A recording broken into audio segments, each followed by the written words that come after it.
Hello everybody, I am back. So, today we are playing more Minecraft. One second. Quite a bit late to stream today. Don't even have a reason for it, just took me a while to kind of get motivated to start stream.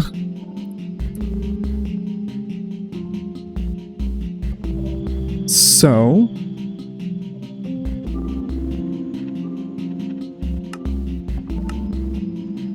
let's get going.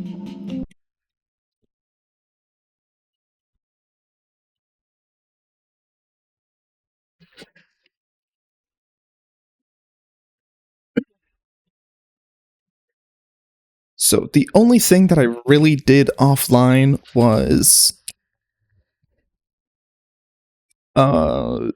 make a bunch of the electronic circuit things.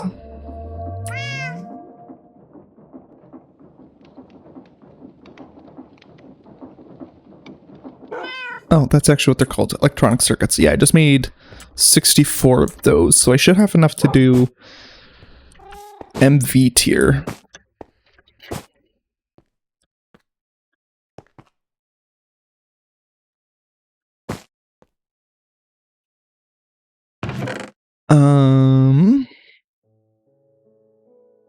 I also let the game run for quite a while so that I could do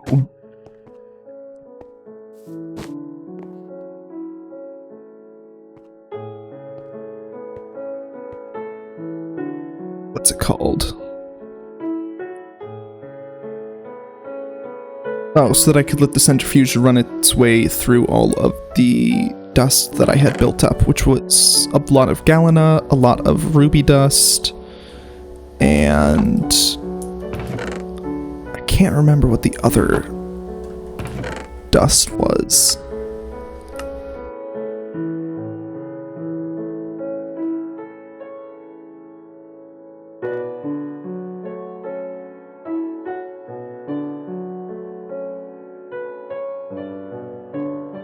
And I don't think I'm going to figure it out just by looking through here.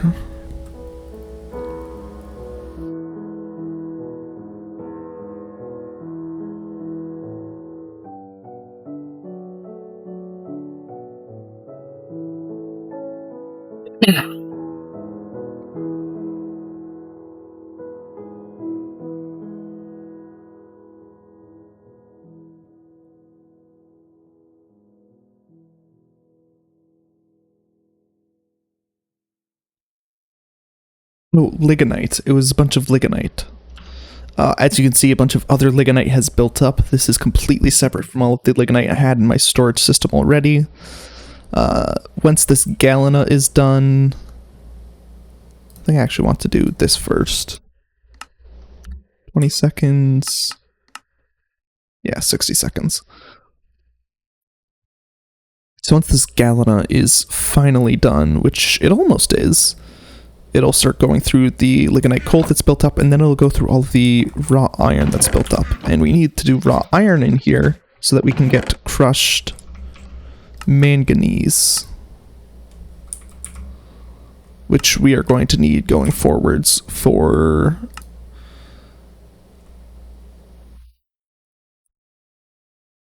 stainless steel. Which in turn we will need for... Oh, we're going to need it for Enderium. Didn't know that. We'll also need it for Conthal.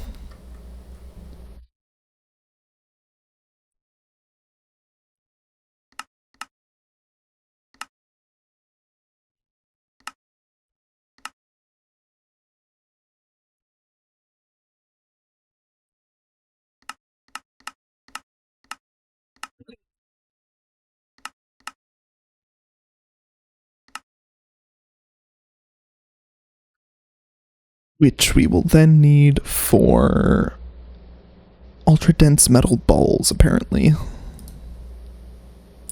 Core slurry. So we probably don't actually care about the core slurry, but we'll... Because we'll probably have better ways at getting platinum.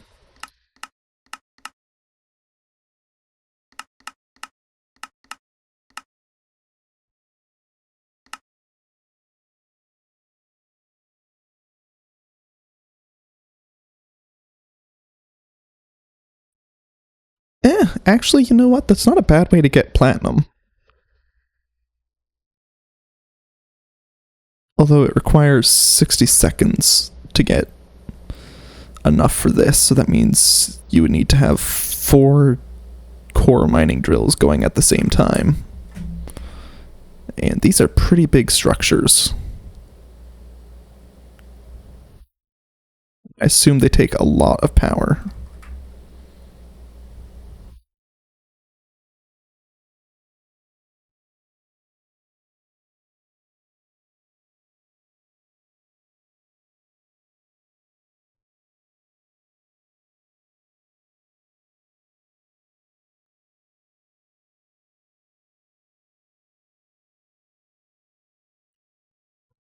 I mean, this is way beyond what we're currently doing, but I do just want to see how useful the rest of this is.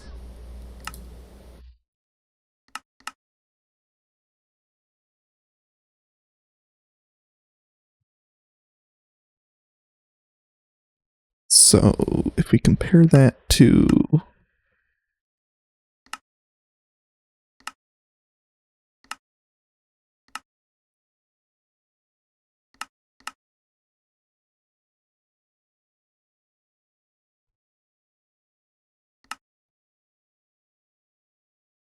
So we'll have to get tungsten and platinum from here, other than this way. Titanium.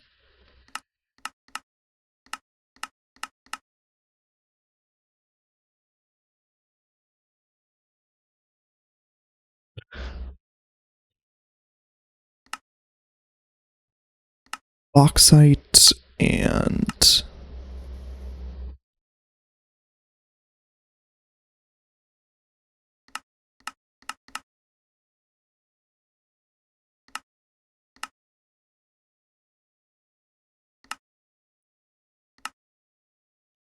Right, okay.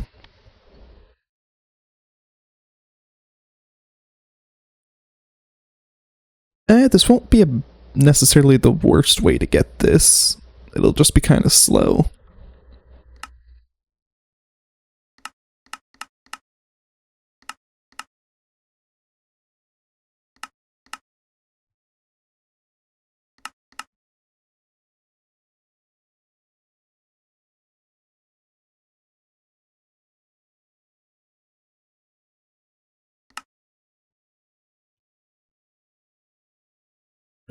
Might be one of the better ways to be getting iridium, though.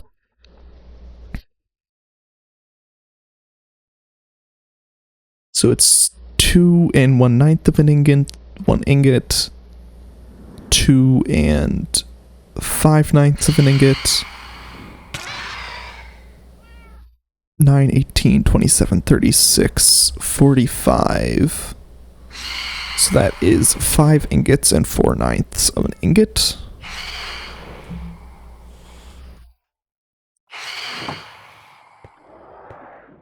Okay, let's sleep and then we can actually get started on doing stuff.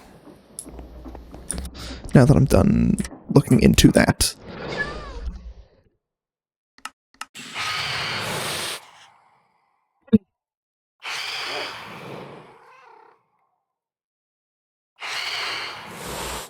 Okay, so we want to...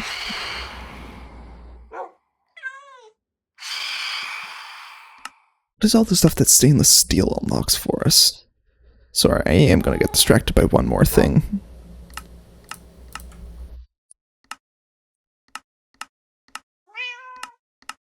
It unlocks Conthal tier, right? Or no, it unlocks... How do you get tungsten steel? Tungsten steel wire, tungsten steel plate, tungsten steel ingot, hot tungsten steel, requires Conthal tier, requires tungsten steel and steel. Tungsten steel we get from the implosion compressor.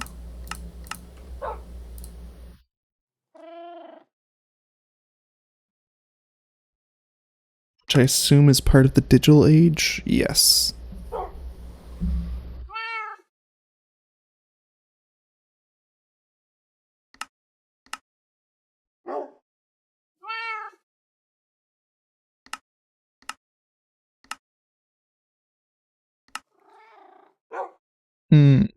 Compressing, that's how you get it.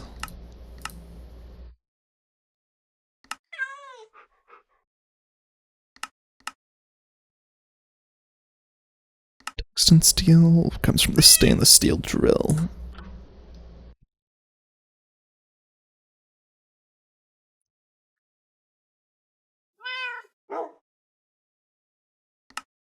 However, before we reach the digital age, I think we're going to want to get auto crafting stuff set up.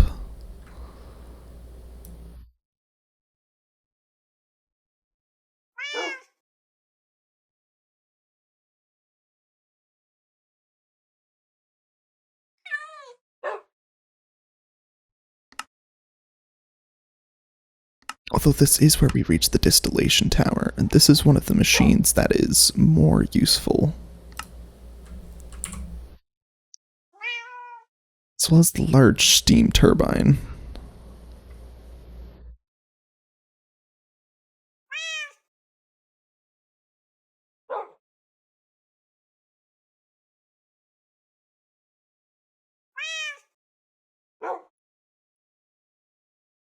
Let's see when we get access to these specific things.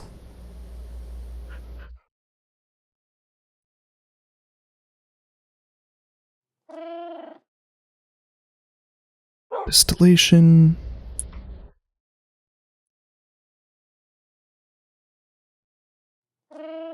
Distillation. Okay, so the distillation tower is here, the boss crusher is over here, steam turbine, heat exchanger, high pressure large.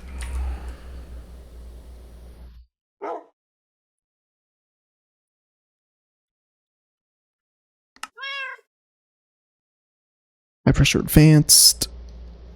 And the core mining is in the nuclear age, I believe. No, I was thinking of that. Where's core mining?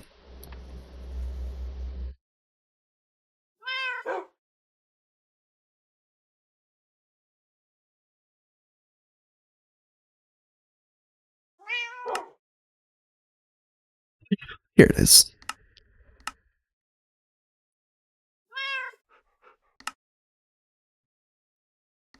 So the only one of these I would actually want to take the time to maybe get to before auto-crafting would be the distillation tower.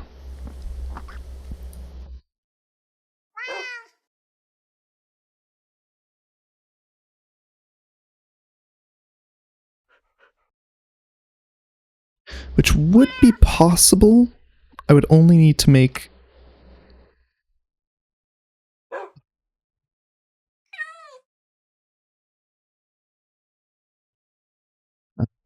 You can create the single block that only gives you one oil processing output, but the tower gives you one per layer. By default, controller has the height value set to 1. You will need to update this if you plan to add more layers.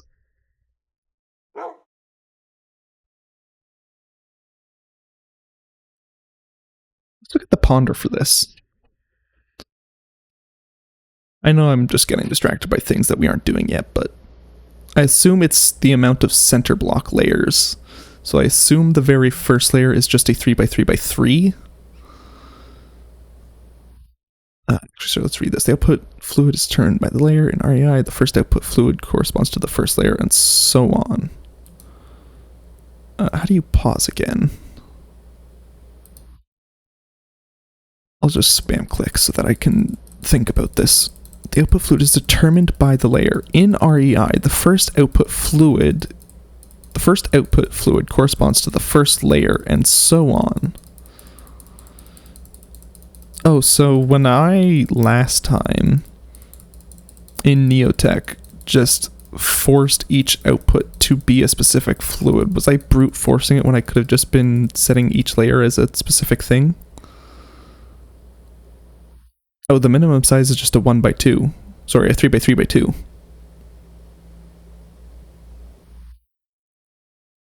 Oh, never mind. You can use by adding more layers and changing the value in the controller. If you have a too high controller and 3 outputs, the last 2 outputs will be voided. If you have a too high controller and 3 outputs, the last 2 outputs will be voided. Oh, so the amount of outputs that it can handle is its height, which in this case is 2, minus 1. So just 1 output.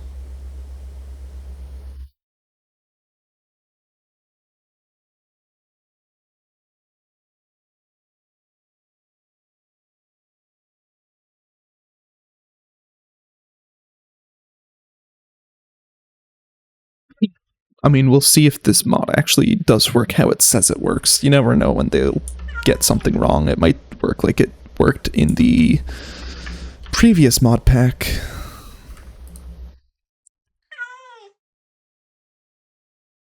Plenty of iron, plenty of tin, plenty of copper, plenty of gold.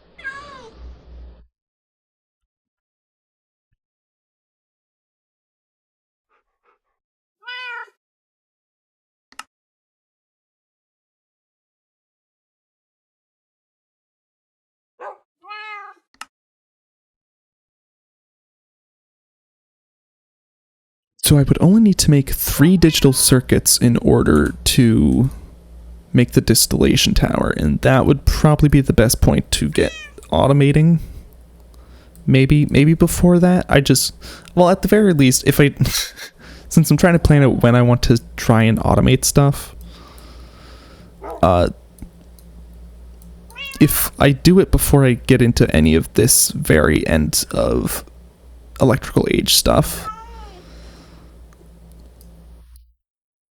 then I can, at the very least, not do it for any distillery stuff. I can do all of the distillery stuff for this, but just hold off on actually automating it. And then once I get the actual distillery,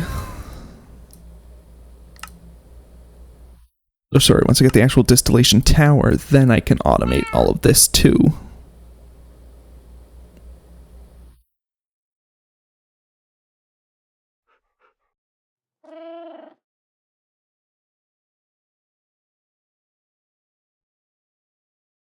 Which means I won't be automating the overclock upgrades until after I get the distillation tower. That right there is the one reason I might get the distillation tower before automating.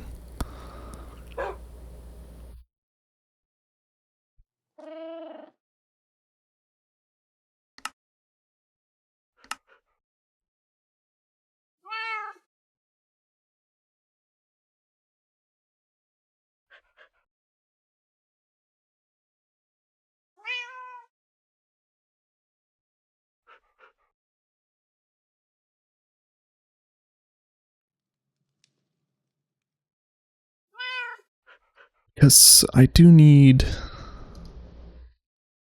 this, which just comes from this, that I would be able to easily handle.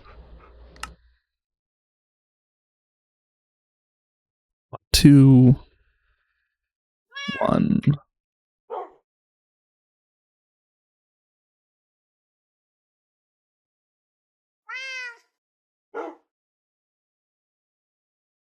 Well, can I get stainless steel without automating? For one machine, that's not too hard to get.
How do you make the next one?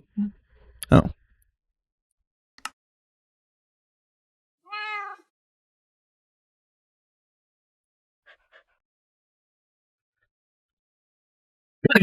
Honestly, I'm going back and forth right now on whether or not I'm going to want to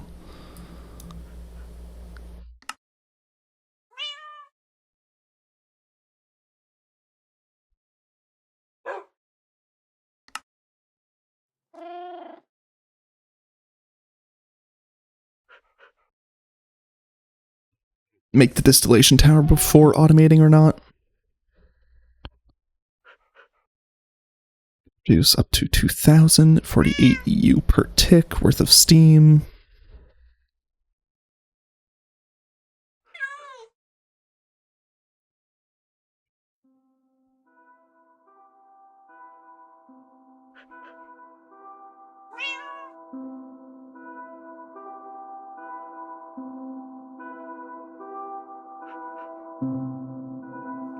Large steam turbine.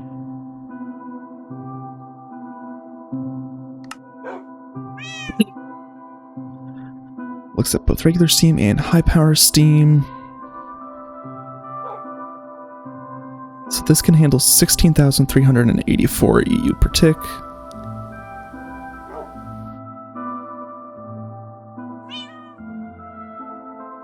However, it will not give you back regular nor high pressure water. Do the regular steam turbines?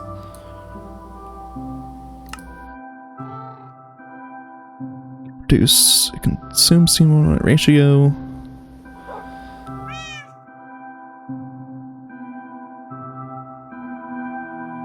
Accept high pressure steam.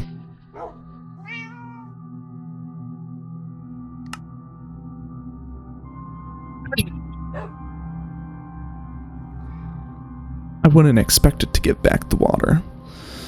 So the proper process that might... Okay, I know I'm way ahead of myself here, and this is completely useless to think about, but I have been mulling it over in my head on if there is a way to make this efficient. Because I remember in...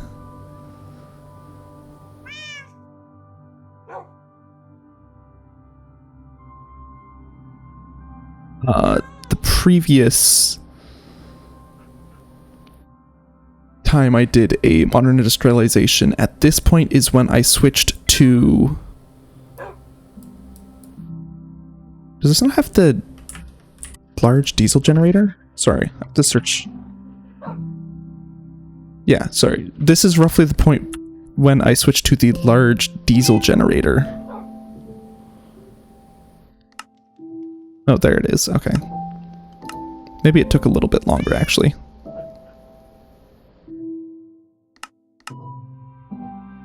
Okay, so it was still a little bit. Because I remember at this point I was having trouble with getting this to be energy positive, where the amount of energy I could pull out from using this with the large steam boiler was... I was really struggling with it, essentially. Sorry, with the high pressure steam boiler.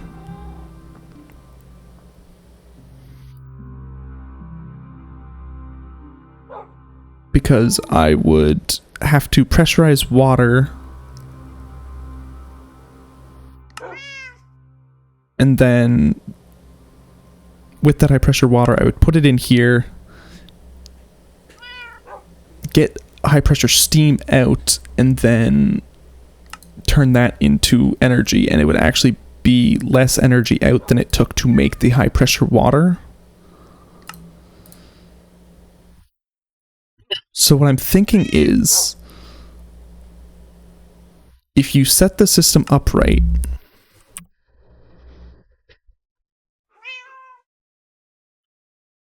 you won't, or it can be energy positive. I actually want to think about this from this perspective because it's easier.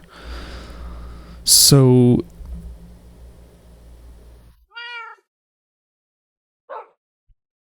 this can produce 8,192 EU per tick. Let's actually just assume we have 2 of these going at once, so that way we can operate on the assumption that we are getting the large steam turbine at maximum generation. So if we want to generate this much EU per tick, we are going to need either 1/8 of this as high pressure steam or all of it as regular steam. If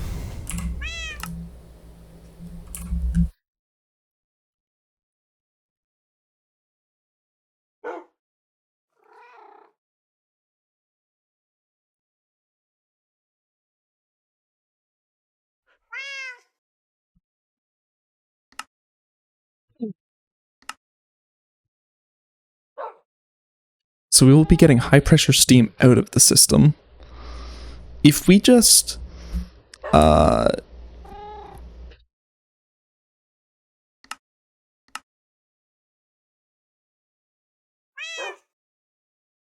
it's 1 millibucket of high pressure steam to 1 millibucket of, 1 millibucket high pressure water to 1 millibucket high pressure steam. So it would take 76,800 EU to do 125 millibuckets, and we would need to multiply that by enough to achieve 2,048 millibuckets per tick. Right now this is 125 per second.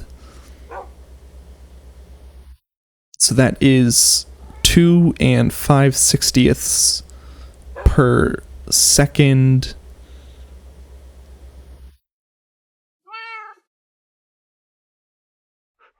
Actually, let's just make this 125 over 60 per second. Which we have to then divide by 20, so we get 125 over 1,200 per tick.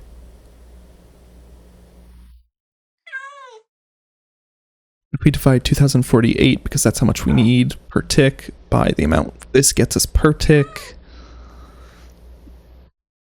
which is 125 over, what did I say? 60 times 20 is 1,200. We would need to do this recipe like 20,000 times, which would be terribly inefficient. However, even dealing with that isn't quite accurate, because with boosters and stuff, this can get even faster.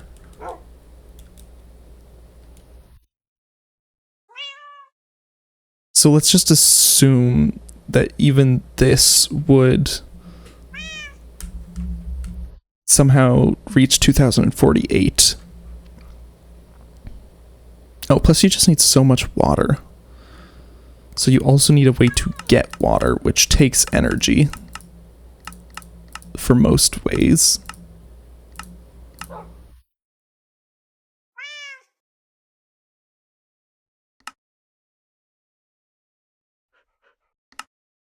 Yeah, like 200 EU taken up just to get 16,000 buckets, which in the pressurizer becomes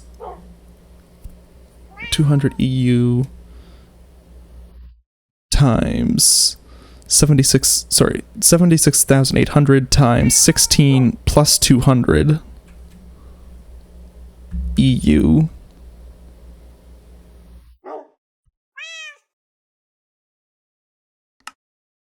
Which becomes 125 millibuckets of high pressure steam, which in turn becomes 125 times 8 EU. So that's significantly over. Sorry, 125 times 16 times 8. So that is 125 times 32 times 4 times 64 times 2 times 128. 125 times 128 is 16,000.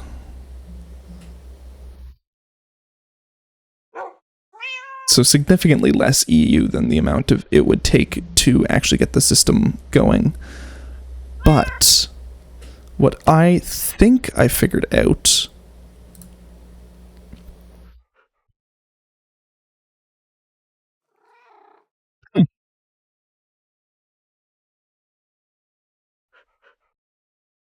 genuinely might be a way to get power. But that's not the important part here. That's heavy water, heavy water. This is the one we care about. If you have a heat exchanger and you supply it with water and high pressure steam,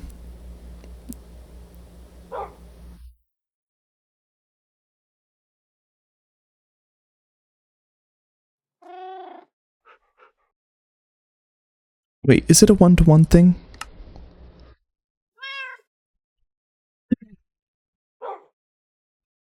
One millibucket of high pressure steam is worth 8 times as much.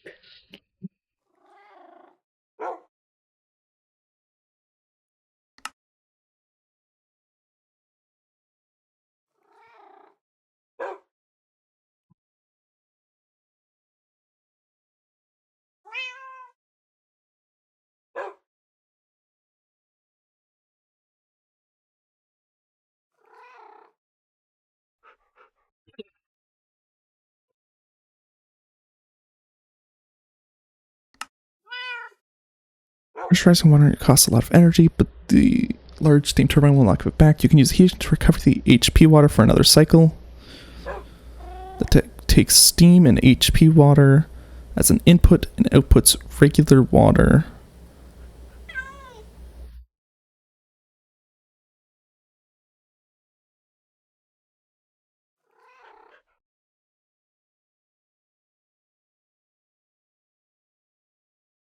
Specifically, you should look to use the recipe that takes steam and high pressure water as an input and outputs regular water and high pressure steam. That seems backwards.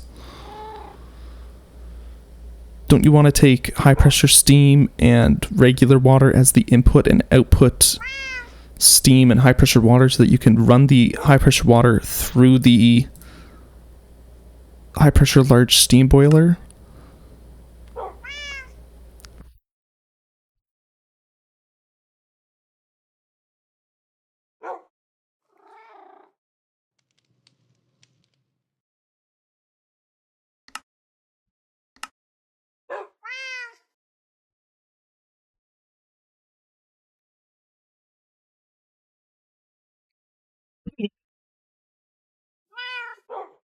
Because what I'm thinking is, once you supply this, or once you get high pressure steam out of the system, you supply it with water, which you can get for pretty cheap.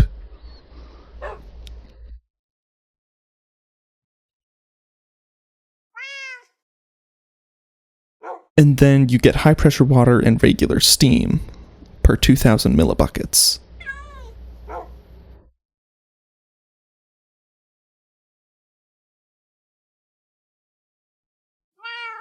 And then you can run the high pressure water back through the boiler and get steam again. Sorry, I need to check something.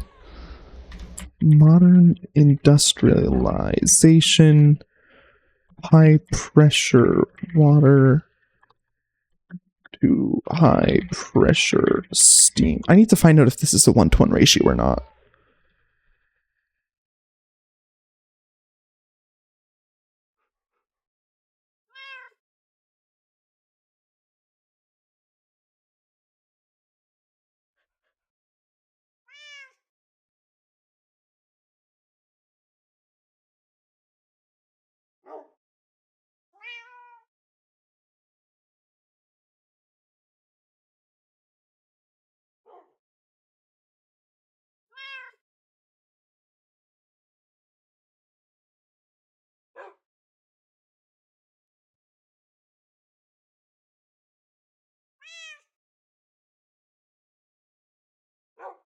Sorry, I need to...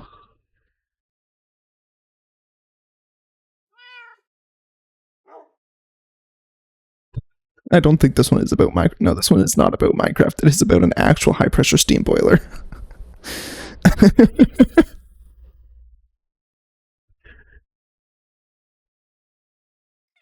Good job, DuckDuckGo.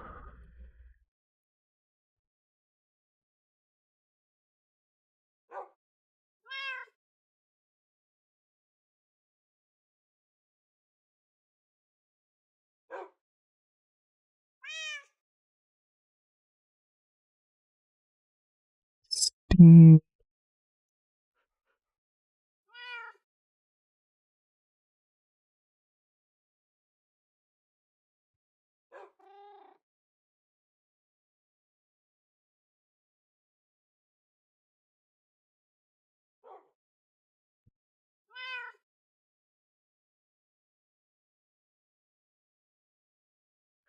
Yeah.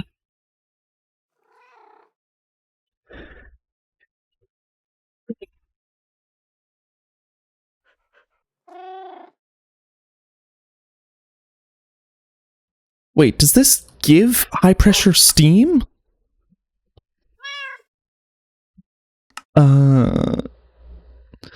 I think this produces regular steam. And that's why it's telling you that you need to use steam and high-pressure water. I think I figured out why that wasn't what I expected it to be. So in order to achieve 16,384 EU per tick, we actually only need 1/8 of that as high pressure steam. To get that much high pressure steam, which is about this right here, it's just a little bit over 2,048 millibuckets. We need to be able to produce 125 high pressure water and 16,000 steam.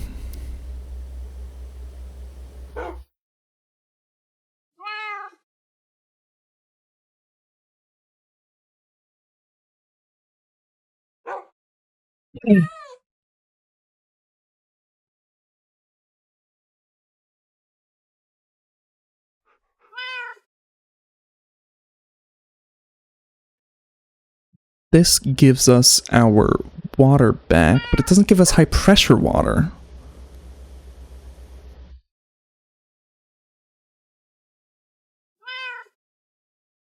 So what benefit is this?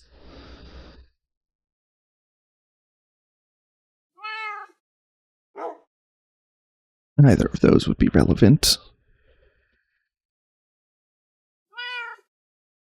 But we're not getting high pressure steam, we're getting regular steam.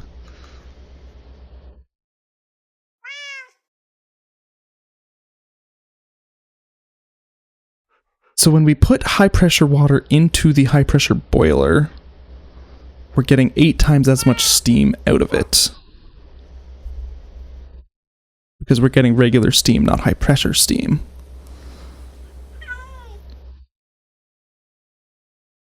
So if we put 2,048 high pressure water into it, we get out 16,384 steam, which is roughly this. So it takes 2,000-ish high pressure water to get this. If you combine that with just a little bit more high pressure water, so this is 2,048 high pressure water essentially. We combine that with 125 more high pressure water. Actually, that would be 128. If we're just gonna round this up to the 16,384, we should round this up to its equivalent, which is 128.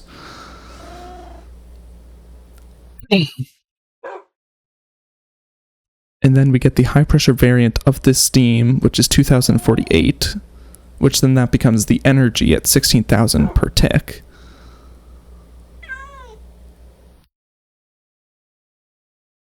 Well, not per tick, that becomes the total energy of 16,000.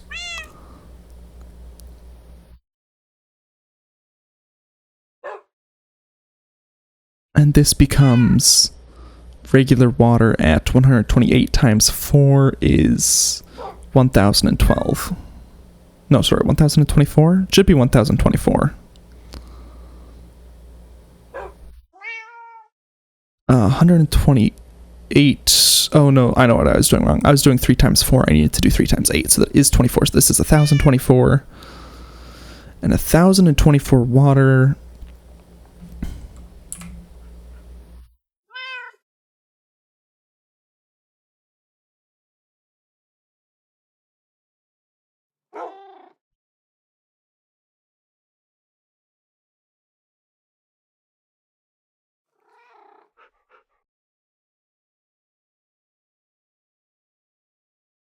Will only become 128 high pressure water again. That barely recycles. That recycles just a little bit of the water, but it doesn't actually help us with the high cost of energy to make high pressure water. Is there any way to make that positive? I genuinely am considering going into a creative world right now just to try and figure that out. Because I know I've gotten myself distracted by a rabbit hole that is not relevant right now. But it's just so confusing to me how that's supposed to be a positive feedback loop.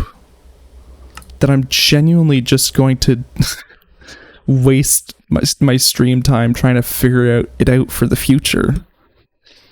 Because if it isn't a positive feedback loop, then the only reason to make that machine is for the quest.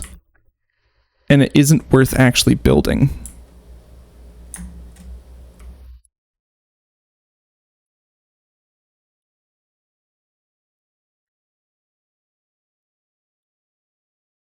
/TP Lanthy.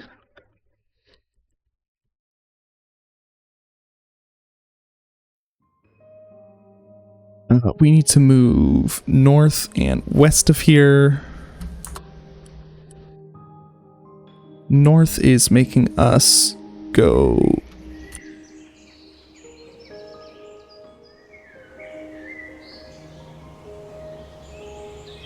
more negative, and sorry, it's east. East is making us go less negative. Although at this point I could just finish flying. It's mostly just east.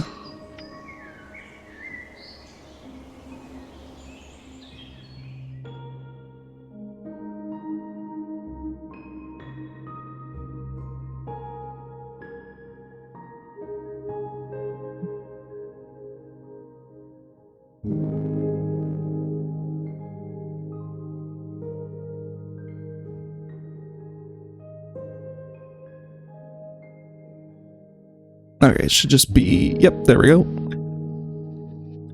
There. Now I can be in the creative world in the exact same spot as in my stream world. Okay, we are going to take the time to...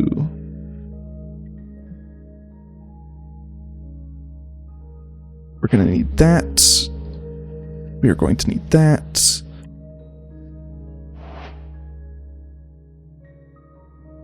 Pressurizer.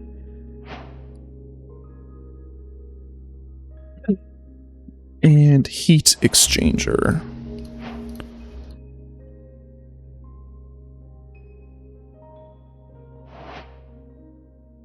Stainless steel.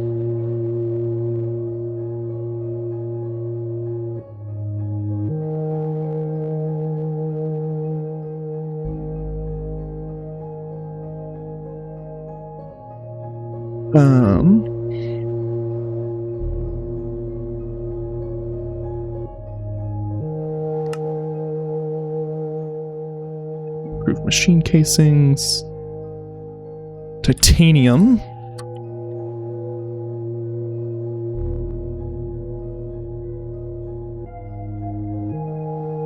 And frost proof.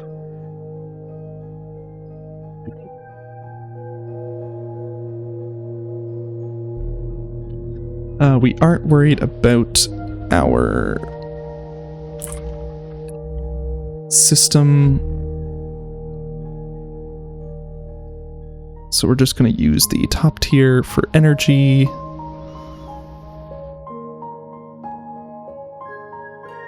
Fluid.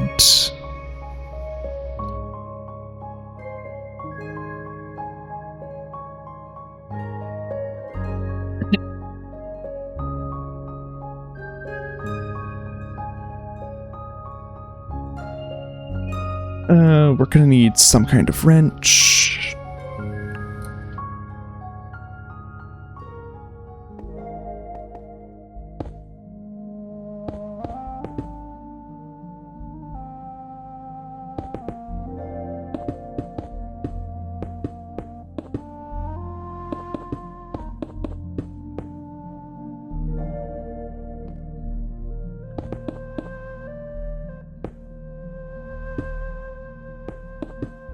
This is a completely pointless endeavor to figure out right now, but I am just so goddamn curious. We also know we need 2 of these. You know what? I'm just going to, even though it isn't necessary, I am going to save space by making these share a face.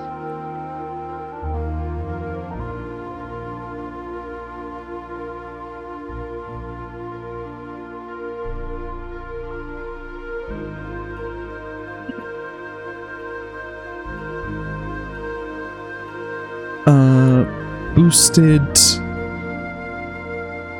Damn, there isn't an infinite tank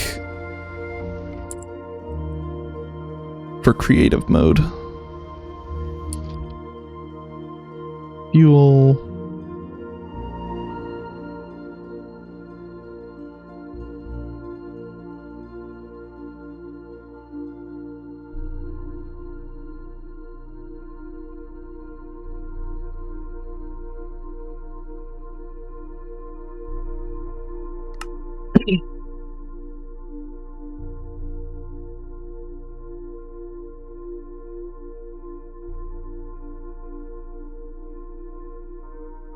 Let's try searching creative to see if creative energy cell.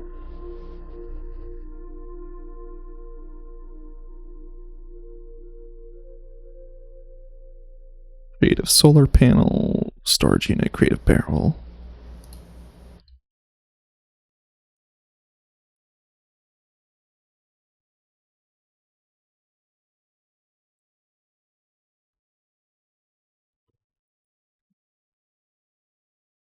Let's ponder this.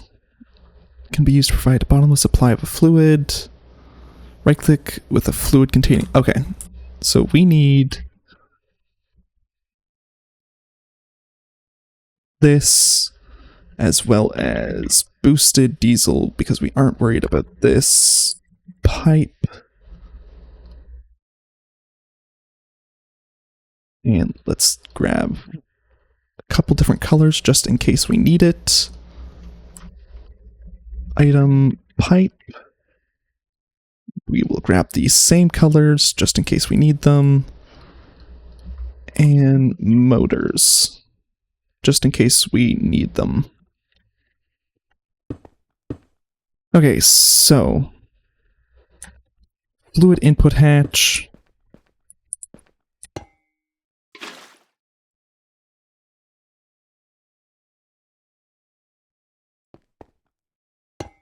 Actually,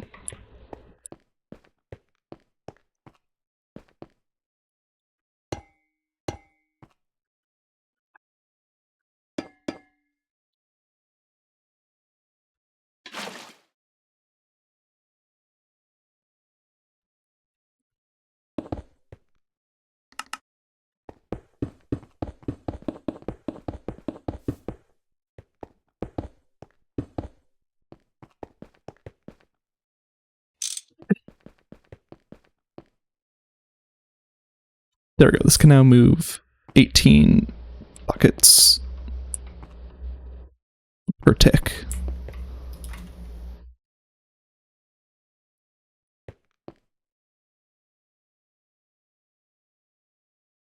We will also need another fluid input hatch for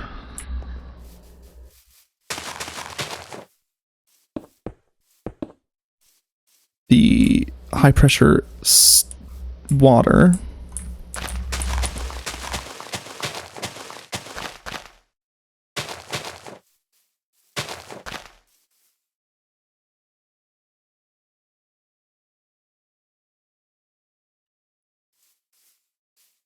And we will need an output hatch for the steam. And that should be it.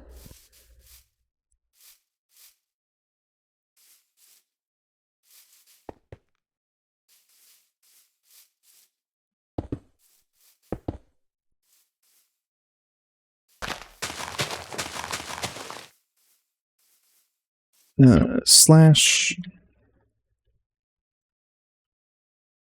What is the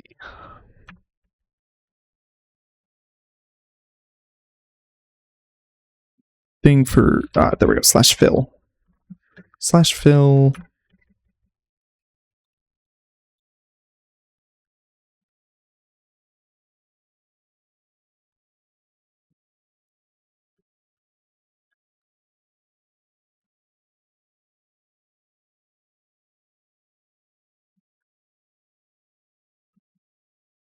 Place.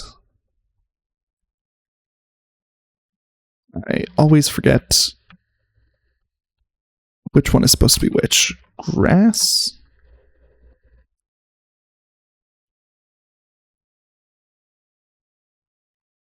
Minecraft air.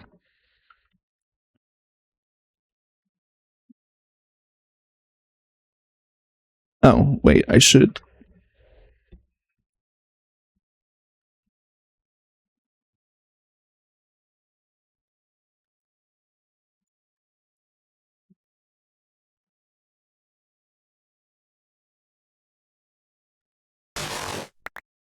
I did that backwards. I had it right the first time.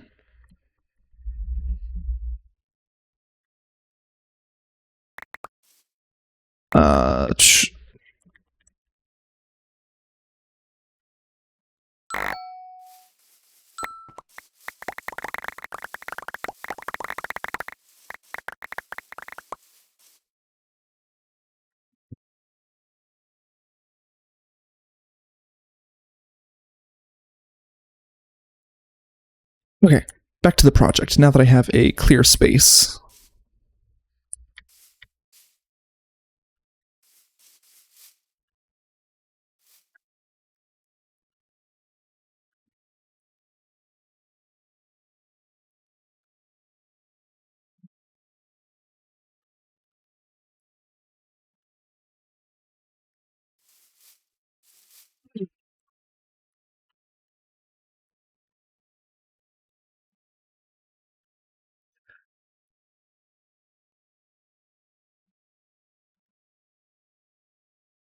Okay, and this is the Y level, so we are just going to set that to that. And I did this backwards.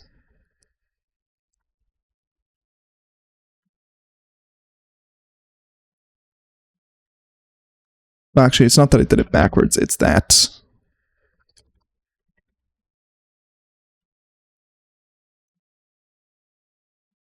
grass block.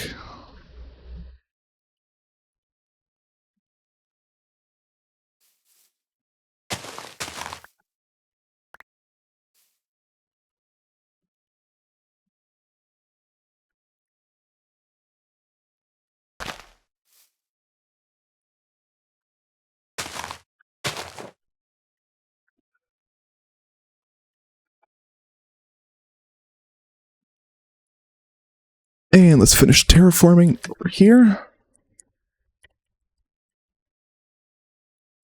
Okay, that's enough terraforming. We now have plenty of space to work with.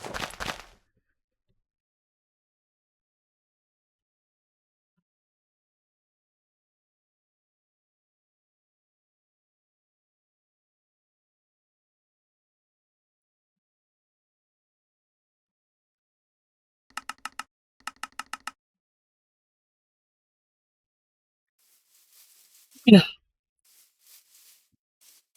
So once we get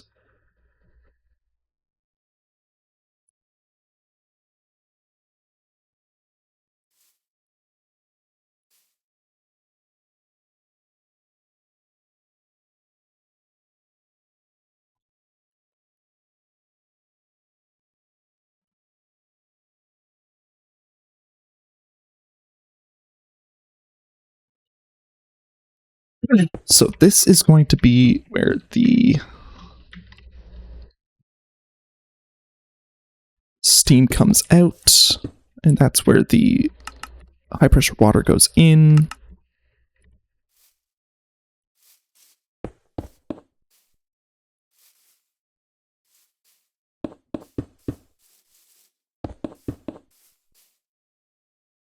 Okay, so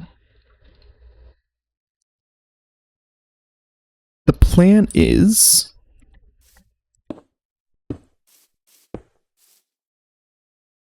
to make the heat exchanger. Actually,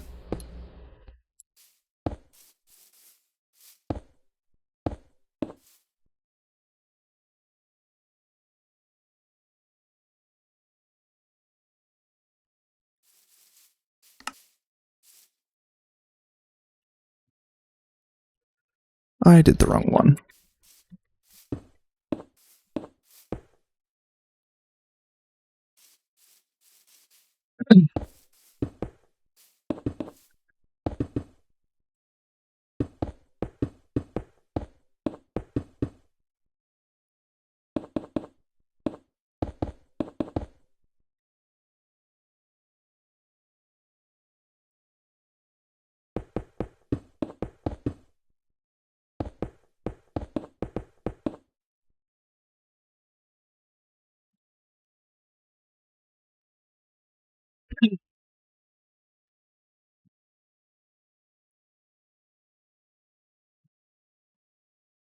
So the steam is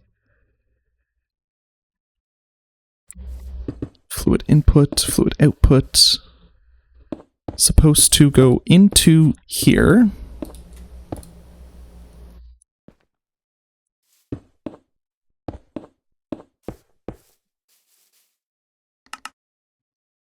And water is supposed to come out of here, which means it's supposed to go somewhere else, so that isn't the right connection point for this.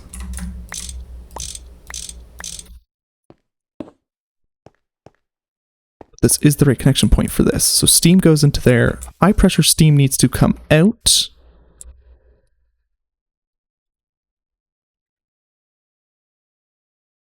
Water.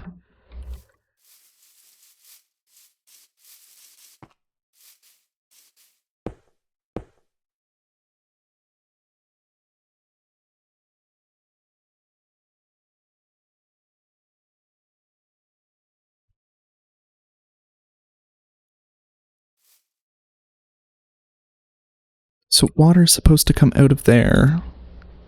Steam goes in there. which means this is supposed to be high pressure steam.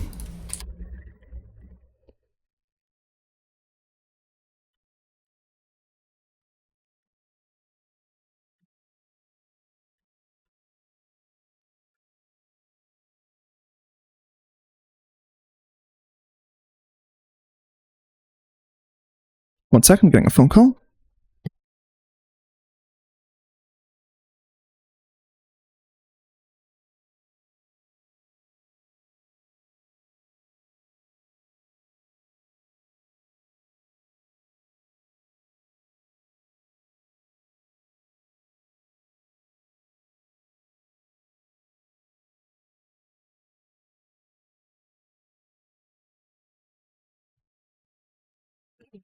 Okay.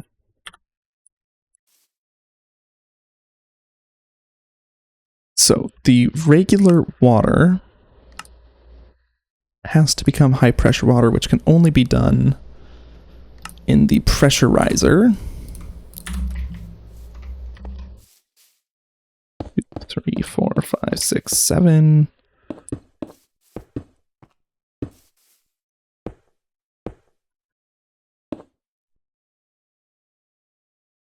I forgot how small this thing is. Let's bring it closer.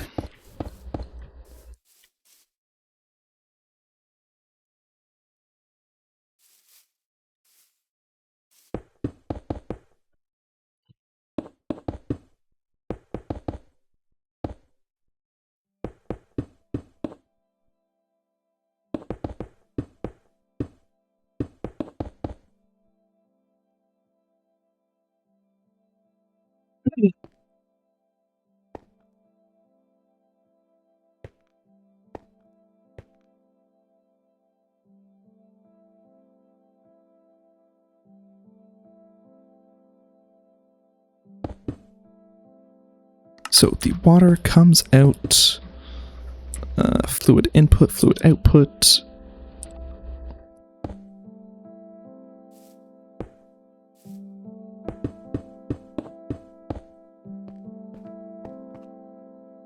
Goes into here.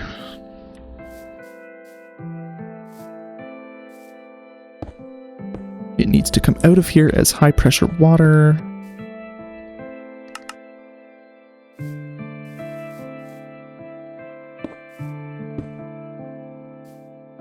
Steam, this needs to be high pressure water.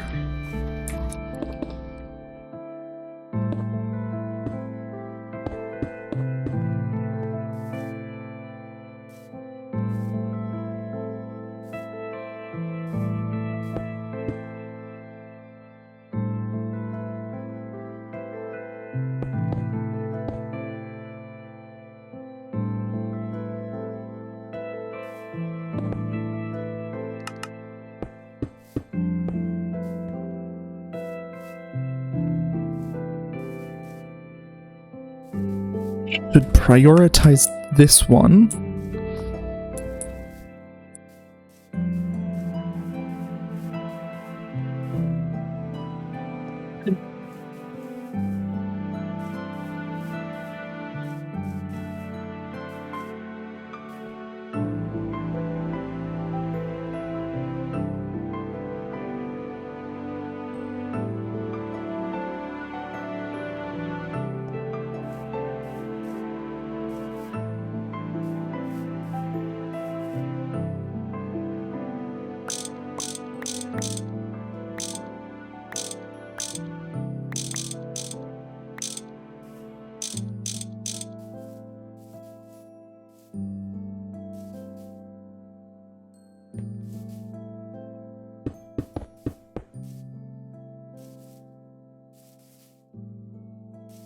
So somewhere between those two, I should add a tank for this.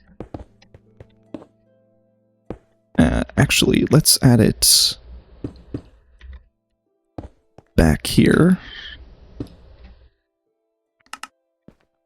Out, so that'll handle all of my steam needs.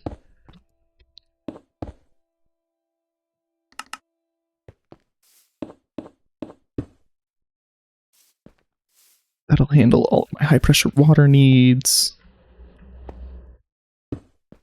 Let's move it farther back.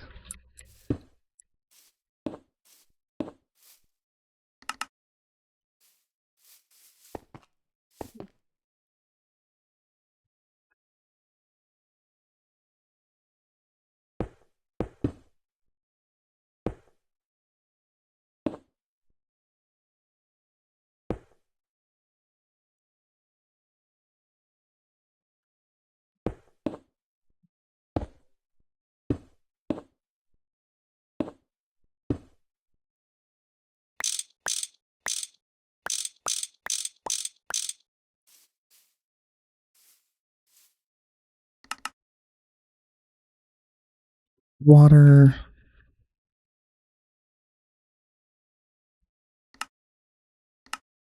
Steam. So we should be getting high pressure steam out of this.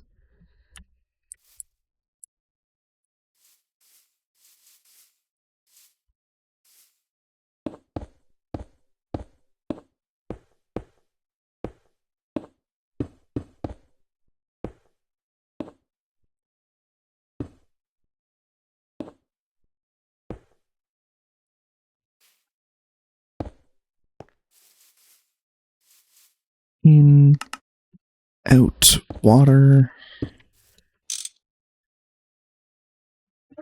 High pressure steam.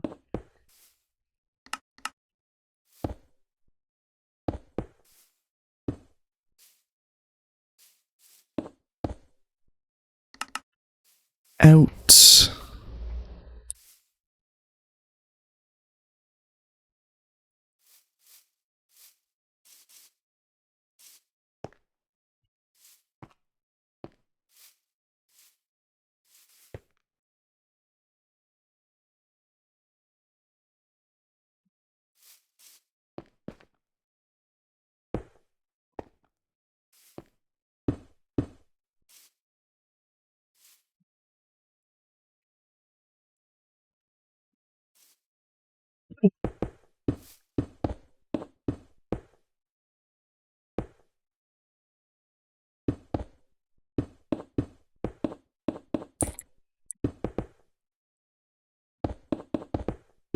Okay.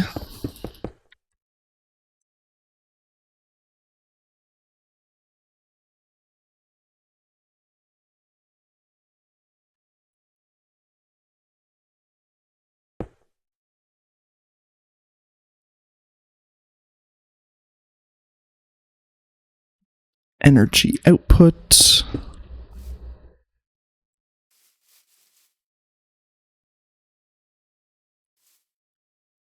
Energy input.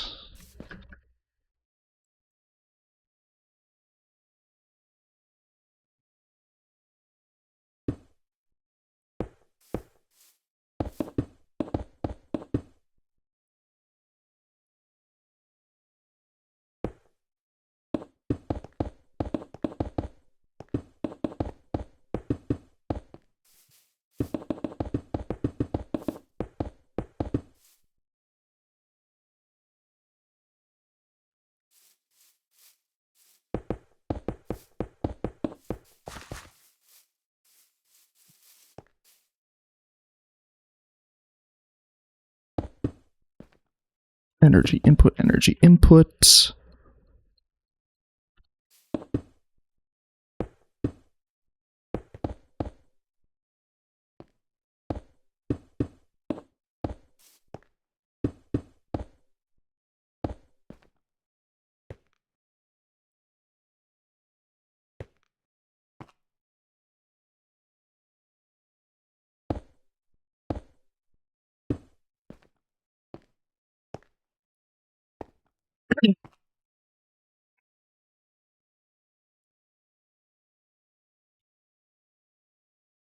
Okay.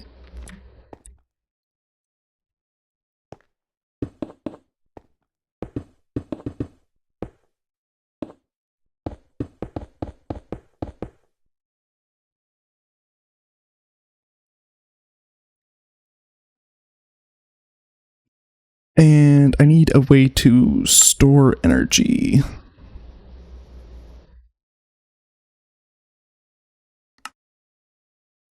EV storage unit. Storage. There we go.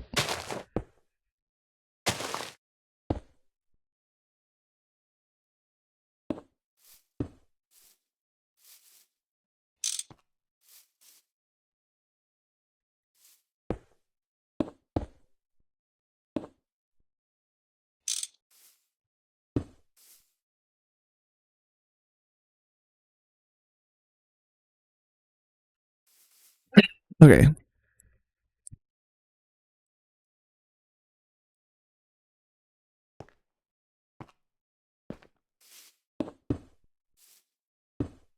Oh, I need a fluid input hatch.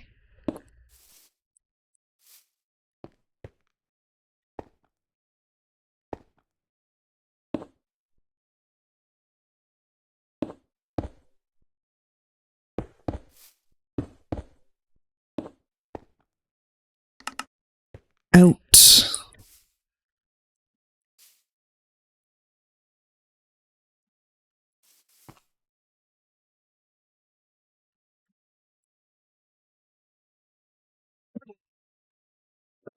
Process.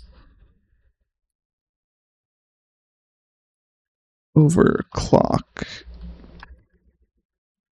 Upgrade. Quantum.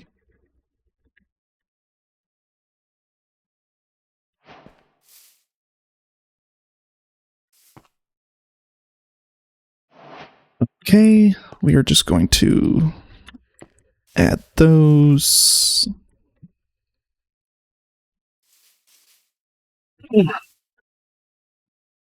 Okay, now the only thing this system needs is a jumpstart to energy and a jumpstart for water. Fluid tank.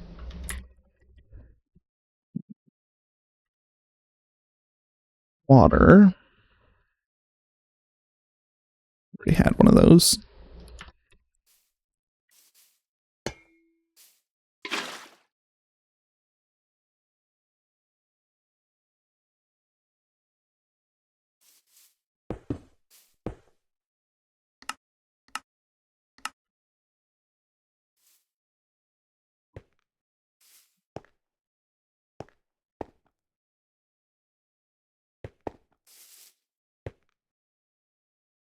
That is the wrong thing, or the wrong place.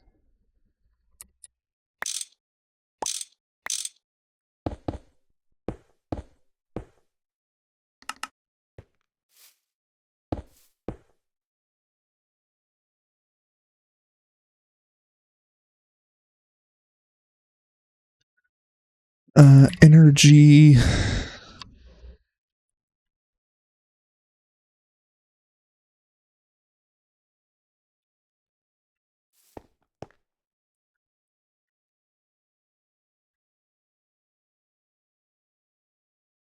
Is there anything that has energy in it already? Storage unit, solar panel?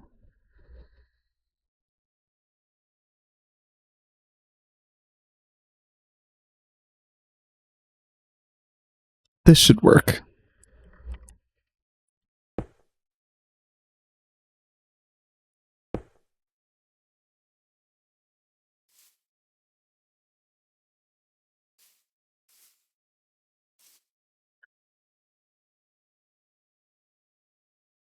Does Tech Reborn have its own cables?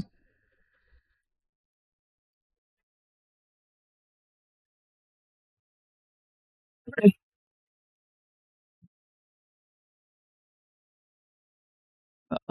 doesn't appear to. Oh, it's just filling these up right now. Okay. So if we leave that running...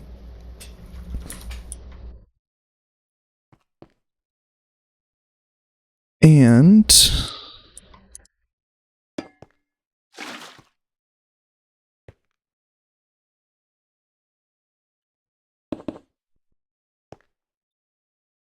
get that going.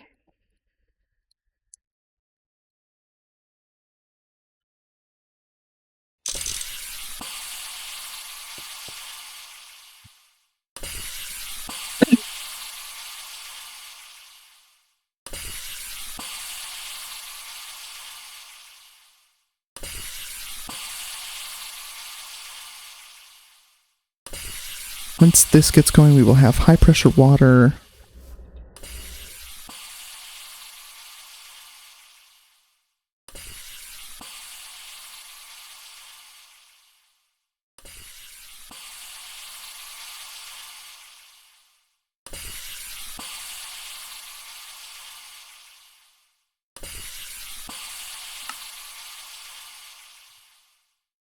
Prioritize getting water out of this.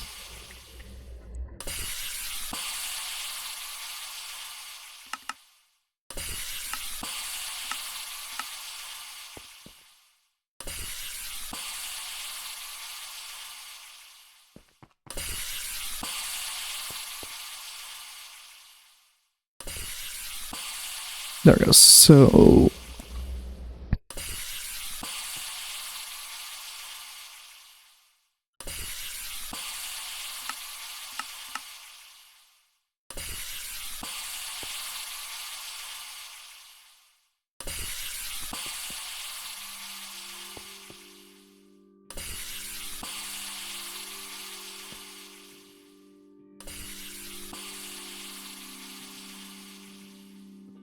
high pressure water.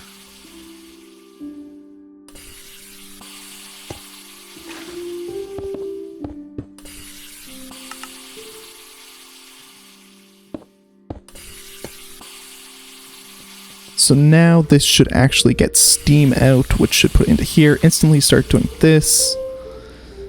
And if the system can sustain itself, ignoring energy for a moment... Well, actually, this will just let us know if we need to continue to produce water.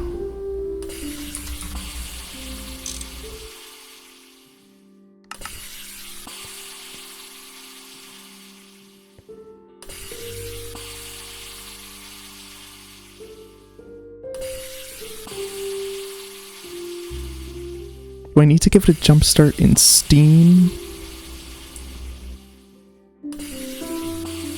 Oh, wait. This is high pressure water. Sorry, high pressure steam. That changes some things.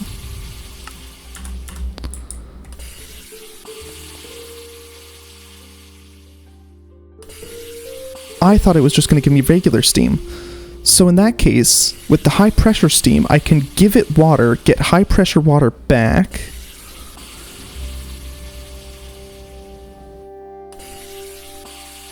And 2,000 divided by 8 is 250. So I'm getting half as much high pressure water back as I'm putting in. So this takes 250 millibuckets. I'm only getting 125 back. But I'm getting the full price of steam from it. So the quest is just wrong when it tells you that you want this. I was like, that doesn't make sense. Why would you want high pressure steam and water? Then you just have to pressurize the water. But this makes more sense. Okay.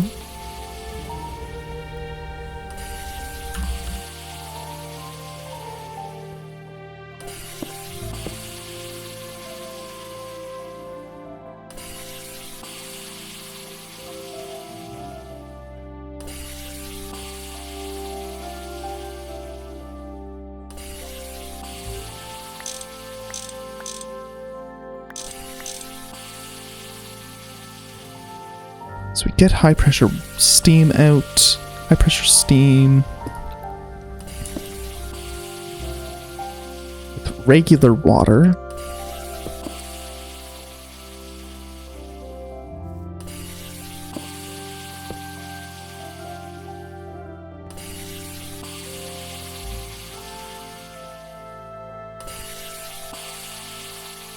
This is regular steam.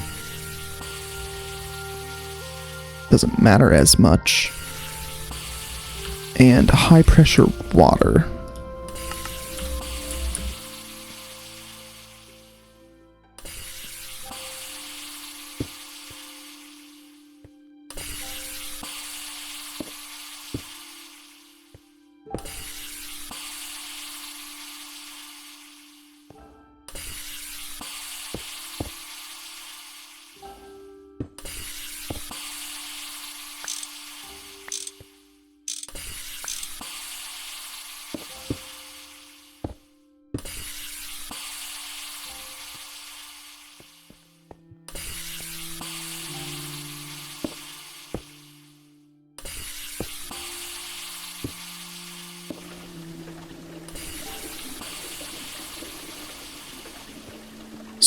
So, how the system works is ignoring the energy it takes to get this going. We need water to go into here. High pressure water comes out, goes into here.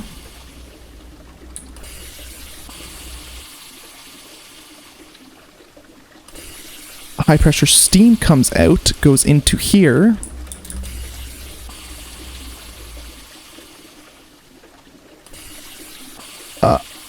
Regular steam comes out, goes into here, and that's the end of that chain. But the other end of this is the high pressure water, which goes back into here. So the only thing we need is a jump start to high pressure water, which requires water, which just means we need a way to get water into this setup at less energy cost than it takes to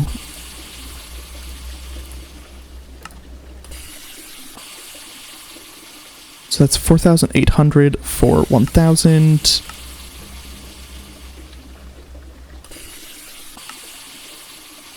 So we need to maximize our water per energy.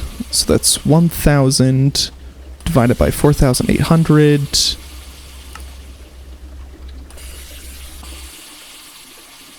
That is 35,000 for 64.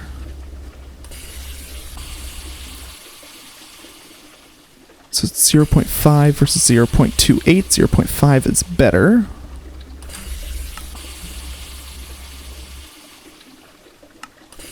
Technically speaking... Oh, that's going to be awful. Can't use the heat exchanger.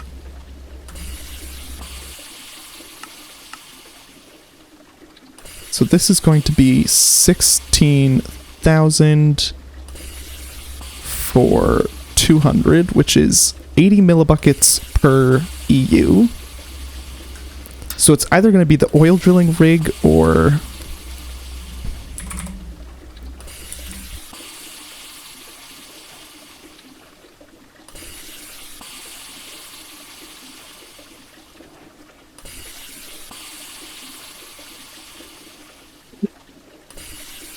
or the electric water pump.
However, if we go with the oil drilling rig...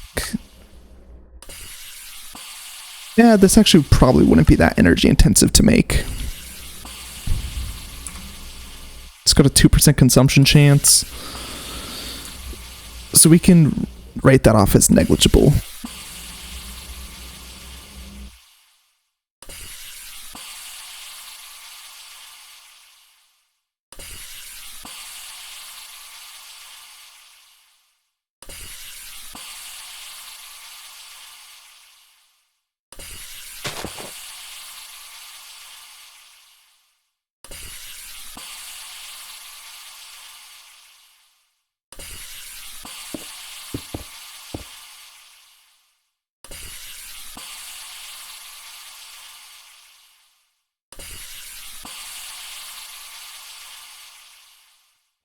So if I temporarily disconnect that and that, does this start filling?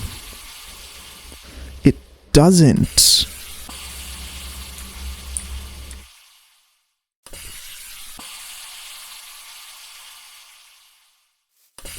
Okay, in that case, we can reconnect these.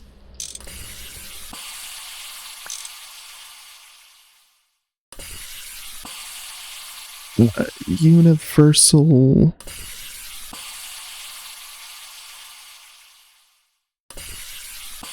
transformer.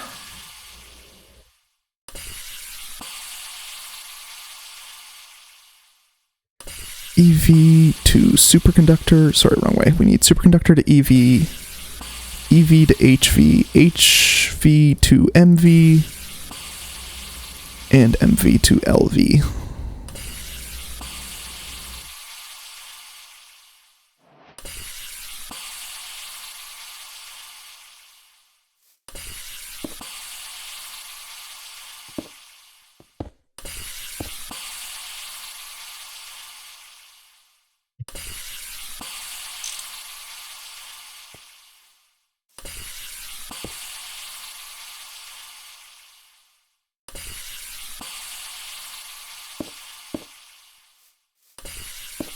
EV, HV, MV.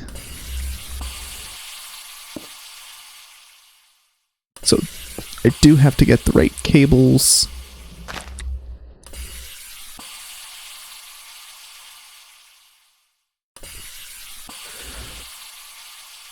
Tungsten steel,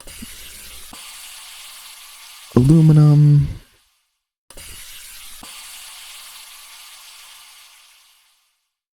electrum, silver.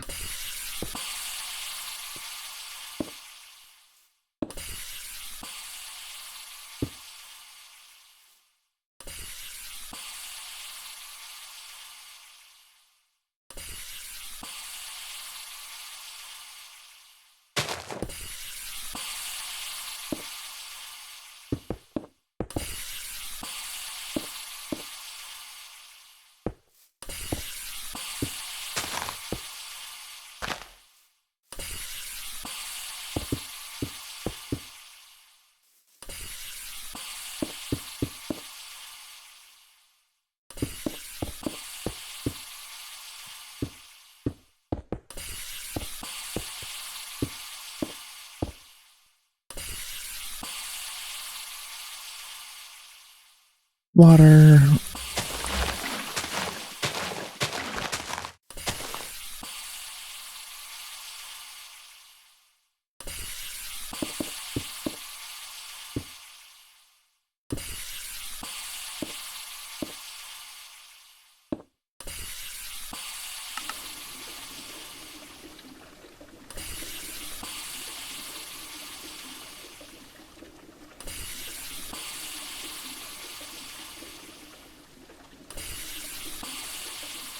Is there any way for me to test?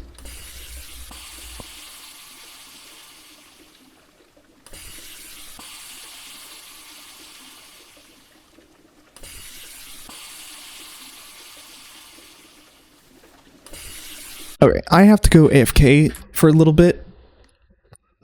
I will actually continue wasting time on this project when I get back.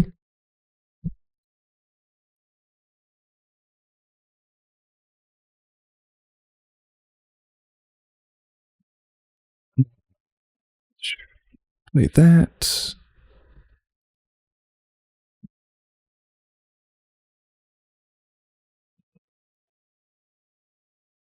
Sorry, let me just play some music.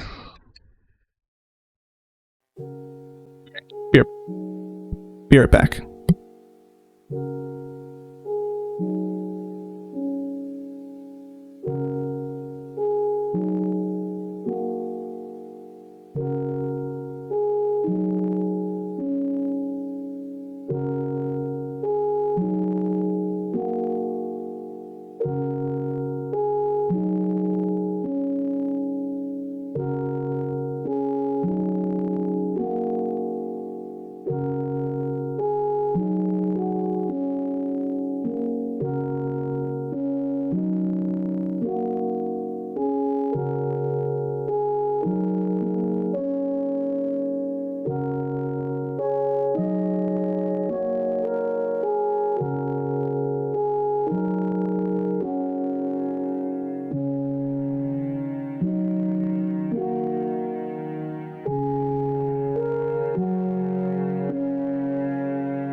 Okay.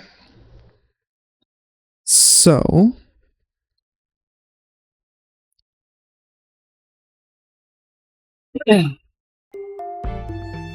that up. Let's go back to this side project that I've started working on for absolutely no reason. If I keep working on this, there's a chance that I just write off this stream and don't even upload it to YouTube. Because this is so pointless and doesn't help with the main server.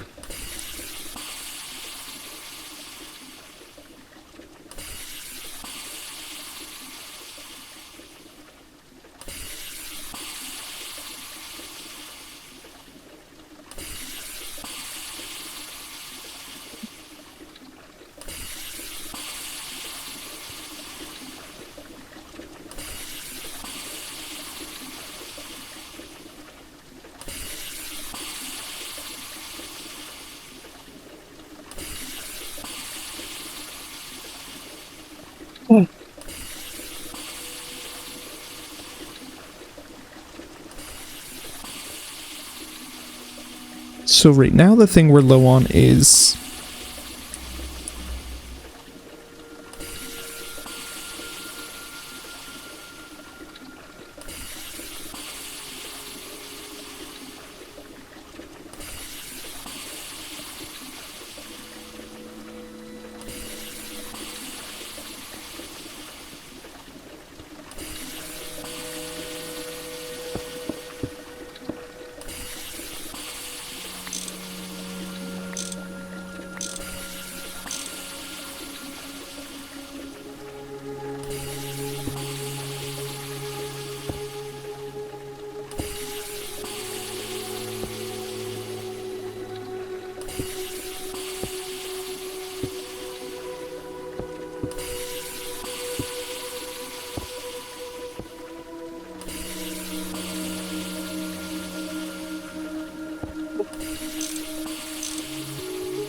you know what, let's say this one is more important than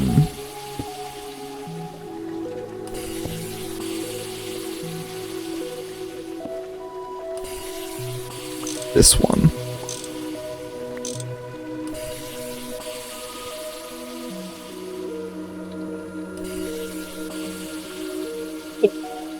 Let's see, how are all of these connected? Well, if this was on this side, it would be closer to that. If this was on this side, it would be just fine. If this were on this side, it would be closer to that. And if this were on this side, it would be just fine. So it's probably better if you put the heat exchanger on the other side. This needs to be near to this and this. This needs to be near to this. That needs to be near to both of these. This needs to be near to both of these.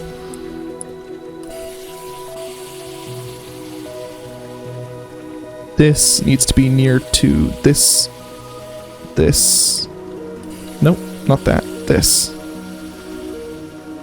Well, it should still be kind of near this. And that. So it kind of needs to be near to everything. This needs to be near to both of these things. This needs to be near to this, and kind of near to that. There's probably a better way that you could organize these.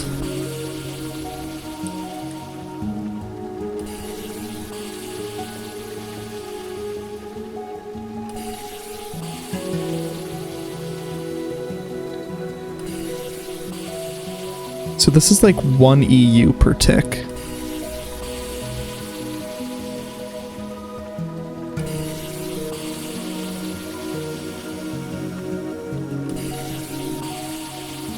This is like 9,000 EU per tick, and I believe we're generating at a rate of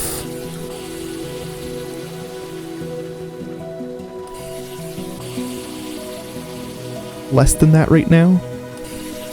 I kind of need these to achieve peak efficiency.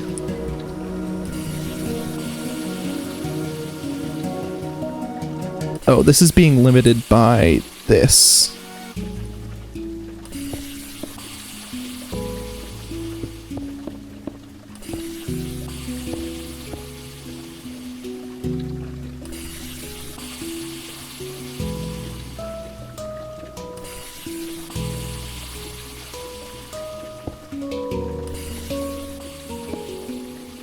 Eight.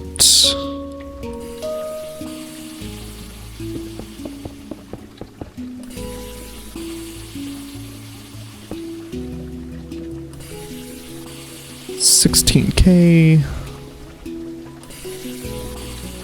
3K.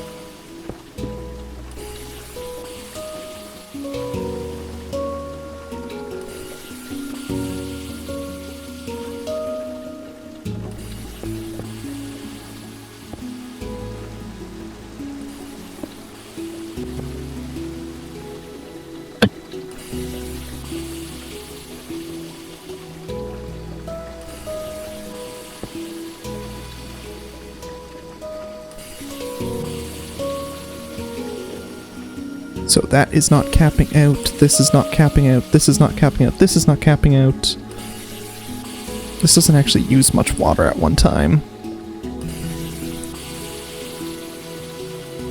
Slash random, slash game rule, random, tick speed. I think 20 is the default, so if I go to 40...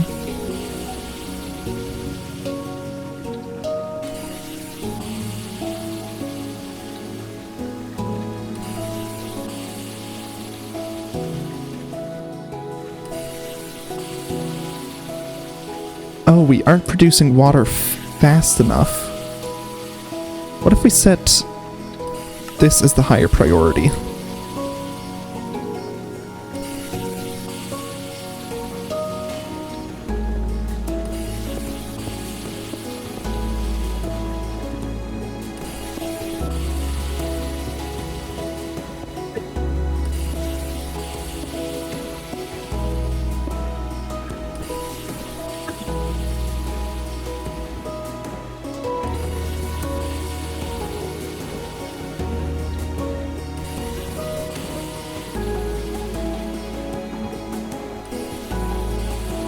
One EU per tick.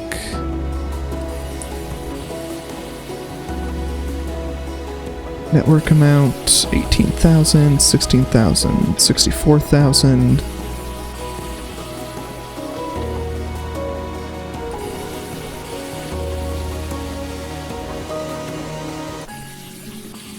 And if I set that to 80, hopefully that means this is going faster. I don't actually know if these machines operate on a tick-based system or not. I would hope so.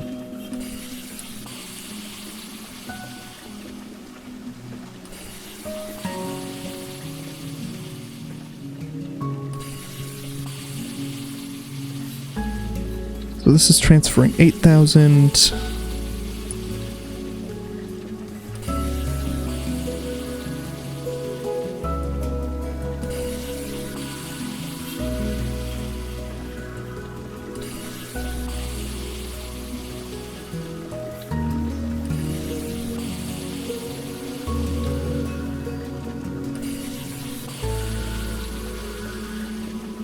I set this to 1,000.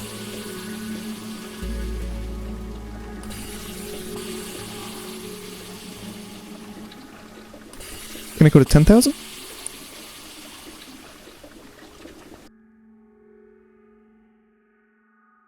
Sorry, I just need to double check that it is in fact operating at a faster speed.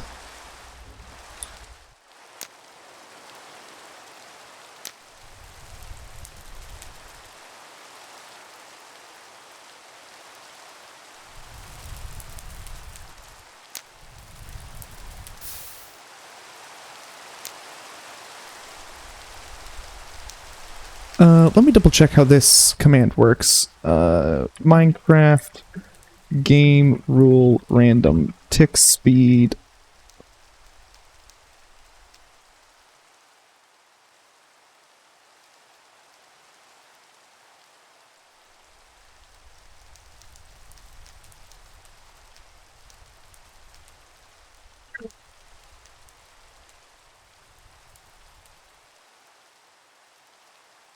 This is, in fact, what I was looking for.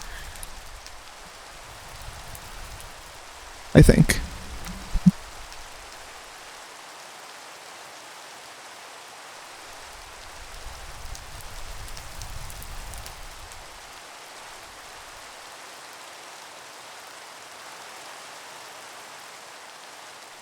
What does -1 do?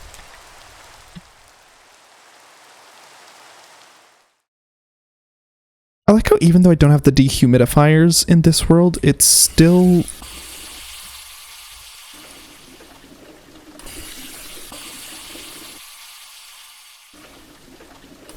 This isn't operating with enough water, but it's also not, like, so far behind that I don't think it can't be modified.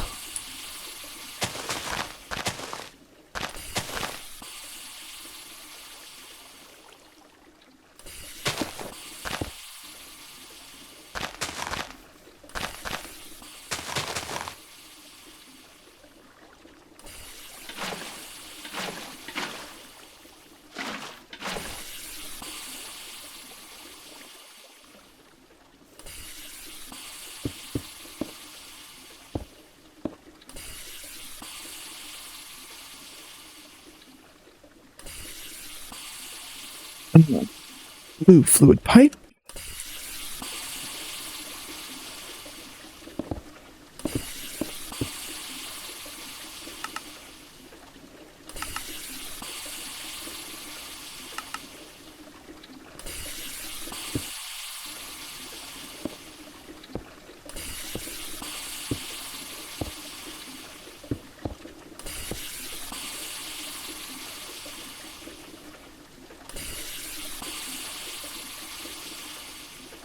So this is now up to... So this is 1 EU per tick. I need to figure out how much water this is producing. Because if it's not producing at least 80 water millibuckets per tick, or per EU... Well, actually, it is EU, so if it's not producing...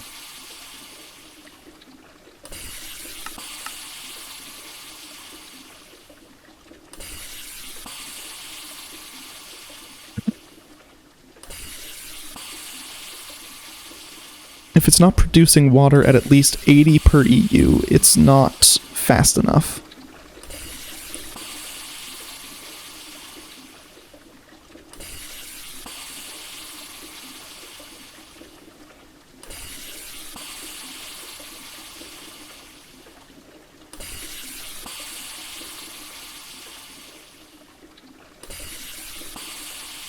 It seems to be doing at about 250.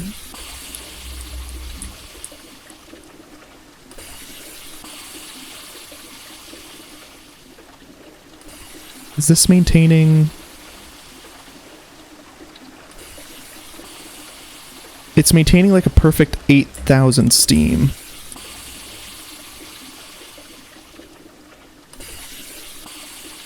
So right now the system is sustaining itself when it's supplied with energy.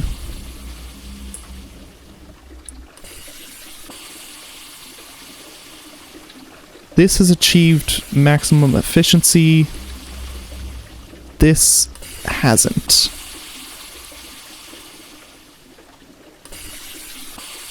But it is being supplied with enough water. It seems to be, at least. Is there a way I can check the flow rate on this?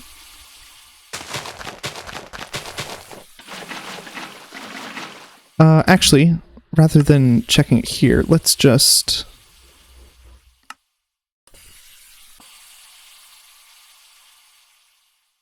Compressor... Where is... There it is, electric water pump. Instead of a measly 2,000 millibuckets of water every 5 seconds, it can produce 16,000 millibuckets of water every 5 seconds. Once its internal buffer is full, it only requires 1 EU per tick to operate. Very efficient. Okay, so it's 16,000 per 5 seconds, which is the exact same as the oil drilling rig. It's just slightly more energy efficient.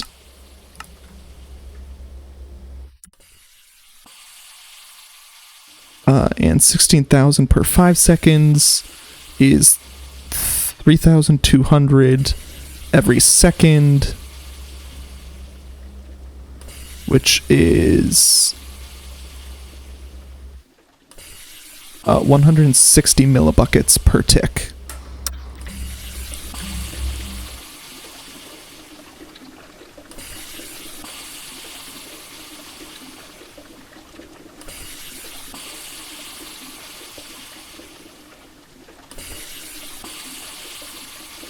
$169. This is up to 4 EU per tick. If I disconnect that,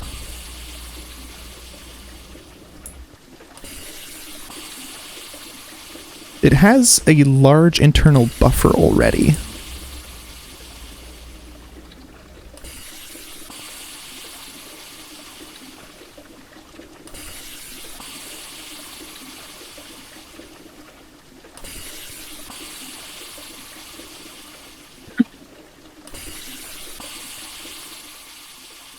So what would the point of using a copper drill ever be? I guess maybe if you need those. But it's awful in an oil drilling rig. This is literally such a useless recipe.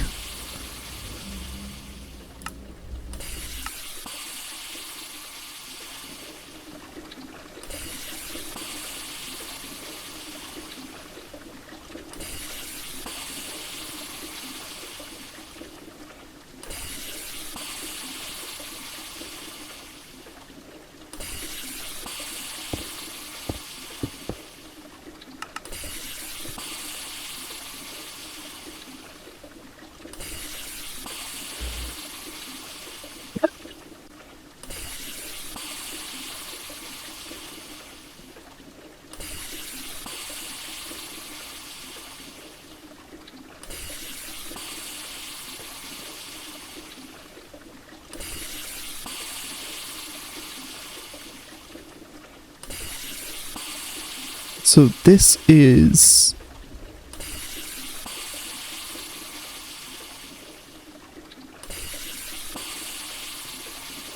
growing amount.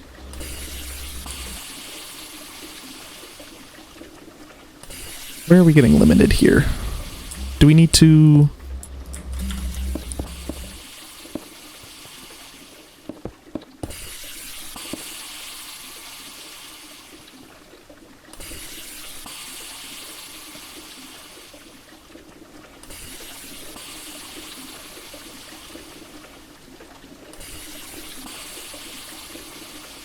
It almost seems like if you wanted to optimize this, you would need more of these.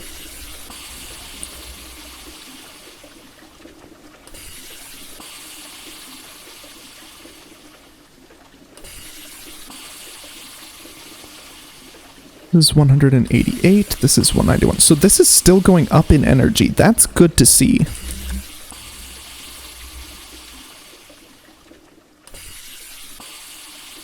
Because that means that theoretically, this system should be self-sustaining as long as it always, as long as you don't overextend your system beyond this, it should be fine.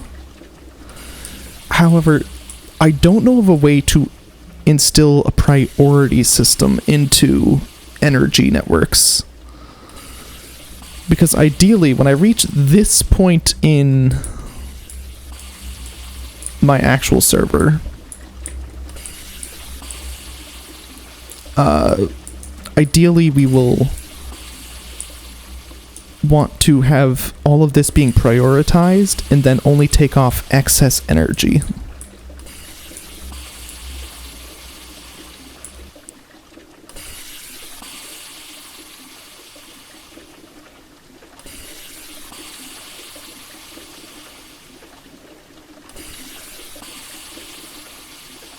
Transfer.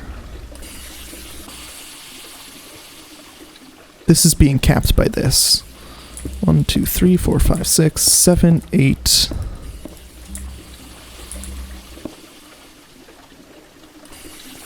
So that's 16K. That's going to start going down now.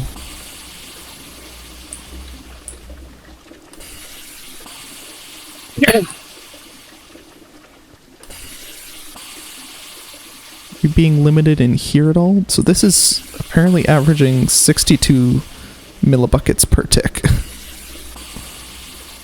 With some fluctuation. This isn't averaging anything, and this is averaging 62.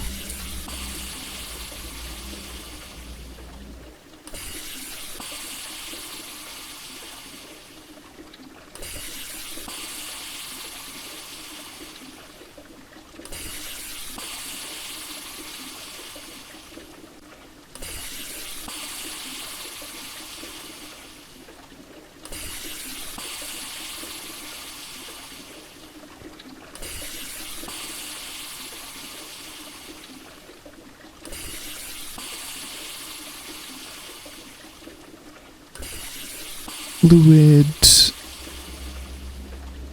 input hatch.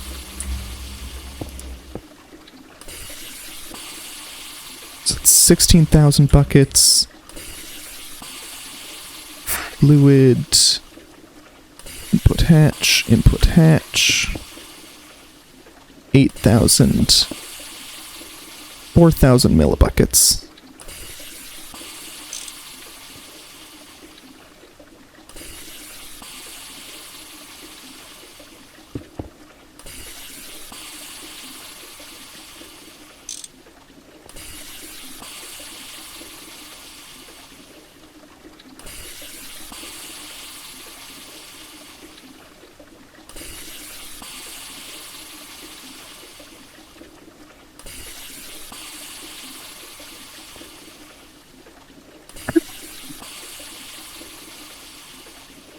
Wait, hold on a second.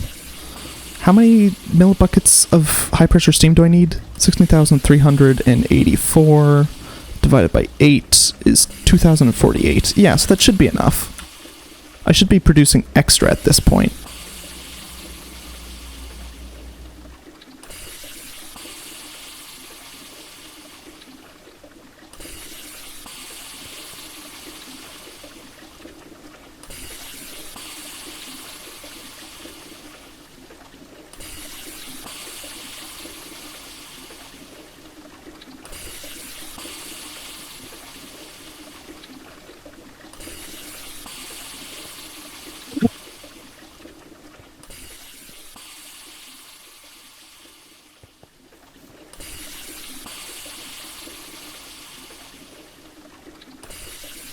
Work transfers 16,000.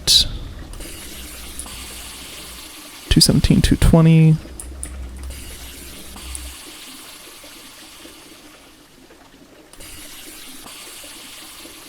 Oh.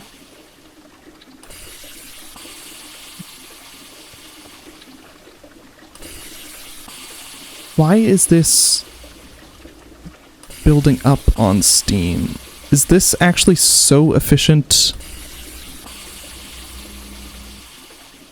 125, 125.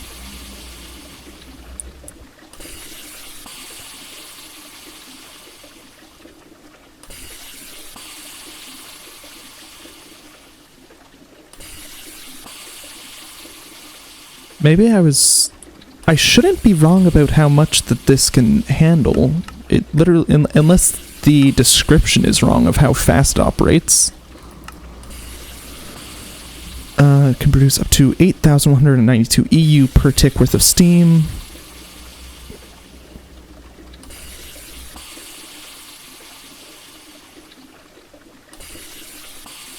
That means you should require 2 of those produce this much steam per tick, but it seems to be operating at an even faster pace.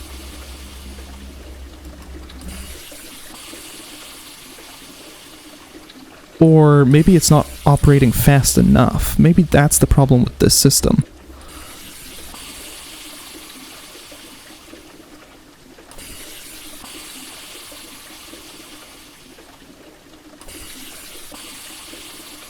Maybe... Oh, we're not getting enough water anymore.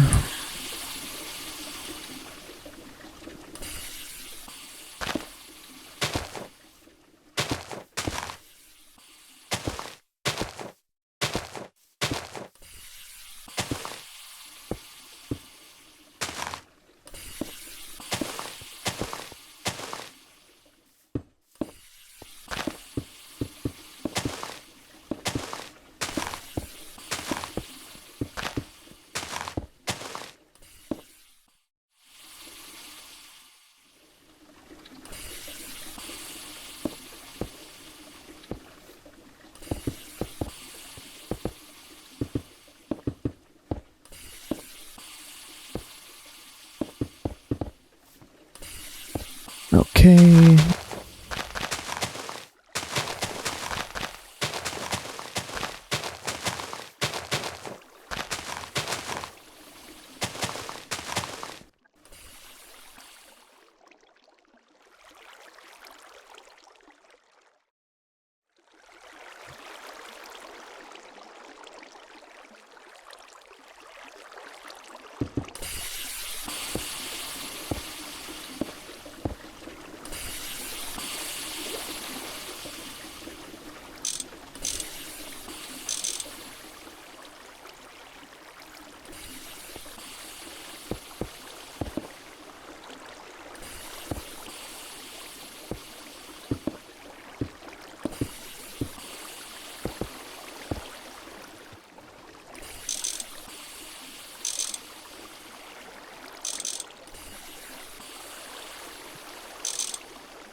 Okay.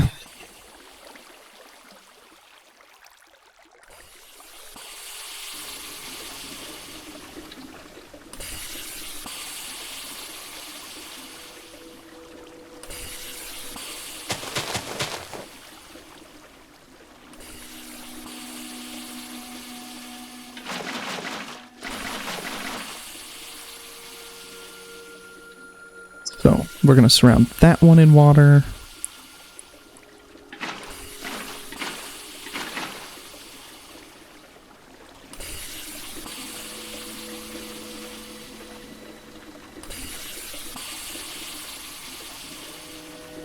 Network transfer.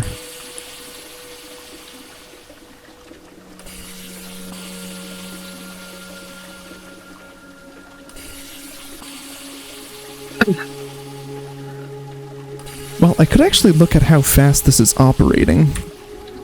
So at 300... let's actually check this, because it'll be easier to figure out the right recipe. There we go. So at 300, this is...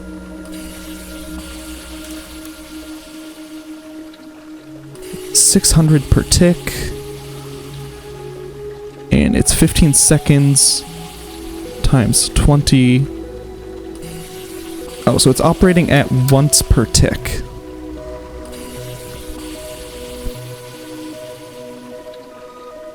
Once per tick means we are just under how much...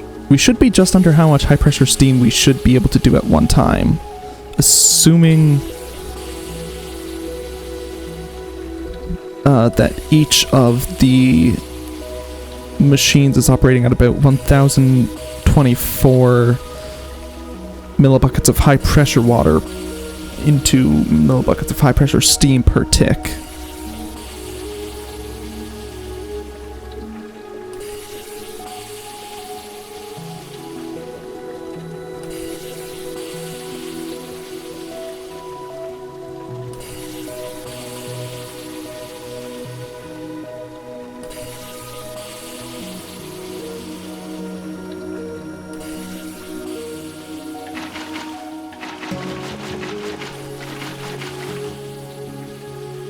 So that's going to be 6 total.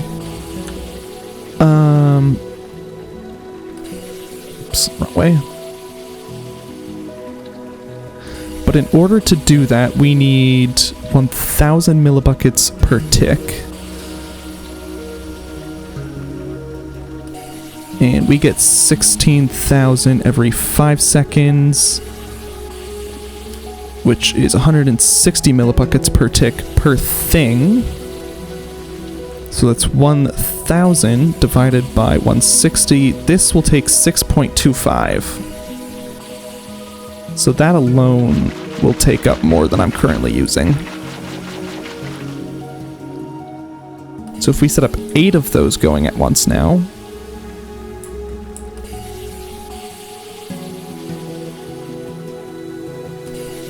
eight times 160 is 1,280.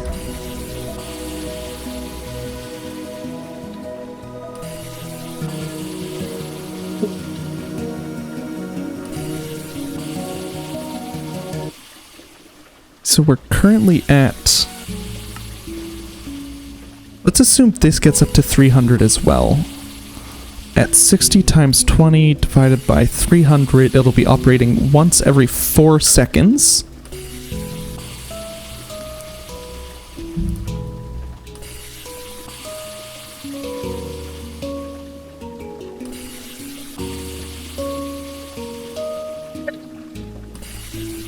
And at once every 4 seconds,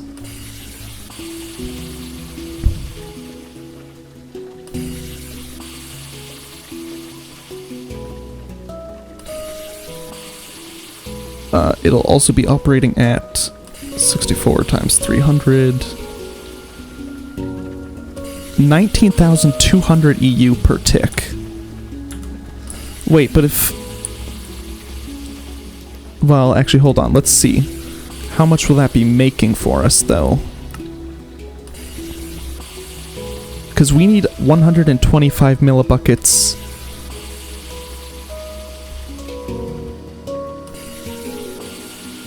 per tick? Is that right? Because this is giving us half of the amount we put into this back.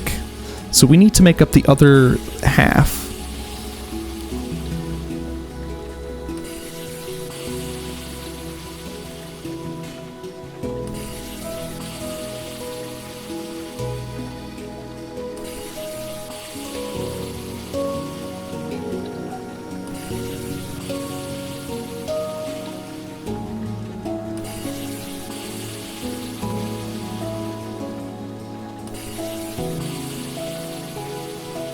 Okay, that's going down currently. So that's using 600 EU per tick, 12 EU per tick. Really should only be 8.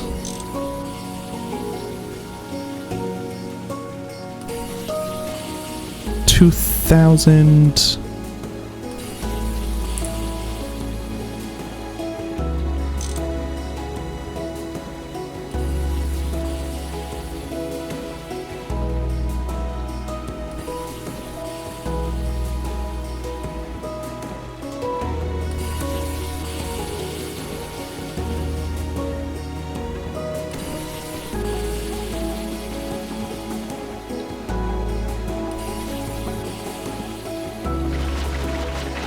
You know what?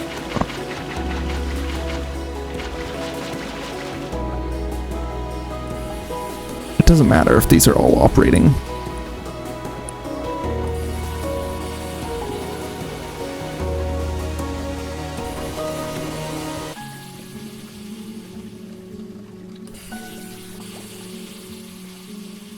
So it should be pulling out of all of these.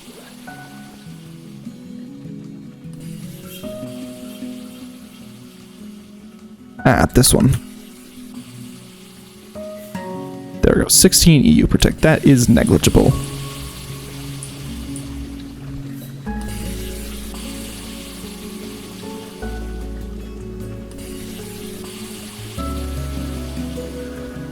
Let's try a smaller tank to see if...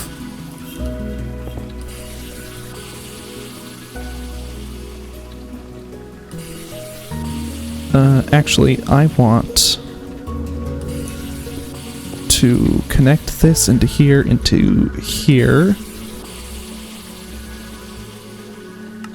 Prioritize taking out of this. Deprioritize taking from this.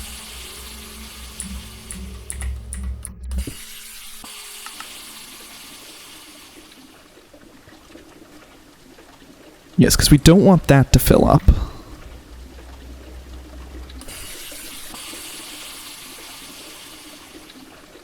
Because we need this to operate at full capacity.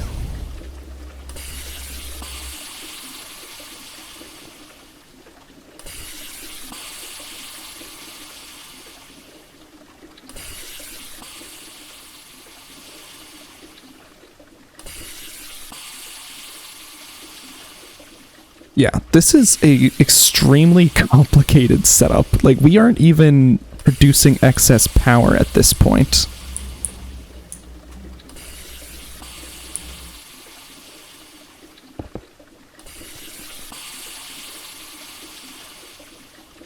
Superconductor storage unit.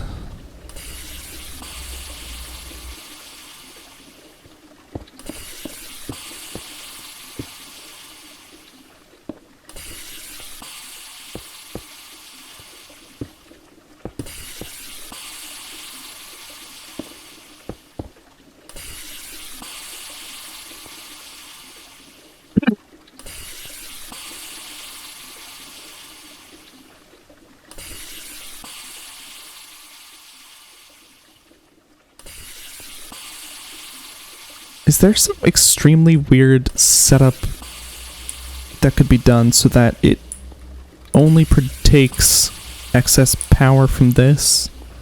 I'm not sure. So that's at 0 right now.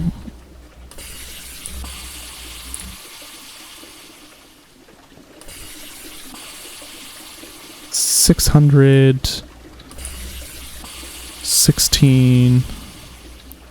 Network transfer 24,000.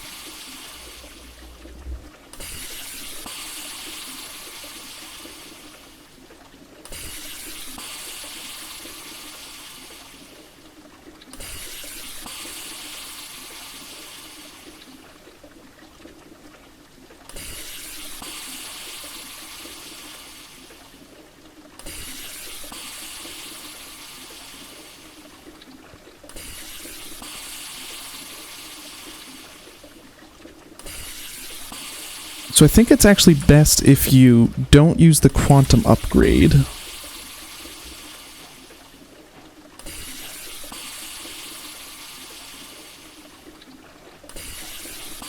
$328 for this, because I don't think you need it to operate that fast.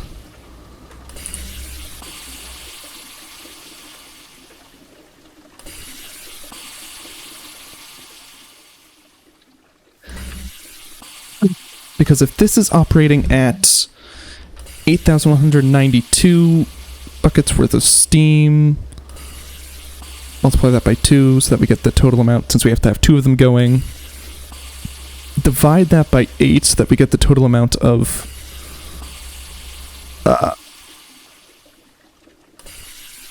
high pressure water needed. So we need 2,048 high pressure water per tick. Of that, 1,024 of it is going to be coming from the heat exchanger, because it's just going to be recycling it back. So we can divide this by 2. The other 1,024 needs to be coming from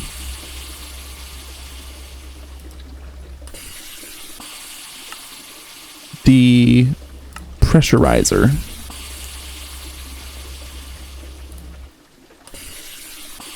Get 1,024 of this. We need to have 8 recipes worth going through every tick.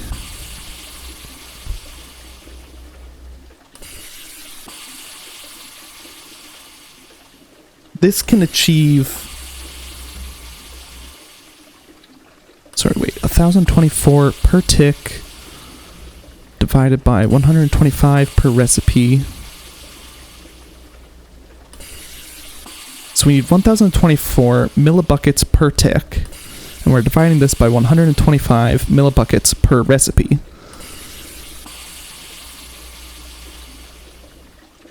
So our units on the outside of this is going to be millibucket divided by T divided by millibucket divided by recipe, so R. So what we can also then do is, and this gives us recipe per tick. That should be the, so it should be 8 recipes per tick.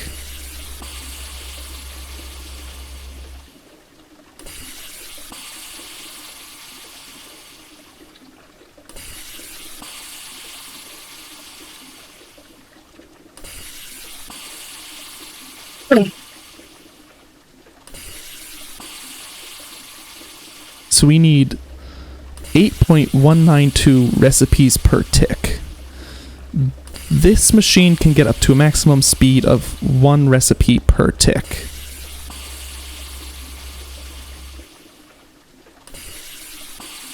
So this shouldn't be able to produce enough high pressure water to sustain itself. But it was. How was it producing enough?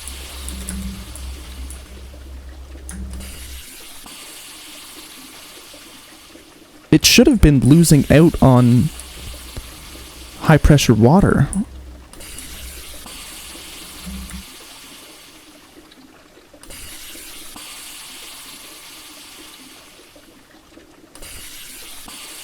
How high does this get? 163?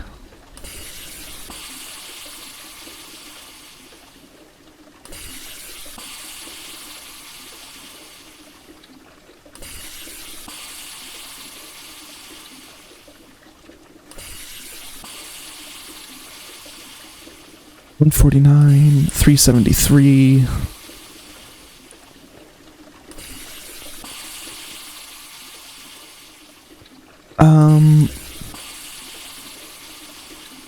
I just want to know something. Does this... It doesn't.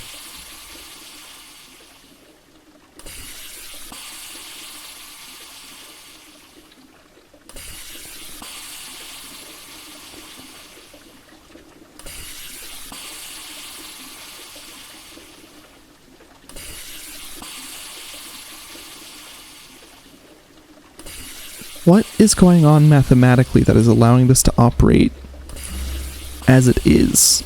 Like, this shouldn't be building up. Well, actually, the reason this is building up is because despite...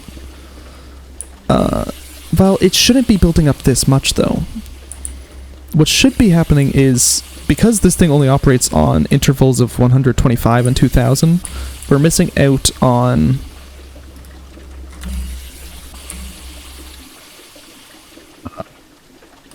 48 millibuckets per tick, essentially.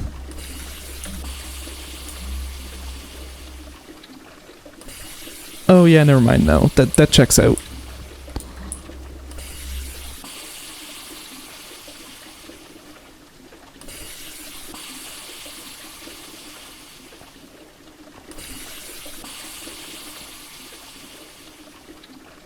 Well, that gives me the idea. What happens if I... build a second one?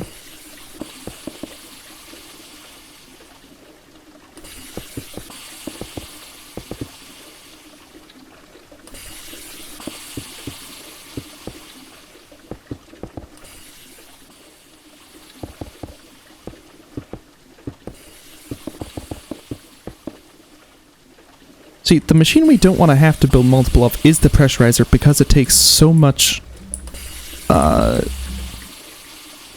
energy just to pressurize, but I don't know why it's working, which bothers me, because I'm no longer providing it with infinite energy.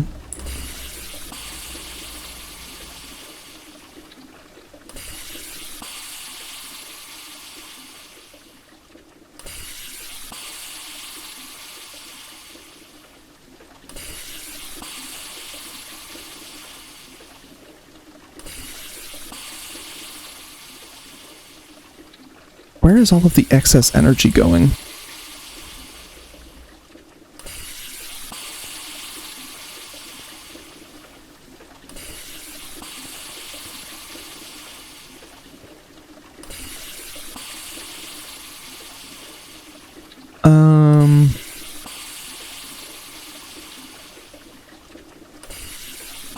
Oh, it's just going into these, isn't it? It's just charging these up, that's why. Never mind.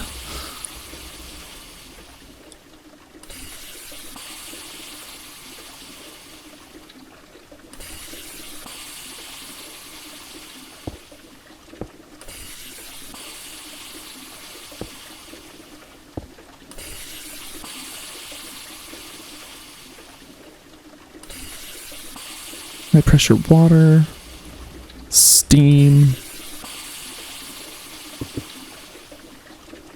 out,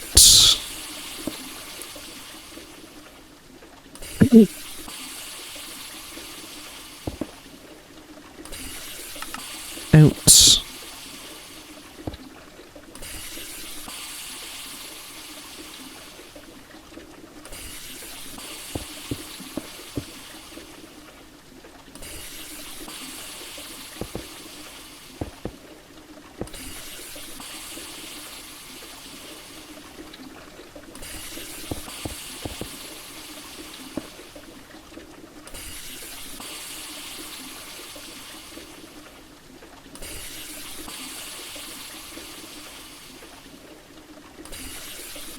Ah, I know what I forgot.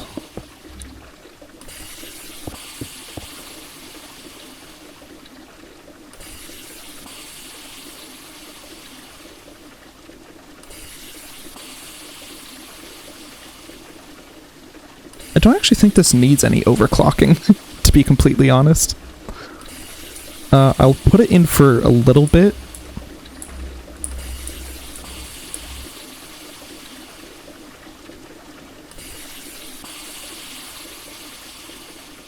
So that should deal with the excess steam. It's not really an issue, but it's more of a conundrum of why am I producing more steam than I'm using?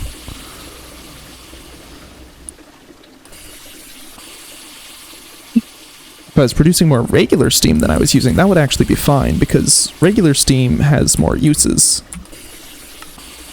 Like, I will need to set up like a third one of these just to produce regular steam. Or otherwise I will have to use...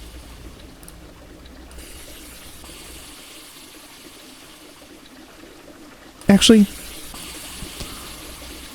that's a good question. Why don't I just do this? So I would need to have 2 of these going. Well, actually, we know that this operates at 300 times 300 at maximum capacity, so that is 400 ticks divided by 300.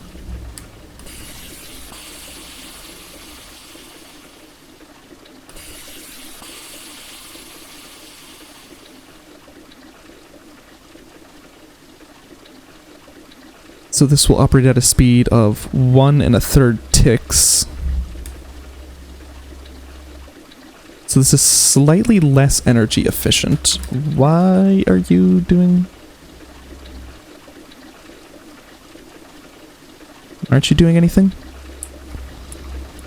Oh, it's because this is producing enough...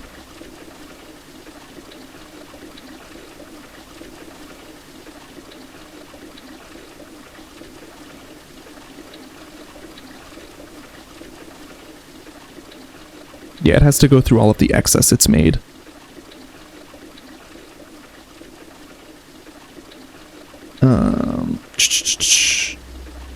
Not bucket, not trap. What am I? Tank. That's the word I'm looking for.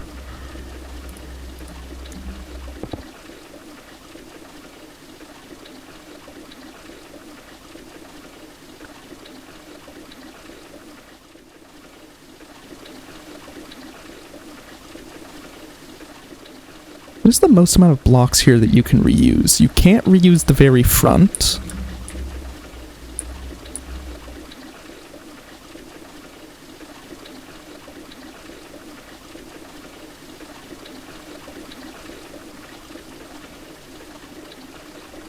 Well, obviously, if you built another one right here, you would be able to reuse one pillar. If you just... Sorry, I need to test something. This is also a completely pointless endeavor.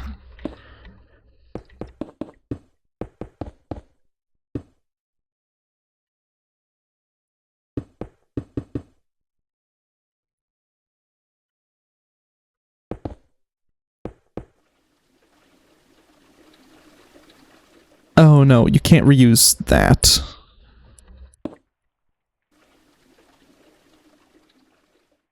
So you could reuse that much. Is there any way to reuse the center here? No. But you could maybe reuse two of these things? Because you can't reuse this. But maybe... if you did this, you could reuse two?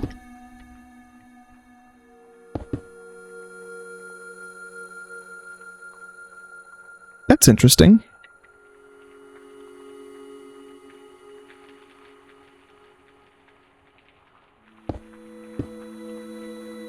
And it has to face into the machine itself. And it can't be in any of those, so it has to be in one of these two places.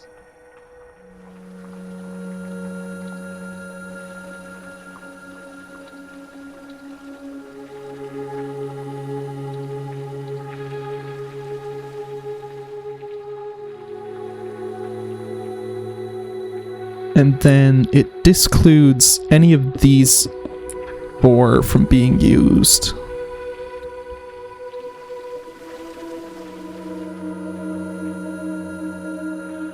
Because you can't share hatches.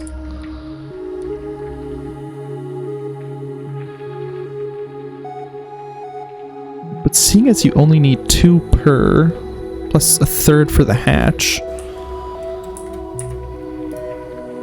you probably could get away with doing yet another one right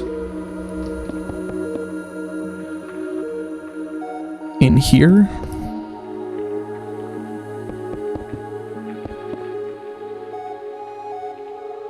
And another one here. I'm thinking if you did this,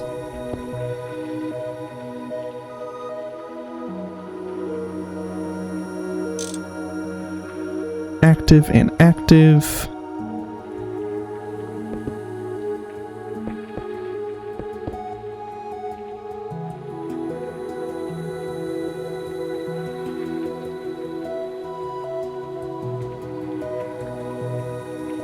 And then all of those are shared. So you can't use any of those. So in turn, you can't do this many. You can't do 4 connected. Because even if you do something like this, this, this... Oh, wait. It should be on that side and that side. That side. Because even if you stagger them now, all of those are shared. Oh, no, no, no. If you do it like this, it works. You just make a mega pressurizer. Right? Active, active. Because this one is using these 4. This one is using these 4, which means it doesn't touch these 2 from the previous one. This one is using these 4, which means it doesn't touch any of those. And this one is using these 4, which means it doesn't touch any of those. So this way it works. You have to stagger them all around, and then you get a mega pressurizer.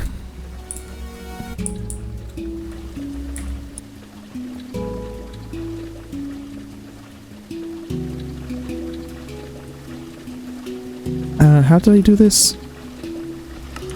2, 1.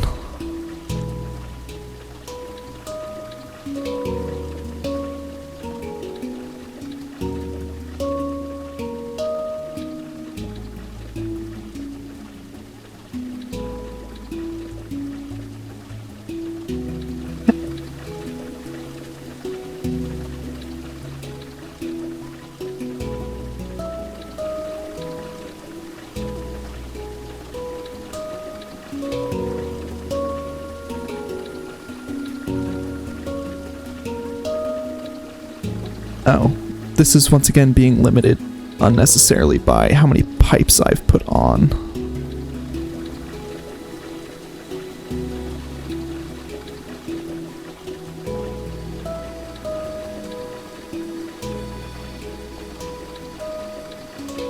So you need at least 17 pipes for the steam. 14k, 14k. I'm not actually sure if 14k is enough for this one. I might need more water pipes.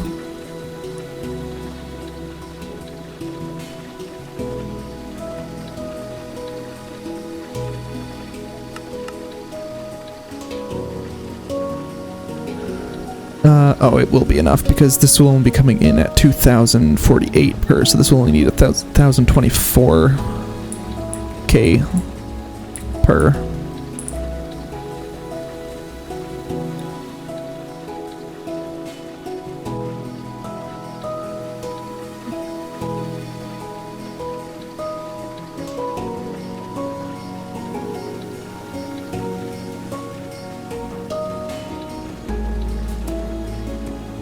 I wish I had an easy way to fill up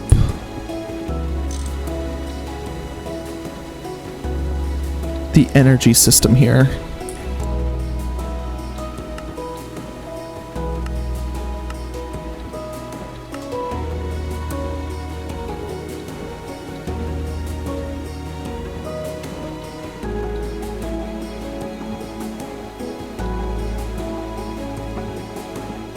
Because I am curious to know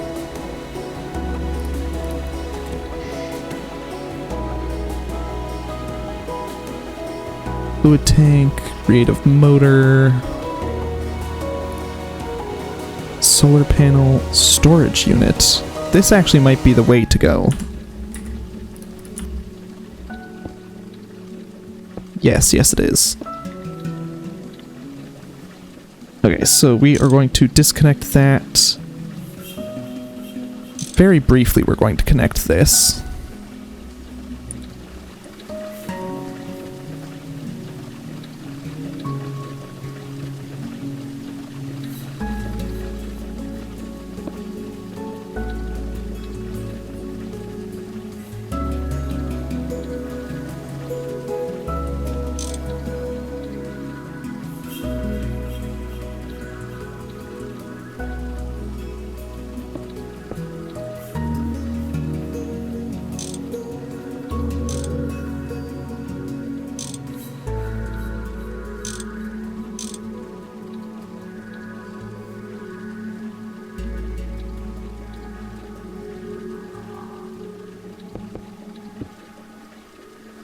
$2.5G.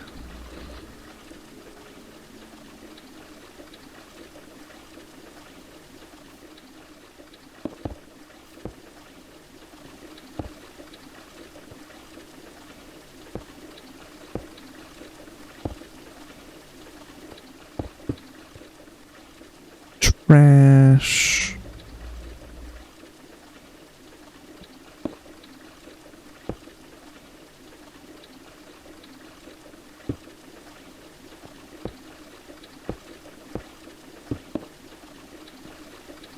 Does this give us a sense of how much energy is coming in and out of here? It does.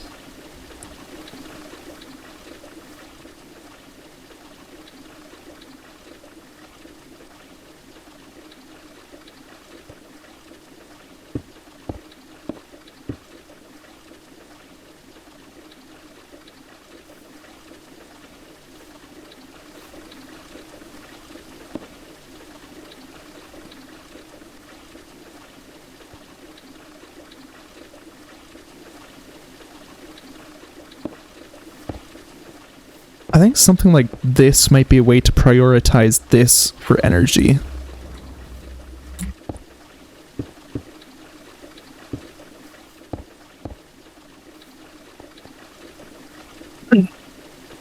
because now energy comes in here, goes into the superconductor storage unit.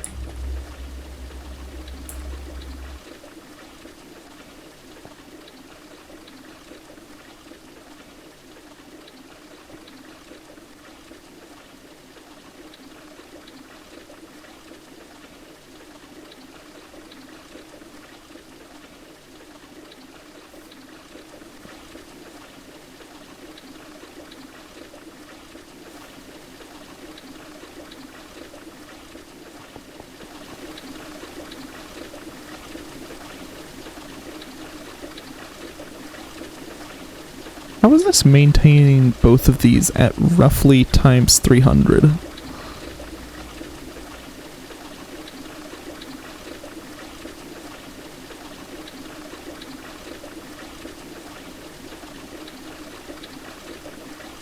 Tank, let's quickly...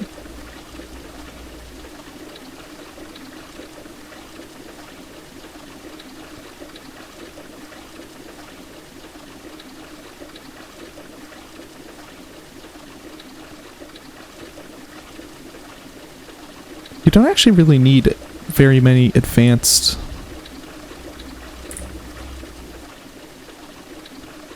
hatches for this setup. Like these just need to be able to output 1,000 per tick, which means they only need to be able to hold 1,000 per tick. Specifically 1,024. These need to be able to hold 2,000 per tick, so like bronze hatches will work for these.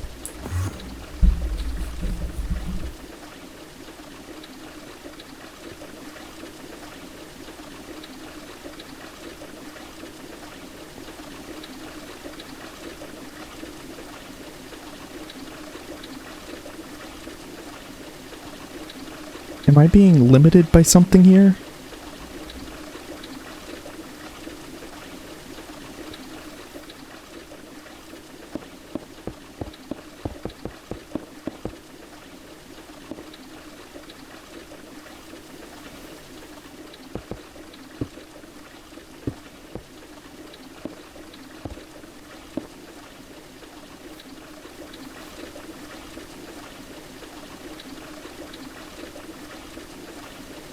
Because this should only be holding about 16,000 per tick. I don't know why it would be above that. Because this... Well, it says it only reaches peak efficiency with constant use. I would have assumed that was to do with temperature, not with getting even beyond the 2,048. Because this is at 2.05, which is equivalent to 2,050, which I assume is just rounding from 2,048.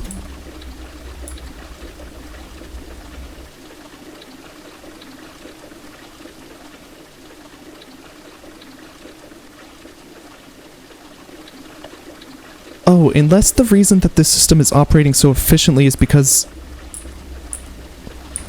It's because I built up so much that it no longer needs to operate with the pressurizer. That's why this is working. So that's how you reach peak efficiency with this. You have to have 2 heat exchangers going.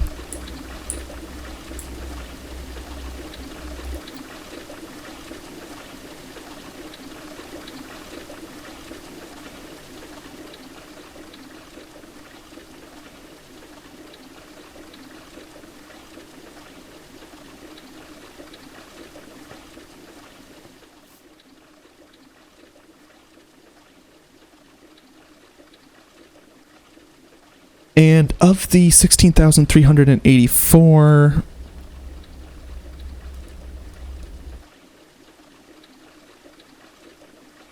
we can subtract the 15,700. So we're using about 684 energy, which roughly makes sense. Because both of those are apparently using 600 EU per tick, but they're fluctuating.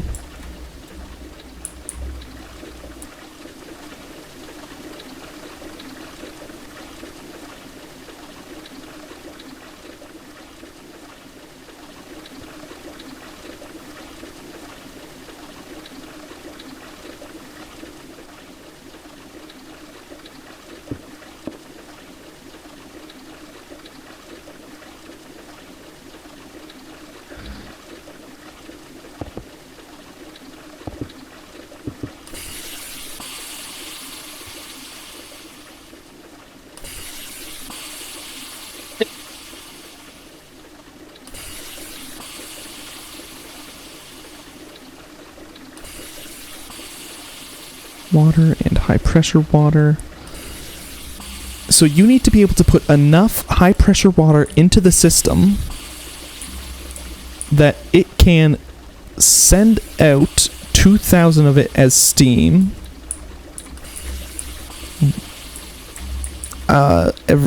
in one tick. So in one tick, 2,000 of it will be processed. It will be empty.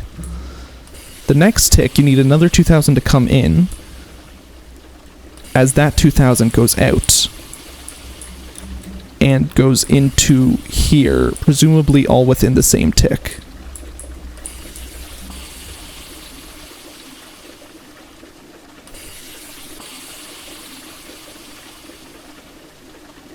After that, another tick later, half of that will be coming back in.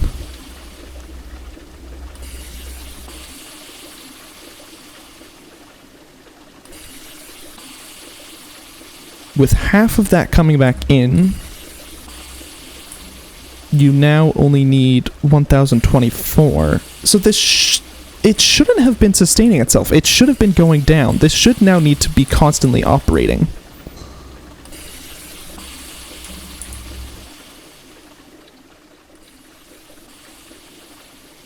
I really don't know why I've gotten so distracted with this, because it's literally not relevant. We're still in the electrical age. I should have been working on these machines and stuff.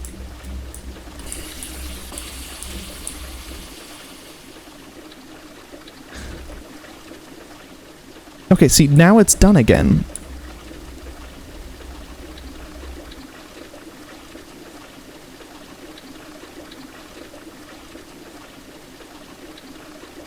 Okay, see, is this finally going to drop down to 16,000? Or is it just going to keep going back up?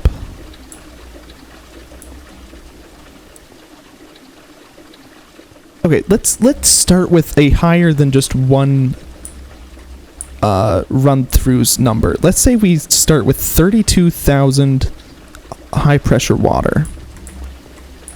That goes into the system, gets output as 32,000 high-pressure steam. From there, it goes into here. So we get 32,000 of this, we get 32,000 of this. From here, that will become 32,000 divided by 2,000. 16, so both of these will have to go through 8 recipes. Which will produce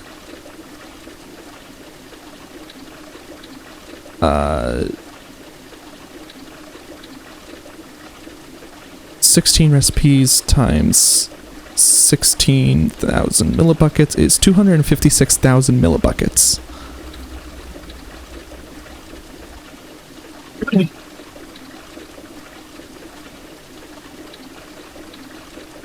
But that'll just be converted to power. So what we actually care about is 16 times 125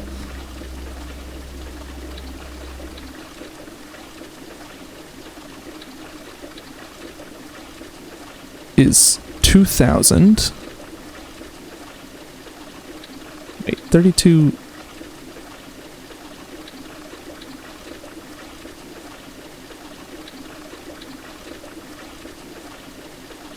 Oh, this is actually, this should be much worse than I thought.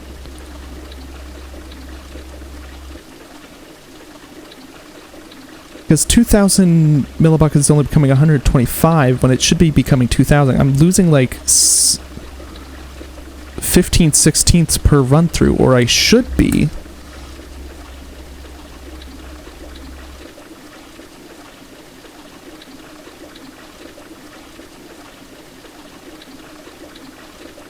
So 32,000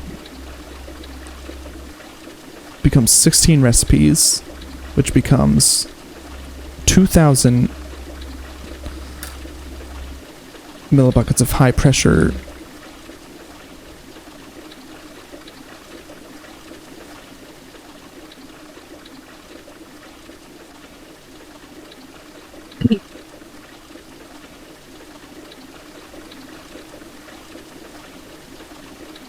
Will it ever turn on again? I am so confused.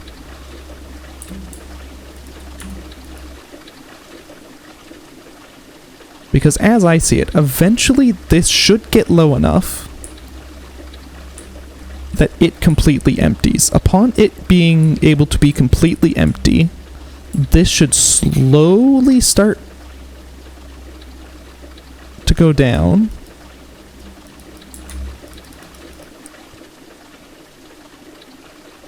At which point, this should reactivate.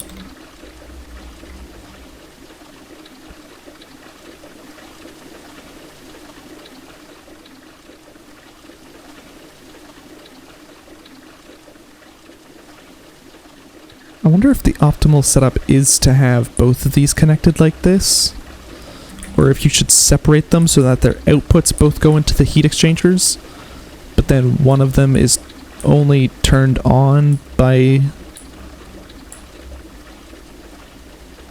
the heat exchangers and the other is run by the pressurizer and the heat exchanger, or something like that.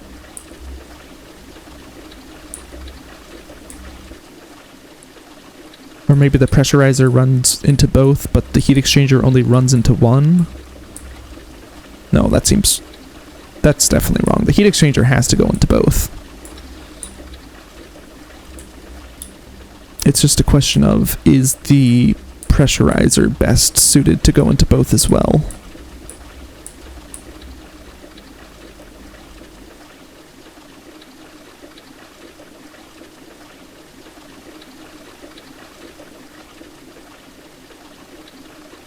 The nice part about this setup is if you just make these tanks bigger, not this one, that tank can actually be pretty small. So can that one.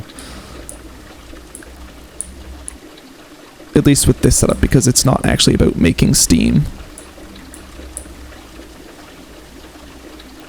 Okay, yeah, this is getting closer to operating at the speed I thought it would, where it should end up sitting right around 16,000.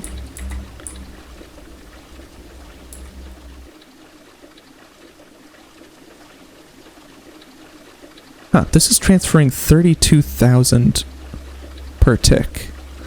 Oh, I bet you I know why. It's probably putting it between these two evenly. So the first tick that energy went in, it probably split 8,000 between both of these. The next tick, 8,000 came out of here, and 16,000 came out of here to give 24,000 to split between this, or 24,000 goes into this, gets split between these, 12,000 and 12,000. 12,000 plus 16,000 is 28, which is then 14. 14 and 30 is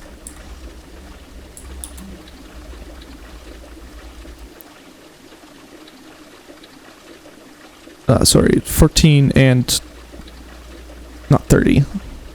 14 and 16 is 30, becomes 15. 15 and 16 is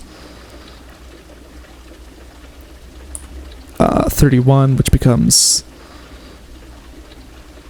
15.5, and then it's 15.75, and then it's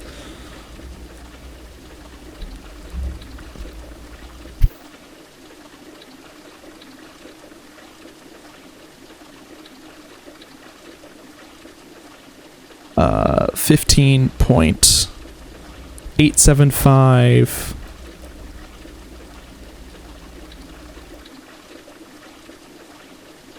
0.9375.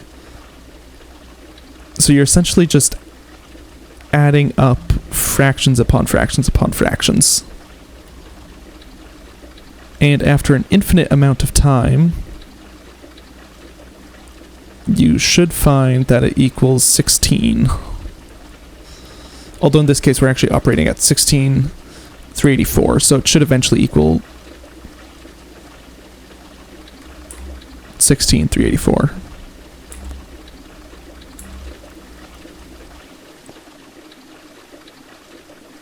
So this is the storage setup you want so that you can prioritize everything for making power, and then all the excess goes to here.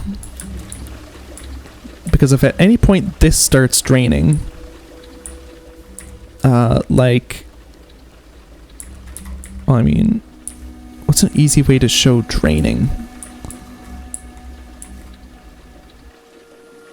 Oh, actually, you know what? I know a decent way to show draining.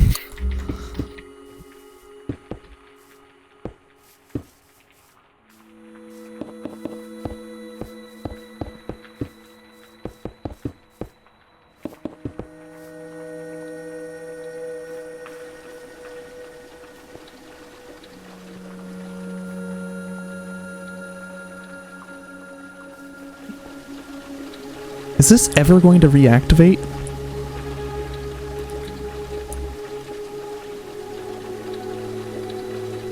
This has to lose enough high pressure water for this to be partially empty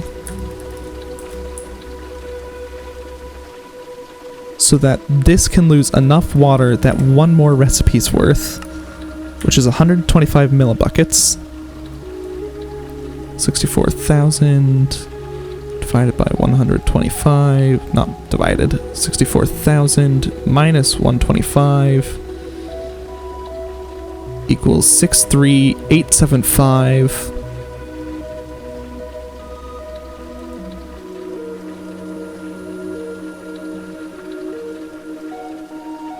$63875 then minus 63,986.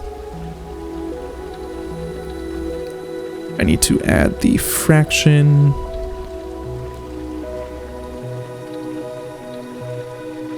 Plus 58 over 81.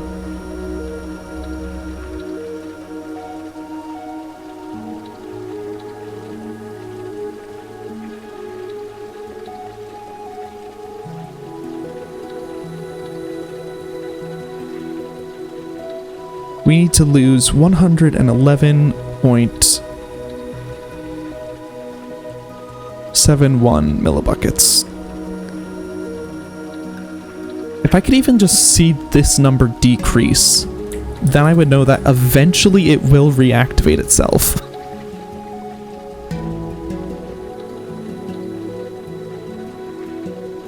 And I would at the very least be satisfied in knowing that I am correct in my math, and that it does lose high pressure water.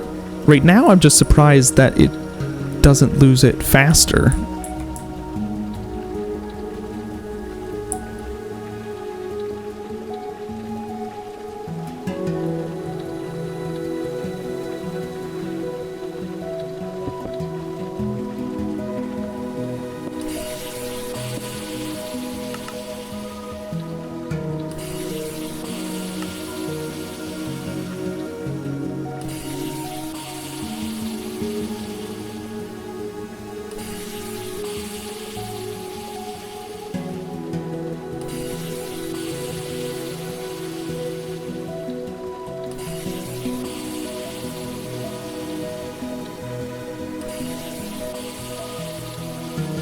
Oh, apparently this is only using 127 per tick. That would explain why it's not decreasing.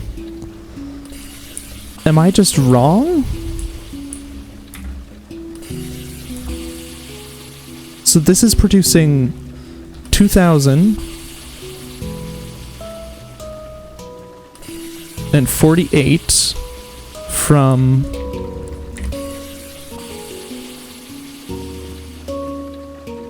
We'll just assume 128. 16.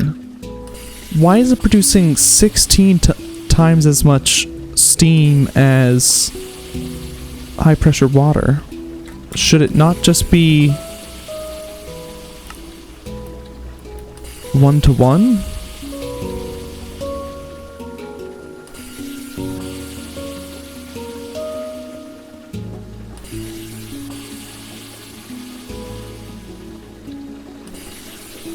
That might also explain why this is so much higher, because... Actually, no, never mind, that one doesn't. That one's just fluctuation based off of the time it takes for each thing to operate.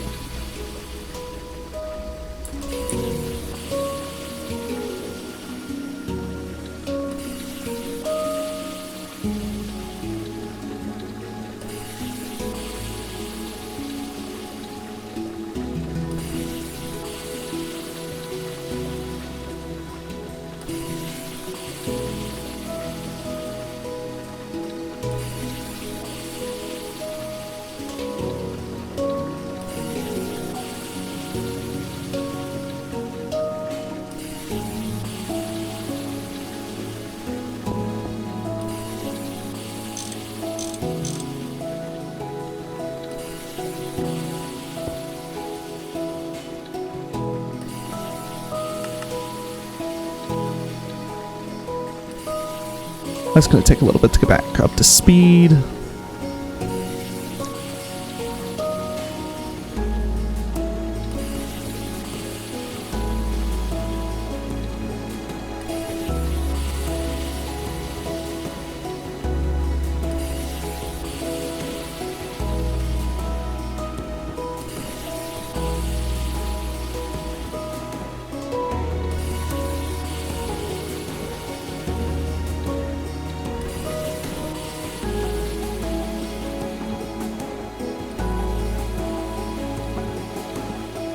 I wonder if there's some kind of like weird duplication happening somewhere in this.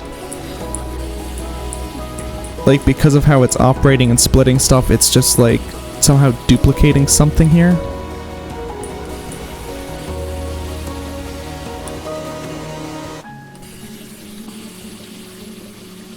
Watch. Temporal time.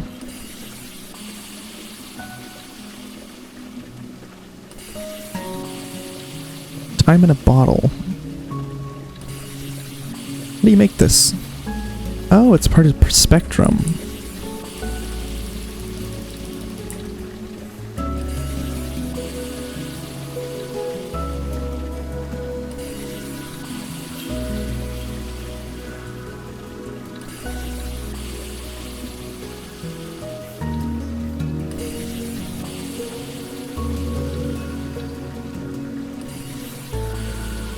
Is there a spectrum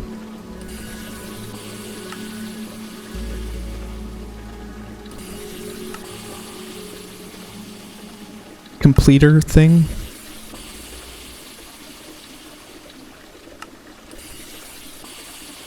Spectrum. Creative.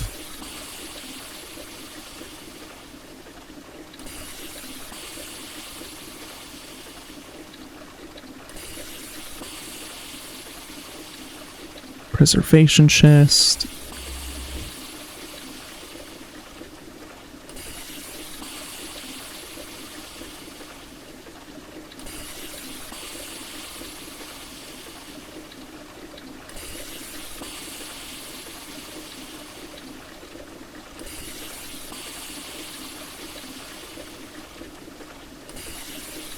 I was really hoping there'd be a thing to just like auto-complete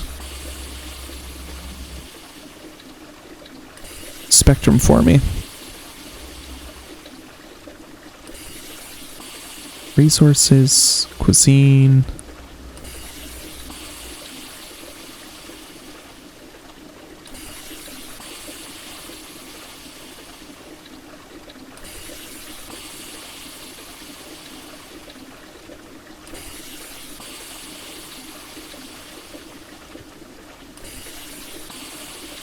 Functional.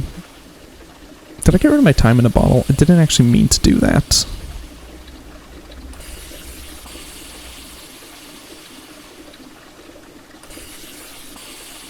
Book.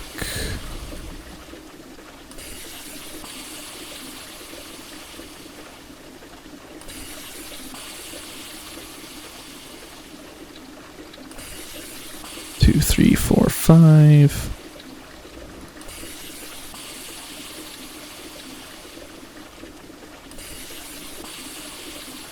Time in a bottle.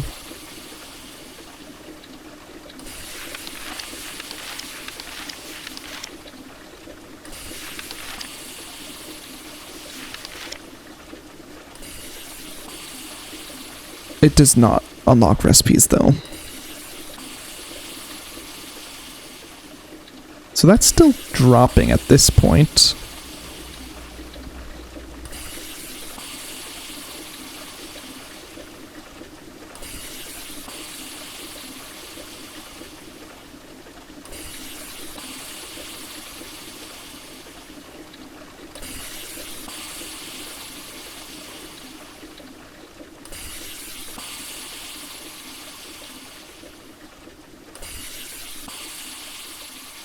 This is still producing 15,000 per tick.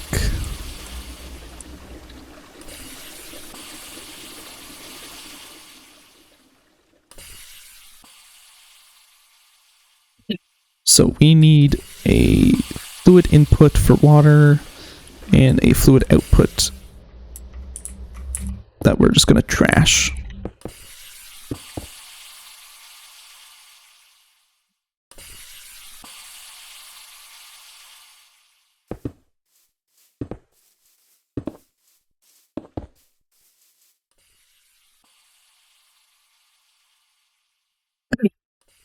Pipe.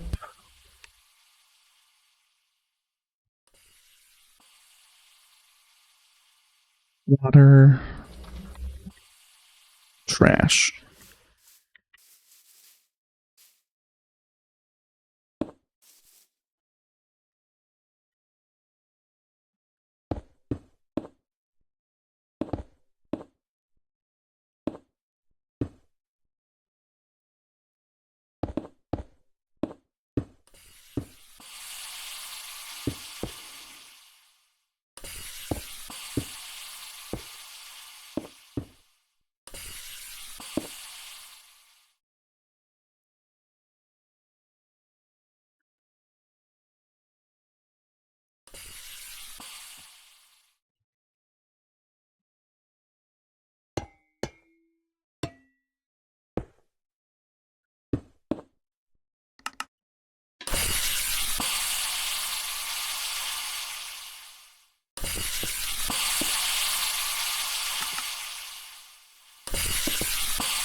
Okay, this is going back up again, so eventually it will turn off. Why do I have so much fucking steam? Oh, it's because I had a buildup of this. Tank.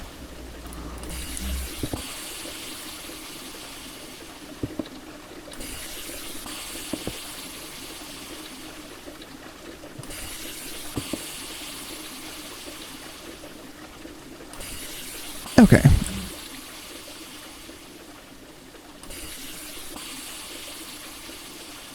So these are now operating at max capacity.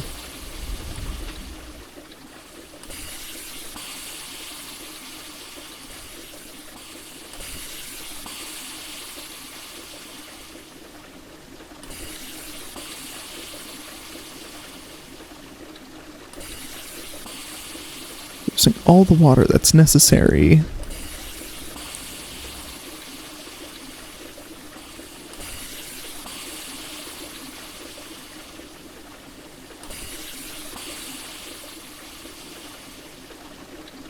See, not only are these things more energy efficient than the oil rig, they also take up less space.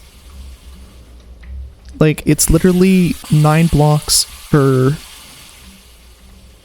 one of these, and it might actually be less.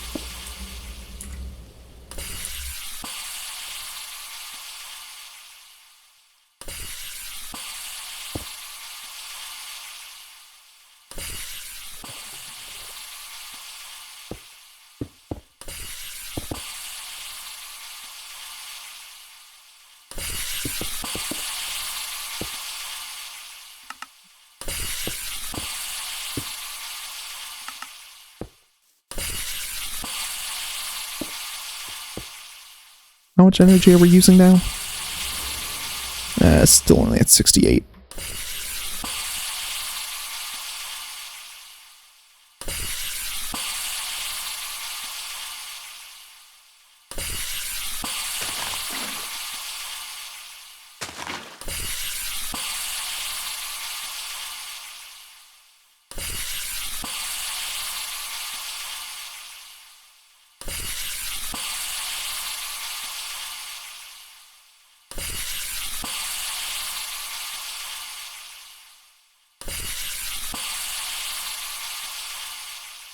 Let's see, it's producing 16,000 each time. It can only move 1,000 per tick, so that's 16 times per tick. If we assume that it registers that over a time of 1 second, that would be 16... That would be 16 ticks at 1,000 plus 4 ticks at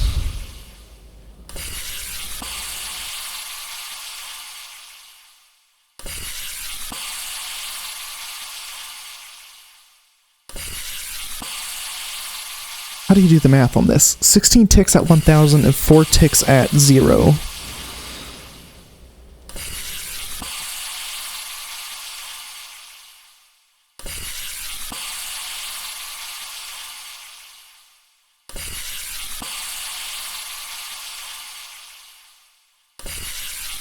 Over 20 would be 800. So it seems like it's doing it at roughly 4-second intervals. Or something like that.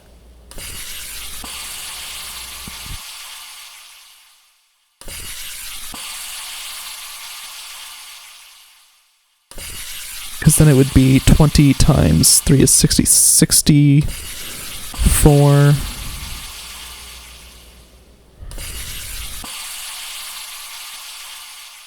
Out of 80? Yeah, okay. So it must be registering it on a 4-second interval. So it keeps 0 seconds for... So out of the 5 seconds, it'll have 4 of them in a little bit be with 0 millibuckets moving. And that will roll over until you get the 16,000 water.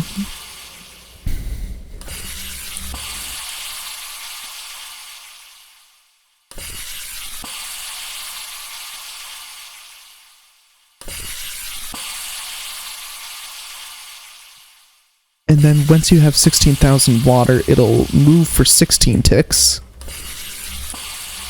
And then it'll register, oh hey, of the last 4 seconds, it's moved this many millibuckets. So it's averaging 200 millibuckets per tick. Okay.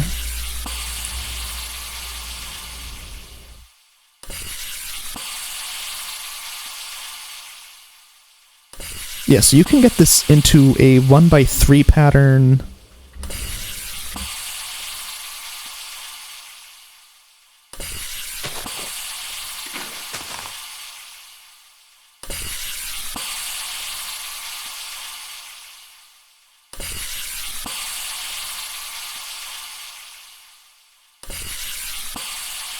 Or a 2x2 pattern.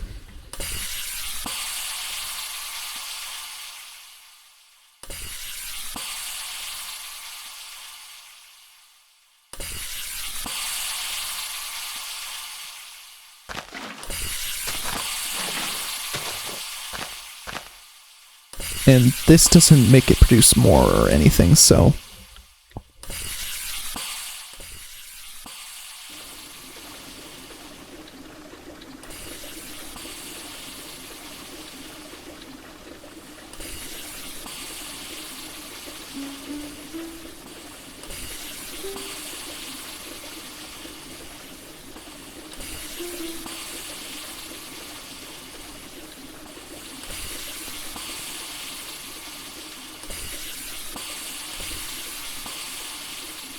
kind of impossible to tell how much it actually speeds it up, but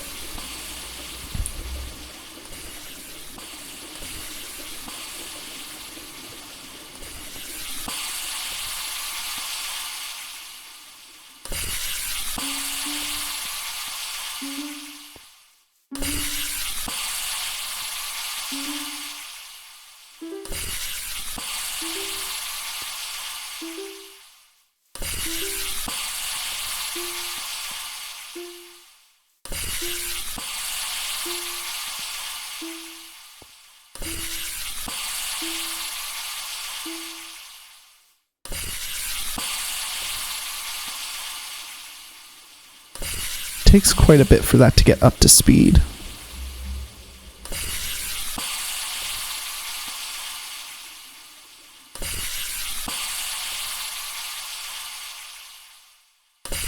Why is this only at ×2?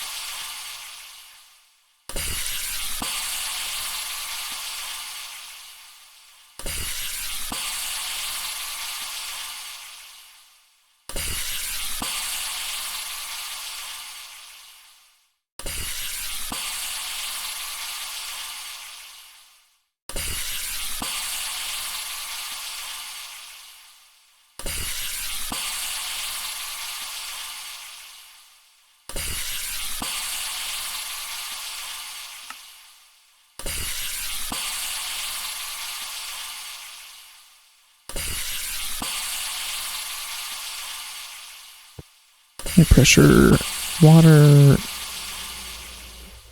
heavy water steam, high pressure heavy water steam.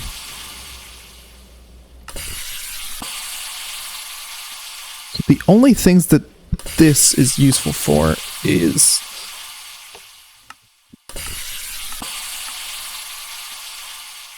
this setup when you need to convert between types of steam and water. Actually, when you just need to make water, because the heat exchanger handles the conversion. And it's better at doing the air intake.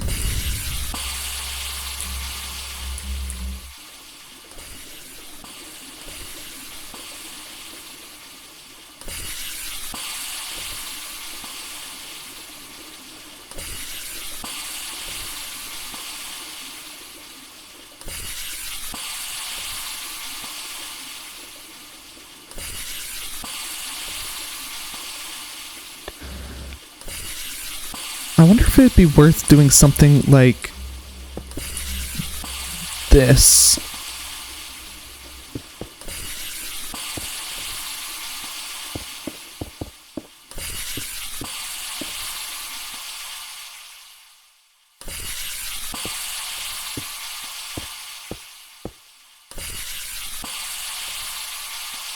Because with this,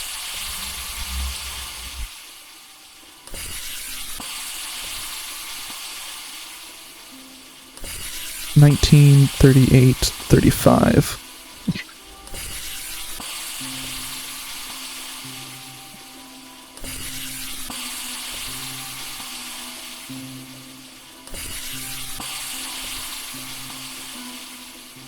Because now energy can come into here, go through here, get split between these, and then so long as there's excess, this will join with this, and eventually this loop here will result in an extra 16,000 in reserve.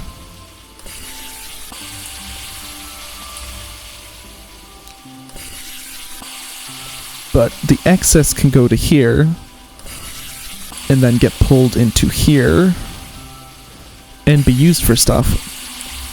But it will also go back into here, which will then be split between these two, and that will add a little bit of extra to go back to through here, to be split between these two. So it'll just constantly be funneling energy in this loop,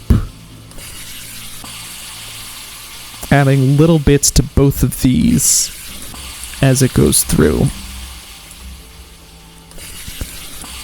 And then,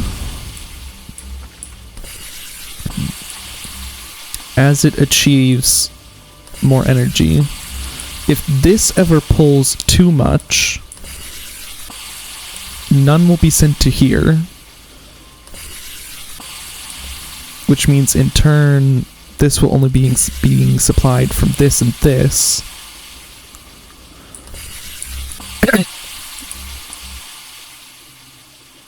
But this will also get drained. And if this gets drained, I'm not sure if this setup can actually prioritize this enough to keep it going constantly. This should be about to stop.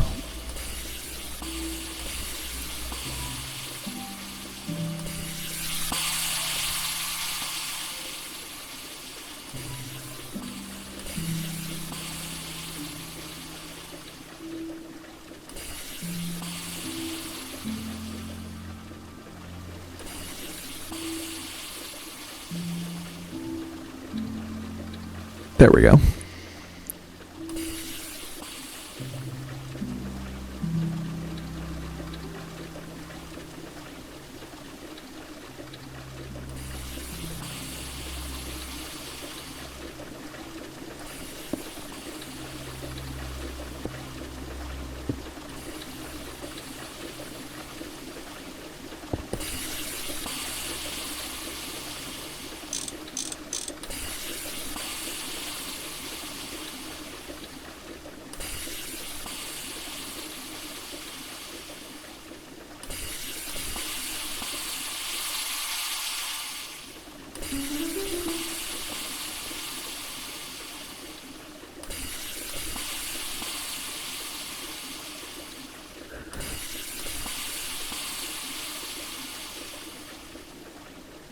Okie dokie.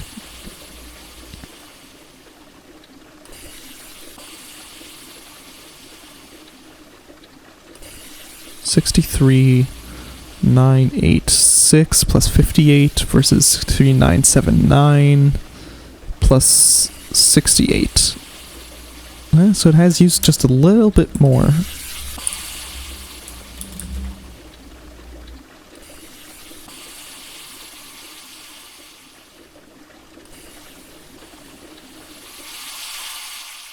This is only using 800 EU.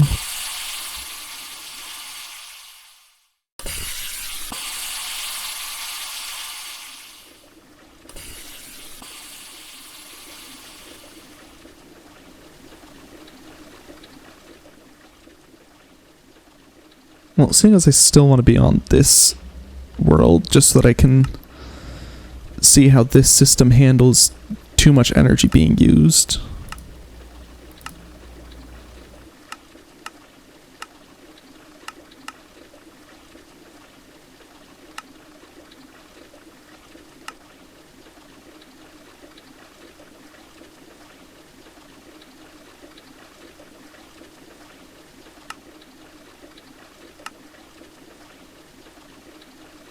So when a thermal neutron hits it,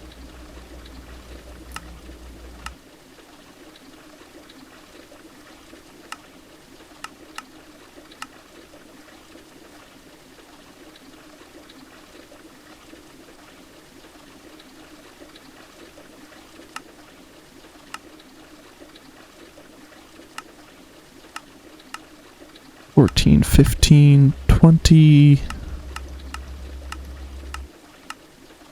$15, $14.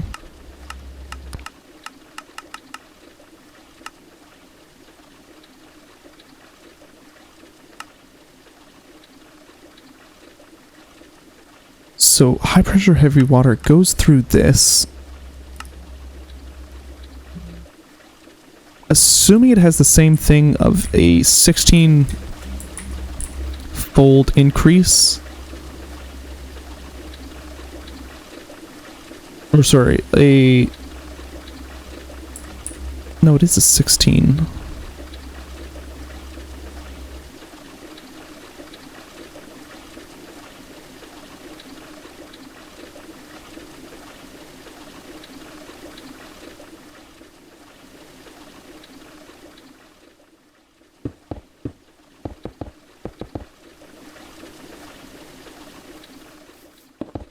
input,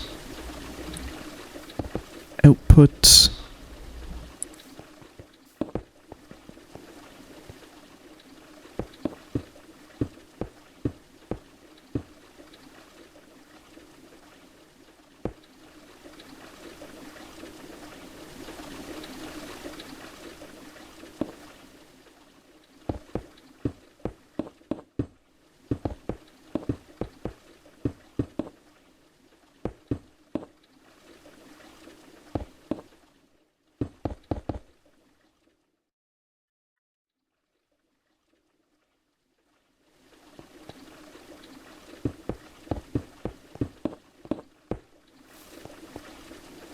oh yeah, how many millibuckets is this using? I should check that.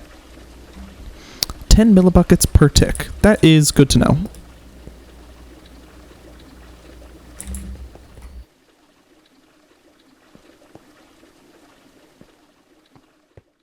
So 10 millibuckets per tick.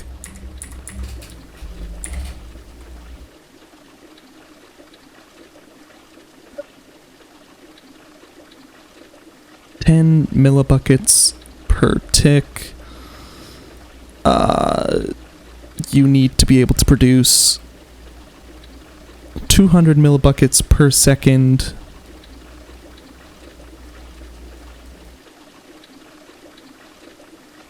Which in turn is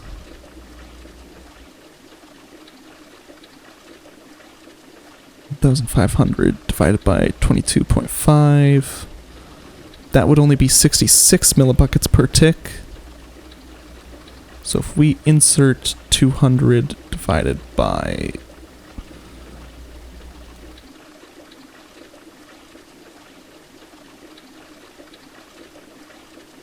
we would need to achieve 3 times speed for that recipe. But if we go with the other recipe,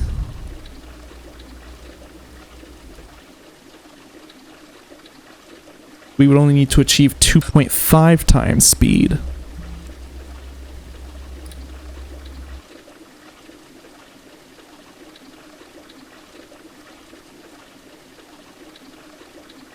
Which is completely achievable.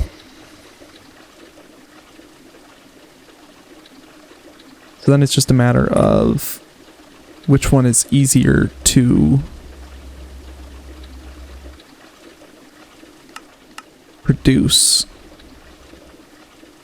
Biodiesel comes from raw biodiesel, comes from ethanol, sodium hydroxide, and plant oil. Plant oil is easy enough to get. Sodium hydroxide comes from brine, or sodium, oxygen, and hydrogen. Probably not too bad. How do you get diesel? You need to get heavy fuel and light fuel.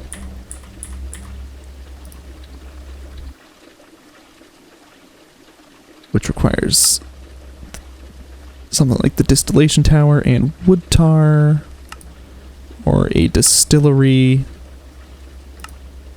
and wood tar. No. So we would need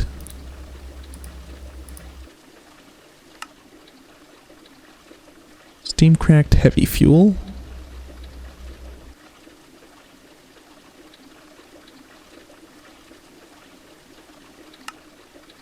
sulfuric heavy fuel,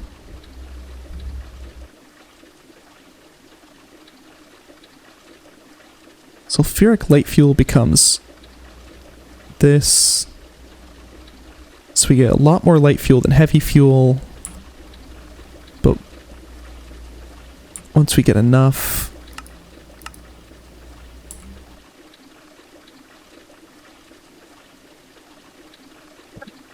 is this 1-to-1, 1-to-1?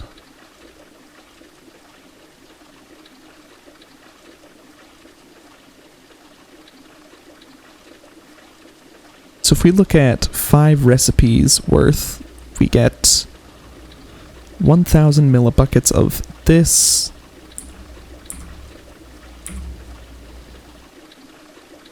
which will eventually become 500 extra millibuckets of light fuel.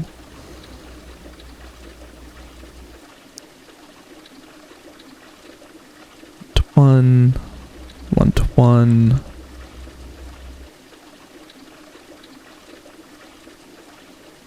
15 benzene. Wait, does this light fuel?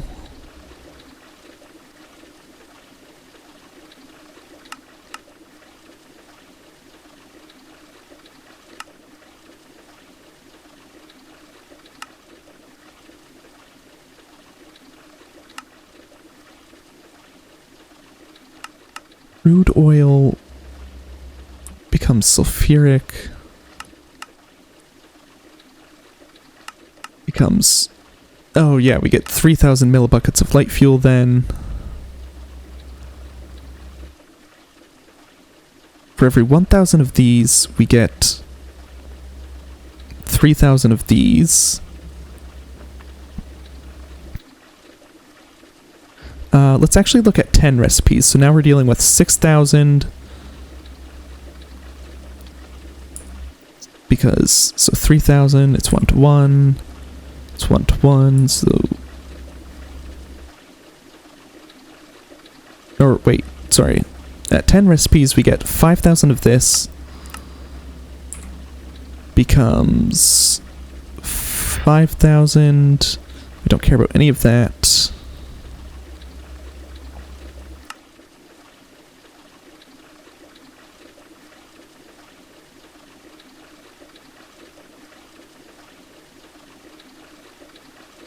Becomes light fuel.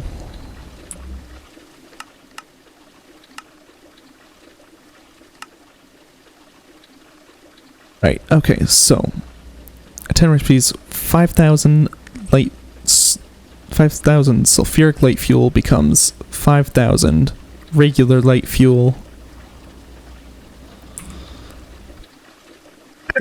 2,000 sulfuric heavy fuel.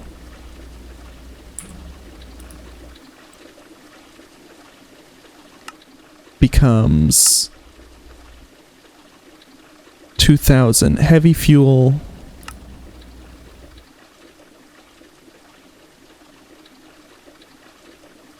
And then we get 6,000 diesel from that. We also get 1,000 extra heavy fuel.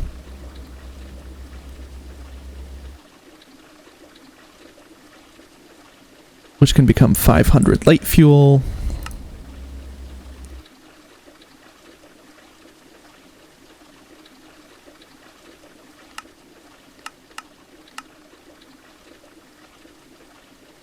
Which can become all of these.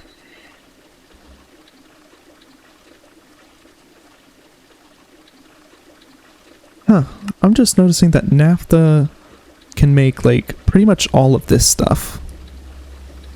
Steam cracked heavy fuel only makes some of these. Same with light fuel.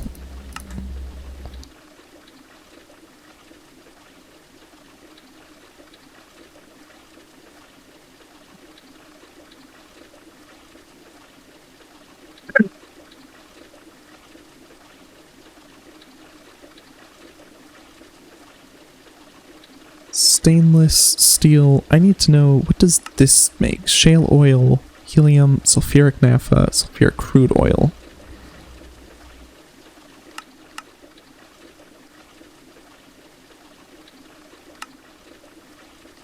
Ah, okay, so it still gets you to crude oil. So you get 4,000 millibuckets at a time. Which gives you 450 times 4 is 1,800.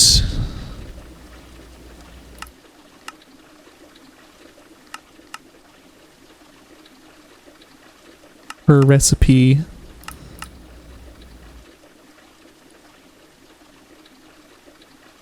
So a 2% chance, and you get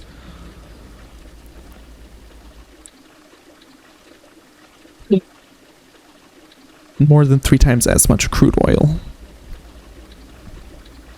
It just costs more energy.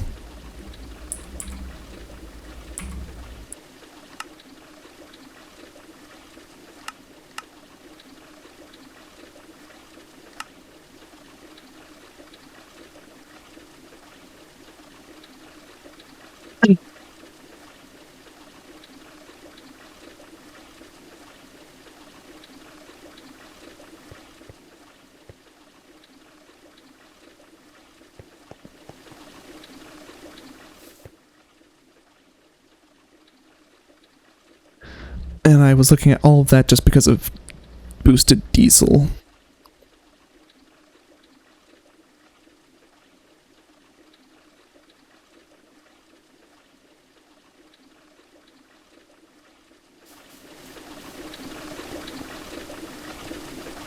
What is this operating at?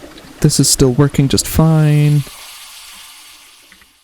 These are all up to 2,500, so that means we are operating at about 5,000, 10,000.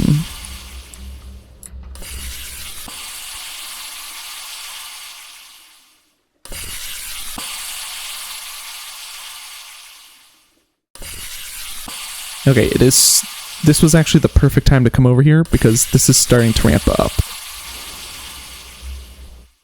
We have passed 16,000.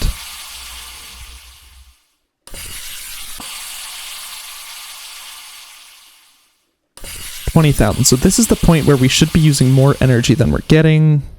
Although these have quite a bit in reserve.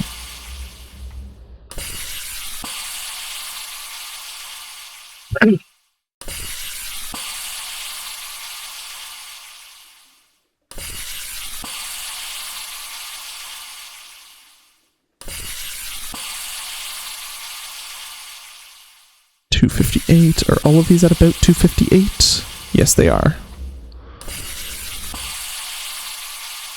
Okay, it's gonna start going down quickly now.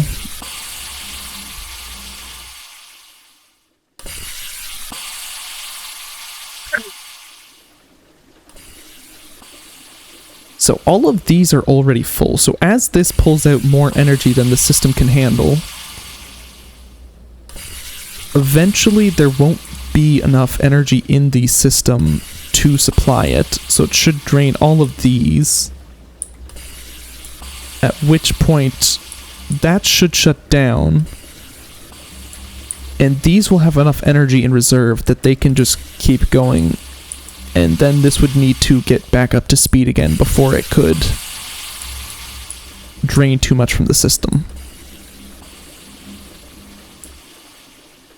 And these will be prioritized for getting back up to full. So this system should be able to correct itself if something pulls too much energy. That's the theory.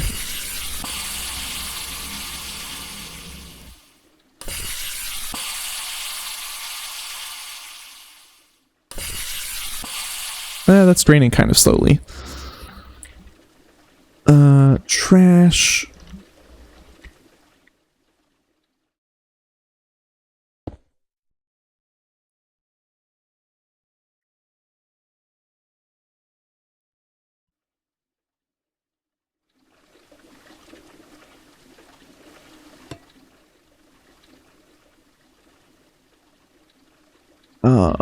Water.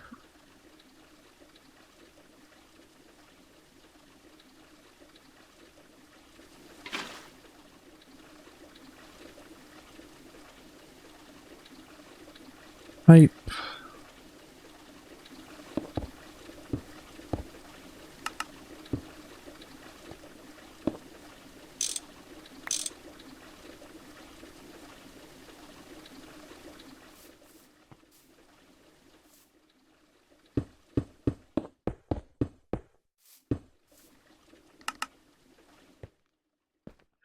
What did I want to check here?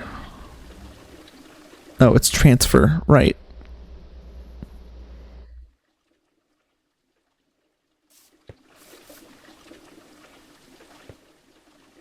So this is using 63 millibuckets per tick, and this is producing presumably about, I'm just going to say 64, because then this can be 1028, and they'll divide nicely. Sorry, 1024, not 1028.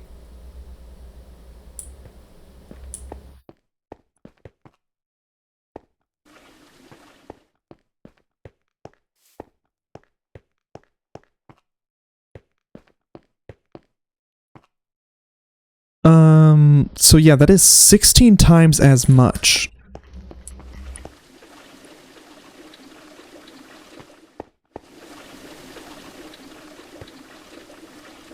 So because we're getting 16 times as much going in, that means this doesn't require 128 to achieve 16,384. If we divide this by how much EU we get per Steam thing, that means we get 2,048. Or that... So we need... words are failing me. In order to maximize one large steam turbine, we need 16,384 EU per tick being processed. To get that much, we need 1/8 of that in high pressure steam. Or we need all of it as regular steam. To get 1/8 of it as regular steam, we need 2,048 millibuckets of high pressure steam per tick. That's why we need 2 of these going, because this is only producing 1,248. To get that much high pressure steam from high pressure water, we need 1/16 that amount of high pressure water, which is 128. Okay. Now if we go back up the chain to 2,048,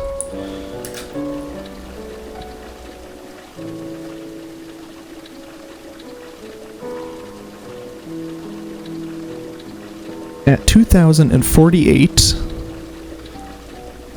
we will be producing about 128 millibuckets of high pressure water. So it's a closed loop system. Once you get enough high pressure water in there,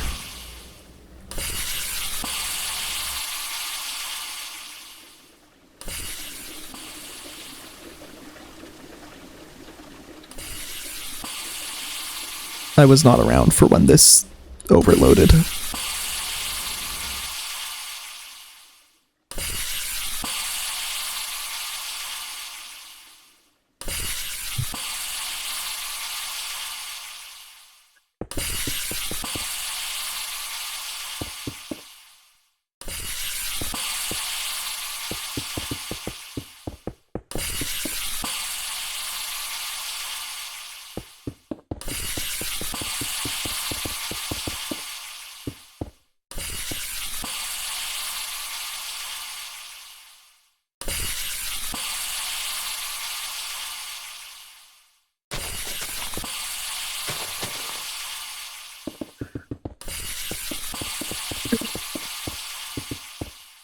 And because it's a closed loop system, it means once you have enough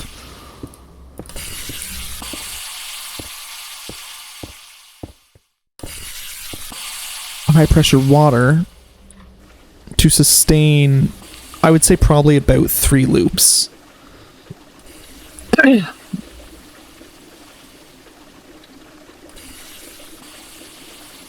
Although the easiest way to do it is to just have it go until you have enough for the lowest tier hatch and the lowest tier tank.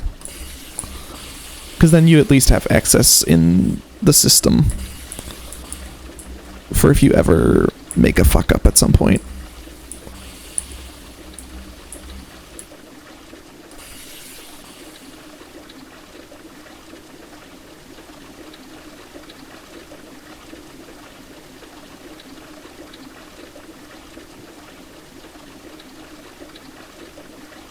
If I just stop supplying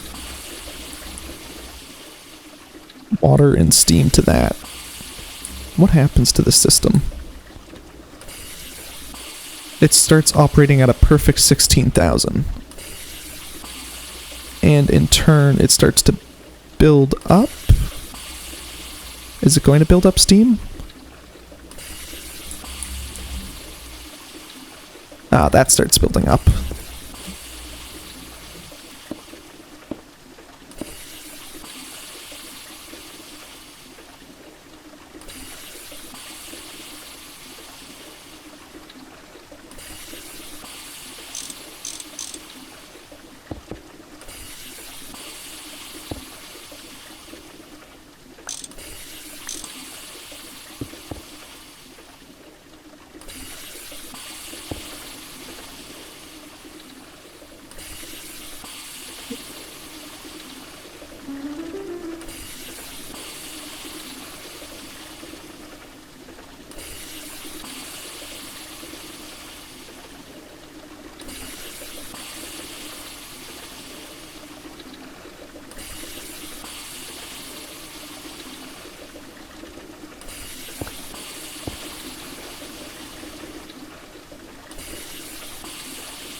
See, that just stays in place on the block.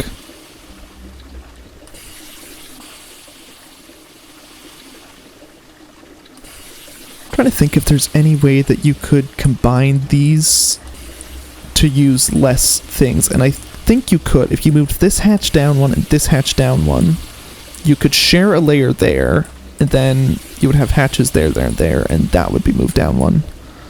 And then you would have to move this up to the top. Or alternatively, put it in the back, in the middle. It would definitely be possible, especially if you consider that you can also use this corner. There is probably some hyper-optimal way that you could do it. You could also just share this entire face. Or this entire face, and then just have them rotated opposite directions.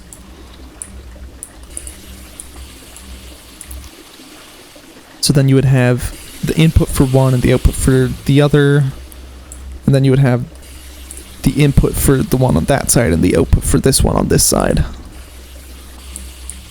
So then you would just always do your input stuff.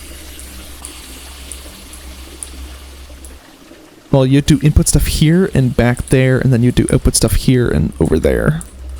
Which would be a little annoying for piping, but it wouldn't be bad. Plus, you have to make sure you have enough piping anyways to support all of the steam transfer.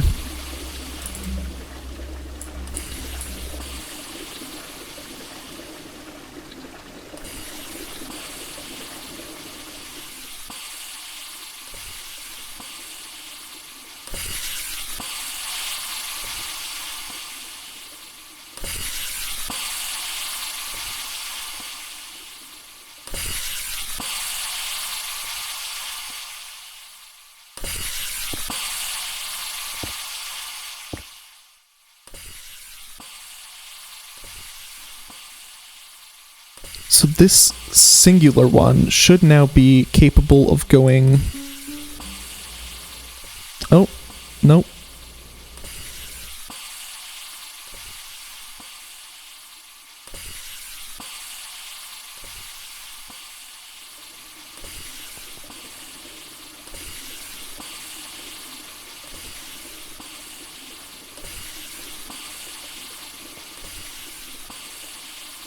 So it says 20,000, but that means, well, actually it says 19,000 something, but that's close enough that we're just going to look at it as 20,000. That means this can actually only achieve about 10,000.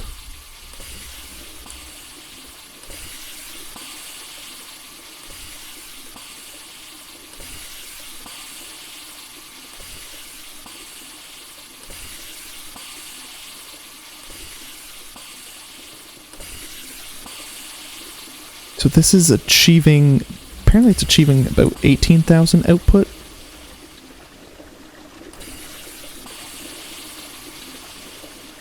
Oh, this thing has started up again. I guess because I shut this down, it did some weird stuff.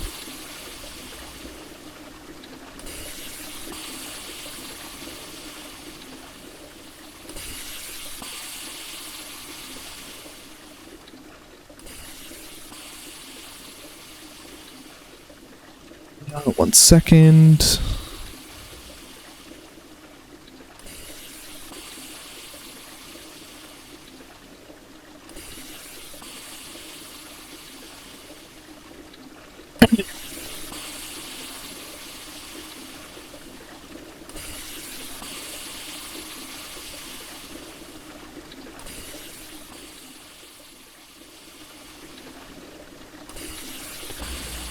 Which of these would I rather save on? Probably the frostproof machine casings. Although the biggest thing to save on was probably the stainless steel, so for that reason it might be better to share the top face. You can save on 3 of each of the heatproof and frostproof machine casings, but instead of only saving on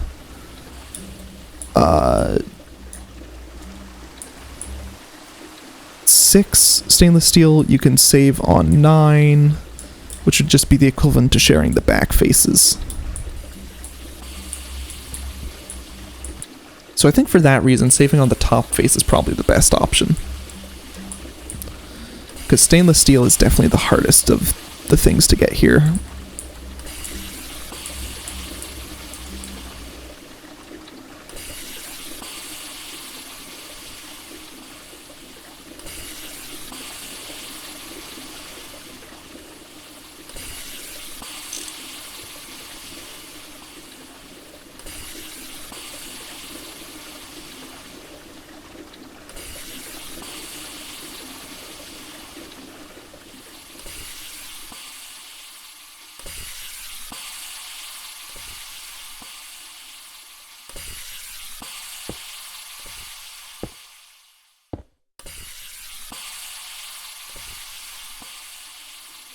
So this should now be able to sustain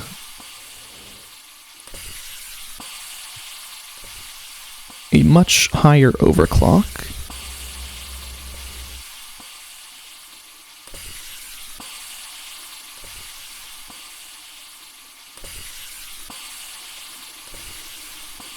I'm assuming it's half of this number, so about 15,000 to 16,000.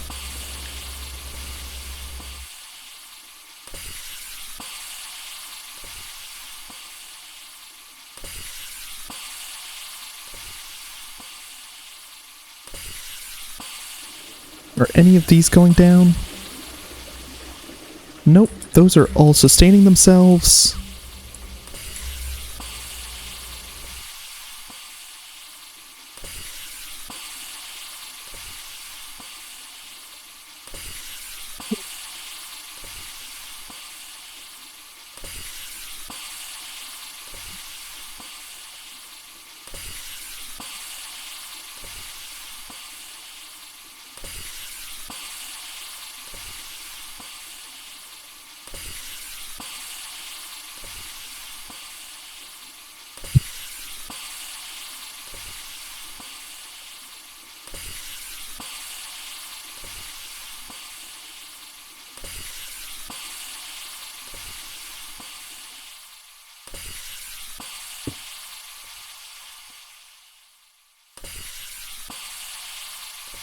So that is that much.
So this is times 130, which gets you up to 8,000 units per tick.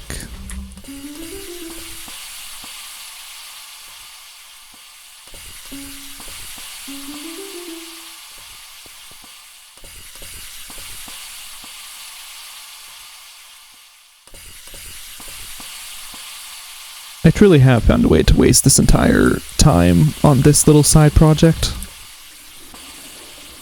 just trying to optimize it and figure out how it ticks.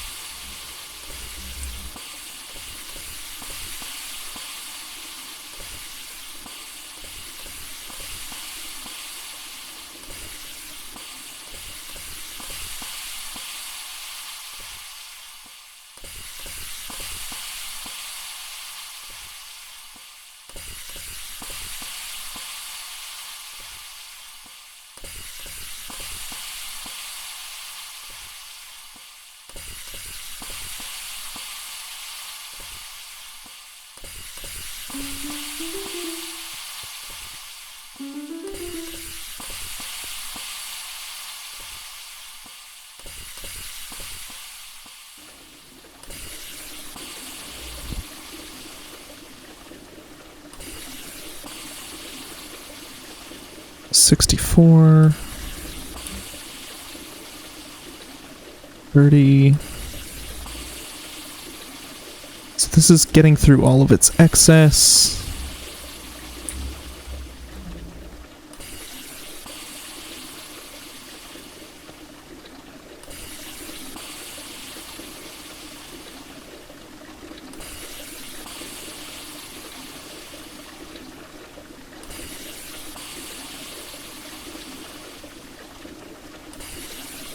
So if the other one is getting 125 millibuckets per tick, I need to get this one to manage 3 millibuckets per tick, which we can say is the amount of millibuckets it does divided by the amount of times it takes in ticks, which is 15 times 20 times its overclock, which in this case is just 1. And to get an overclock to equal 3,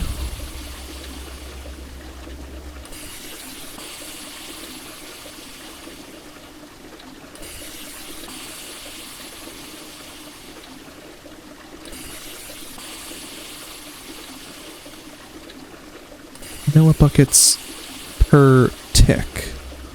Oh, I'm doing this backwards. It should be 15 times 20.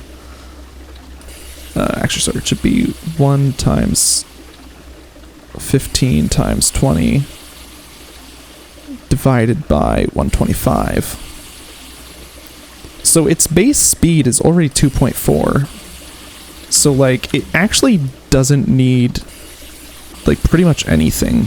Like, even just a single one of these achieves far more than I need it to.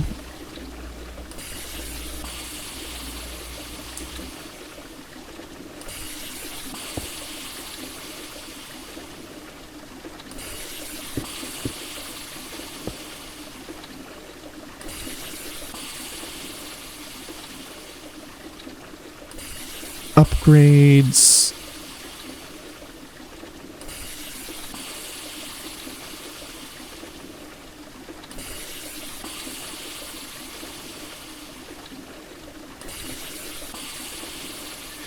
$80.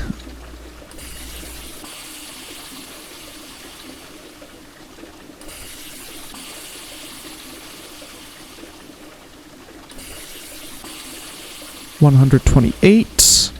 96, 72, 68. What if I just take them all out? That's times 64. That's still well over the amount we need it to be processing. I could also look at this as an issue of optimizing both of them.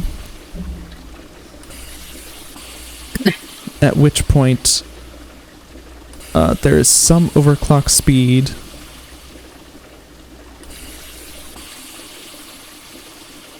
To 50.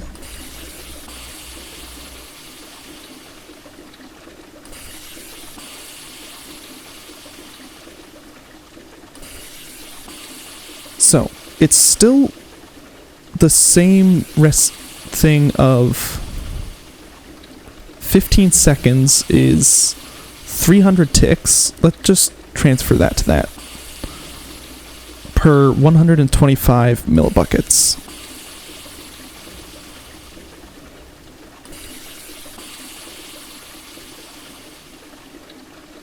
I mean, no, we want millibuckets per tick.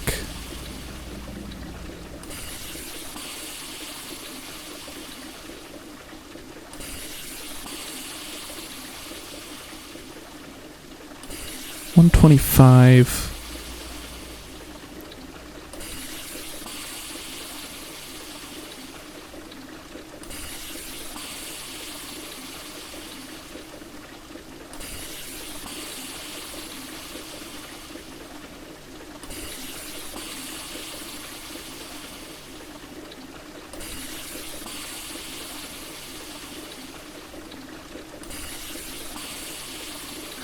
Okay, in order for this to work, we want there to be 125 millibuckets per 300 ticks.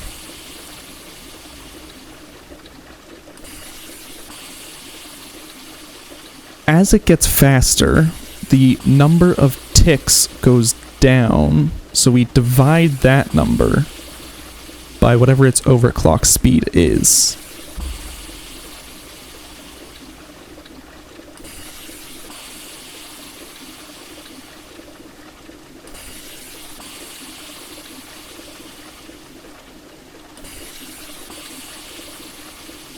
If we want this to be equal to 64, then we have to change our overclock speed to, well, 150 gets us pretty close. It's less than 160. It's less than 155. 154 is extremely close. 153 is too little. So if we got one at... Well, what if we double this because...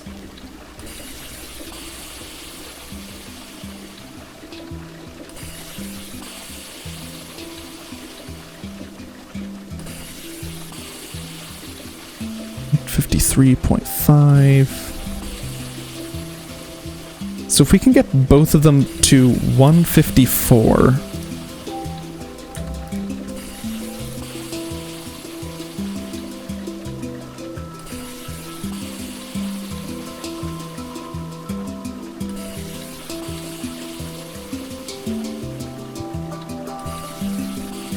Or, if we get 125 divided by 300 over clock speed 1,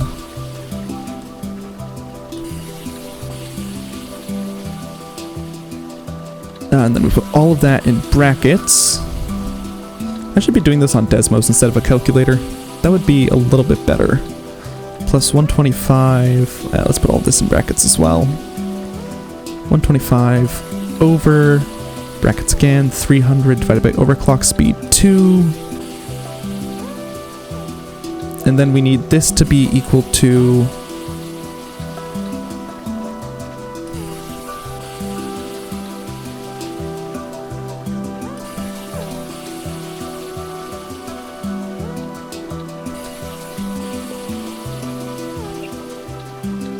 Okay, 1 second. I am going to open Desmos.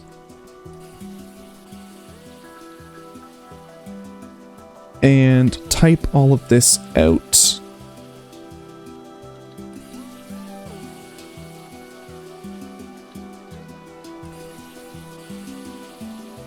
$300 divided by Y.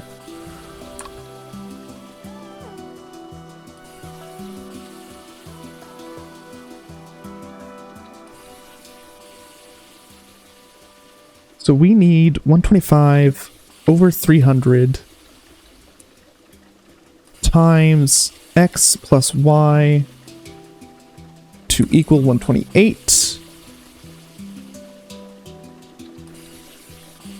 So that means we need 300 times 128 over 125, which is 307.2. to be equal to our overclock speed.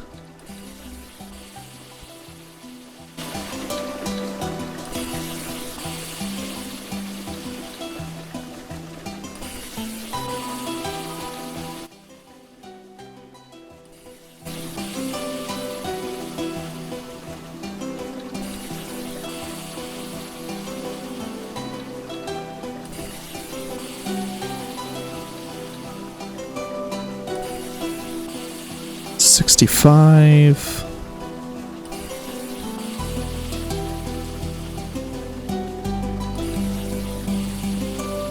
Let me just write this in chat so that I can more easily verify if it is 68, 69, I'm guessing. 70, 71, 2, 3, 4, 5, 6, 7, 8. 78 plus 50 is 128.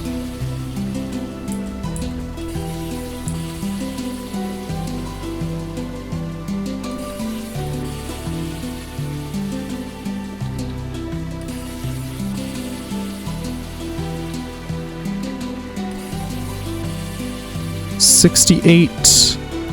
Is this 192?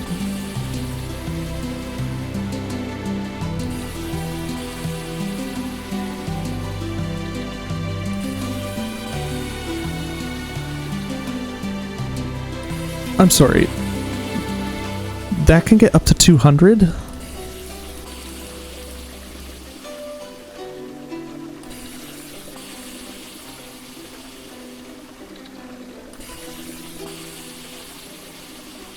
Okay, so apparently you only need advanced upgrades to achieve this.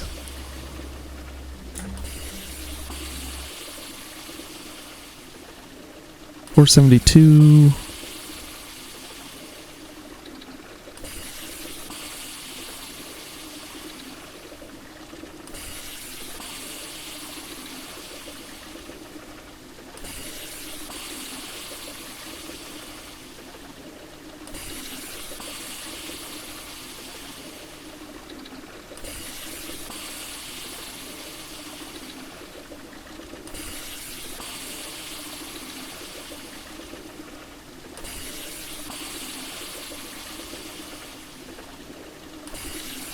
And you only need 4 of these. Well, I assume 4 of these is equivalent to 64 of these. No, it's equivalent to 64 of these. 512. So this is actually a really inefficient way to do them.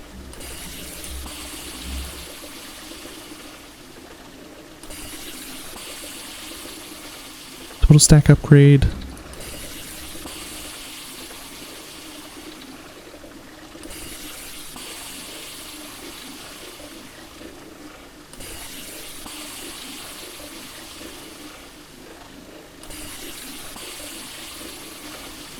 $59.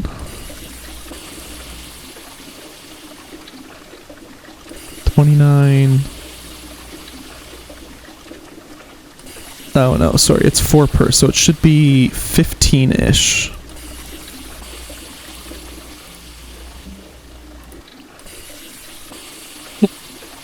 So you can either use exactly 59 of these or 15 of these. 59 of these.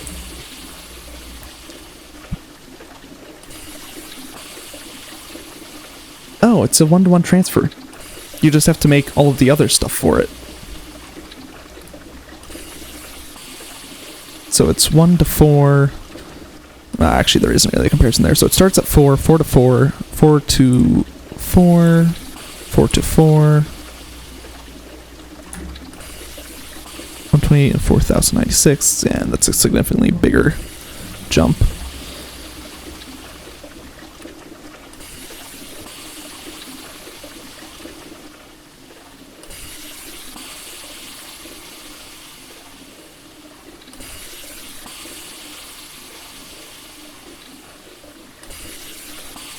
And that one is a much bigger jump.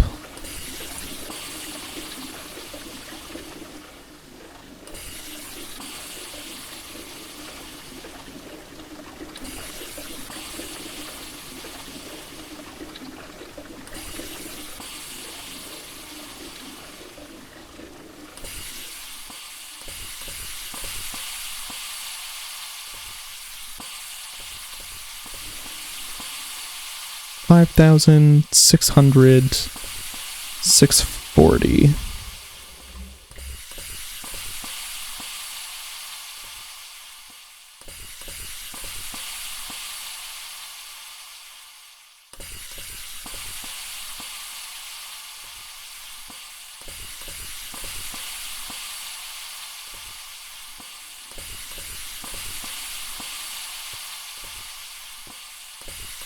Oh, because this is being divided amongst 3 different ones, it's not actually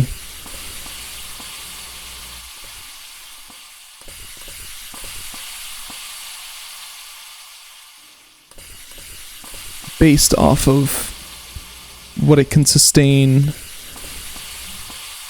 on these, but based off the fact that however much is actually being given into these right now is being divided amongst 3 of them. So if you add up the totals for these, it's 640, 640 plus 824 plus 550.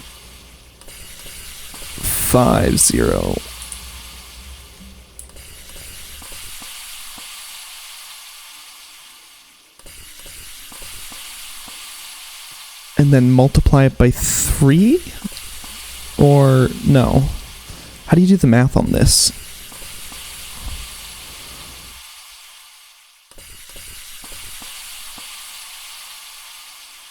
Maybe it is multiplied by 3.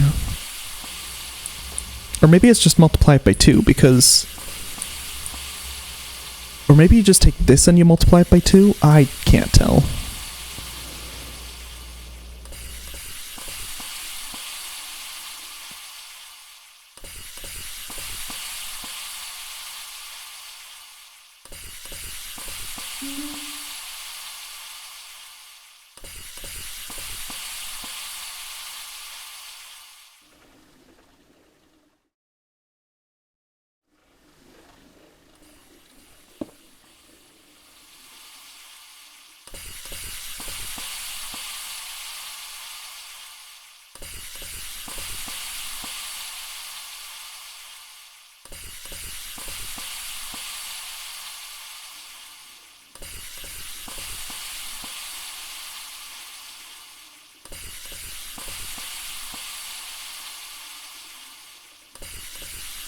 $134.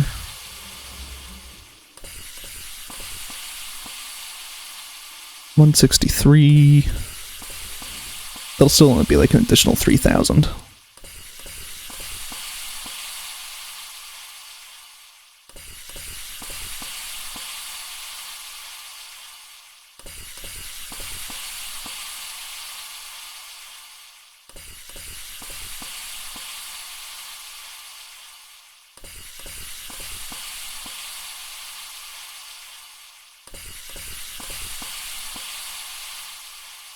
So we should see this one is draining itself, and once it drains itself,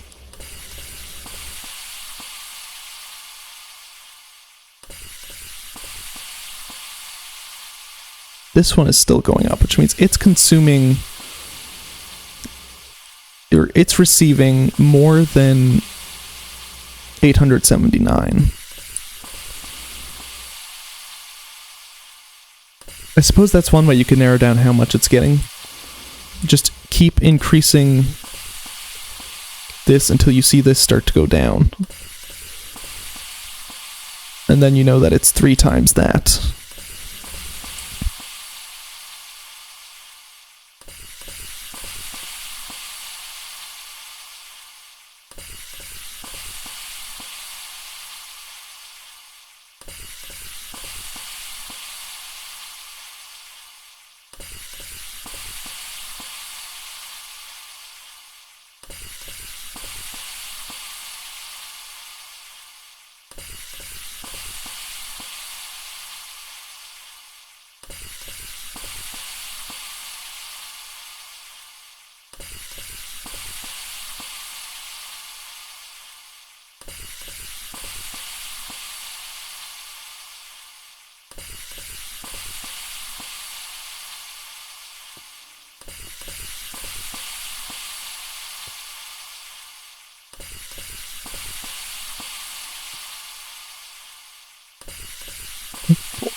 1148.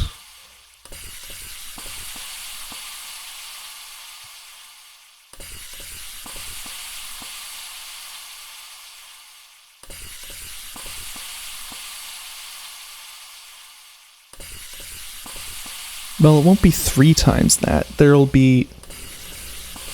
Oh, there is some very weird math going on here. It can kind of sustain 5,000 on one of them. We don't know what it'll be able to sustain with 2 of them operating at whatever balancing point it'll find for its overclock. Let alone 3 of them.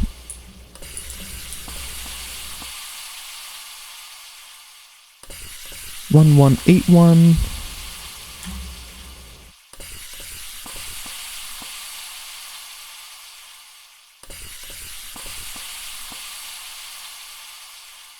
One 119.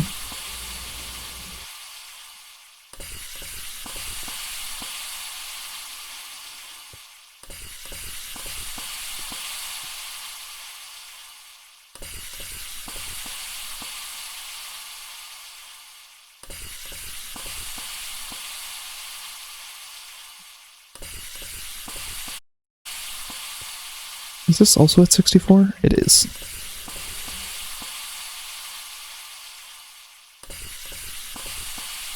One, 2, and it is still rising.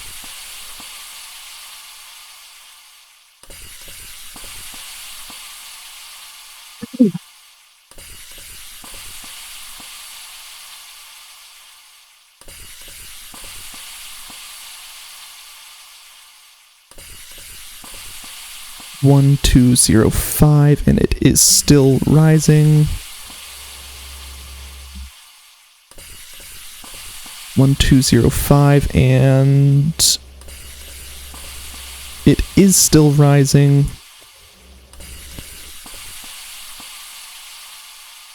One, 2, 0, 5, and it is falling. Not very fast, but it is falling. So it can't quite sustain 5,504.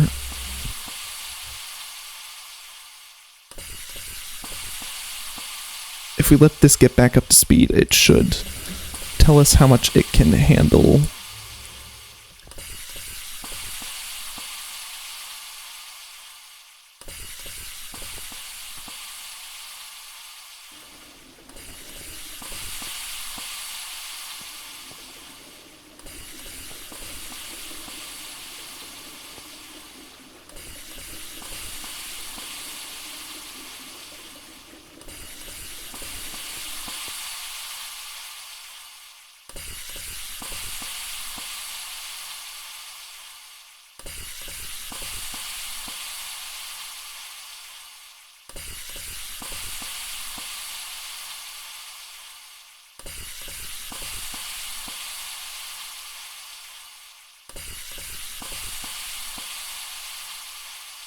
And this is still rising, I'm guessing? Yes. So it's getting more than 5,376 times 3. 16,128. It's getting more than that, apparently. But it can't be by much. This must be operating. This must be operating at like near 0 energy usage per, like, in terms of efficiency. Obviously this takes energy, but in terms of how much energy it gets for the energy it uses, it must be operating like super efficient.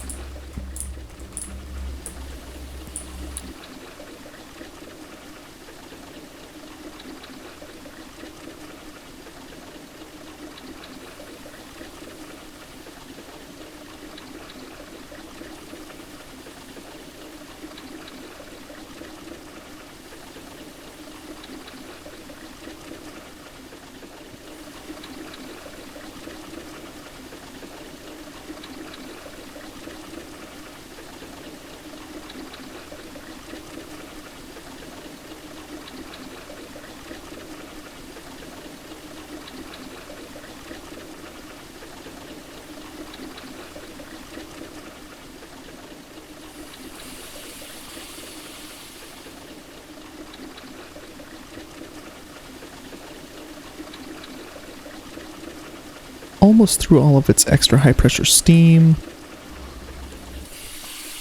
What happens if we disconnect that?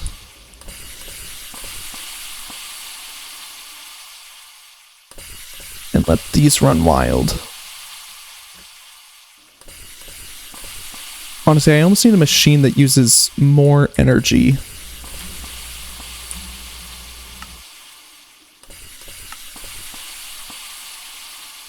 Per tick.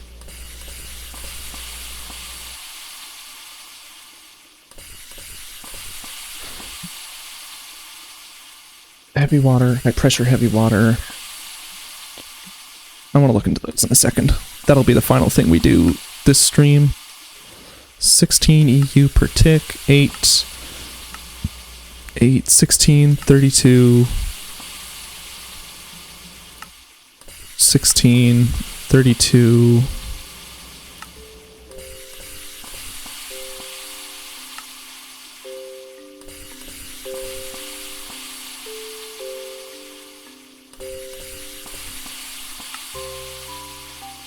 $16.32, 1 EU per tick for 10 EU total.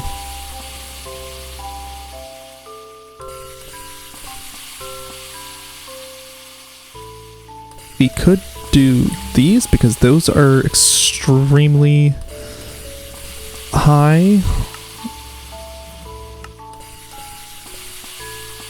Set up the fusion reactor.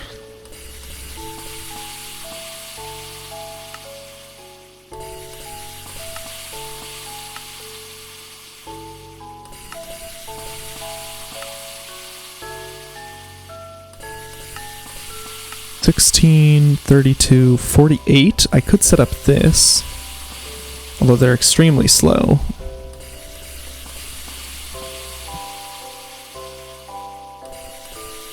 $48 EU per tick, 512 EU per tick.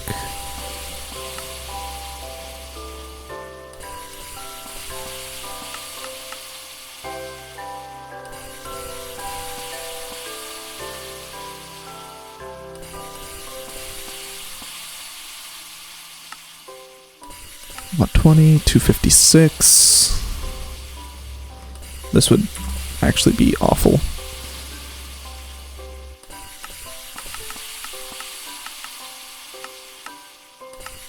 Coke oven.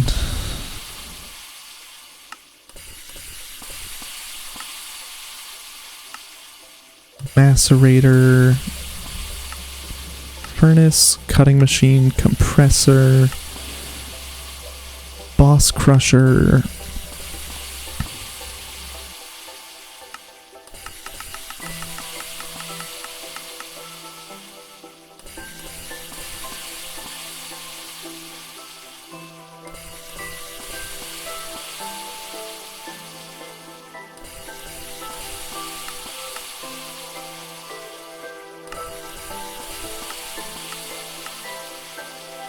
Mega smelter.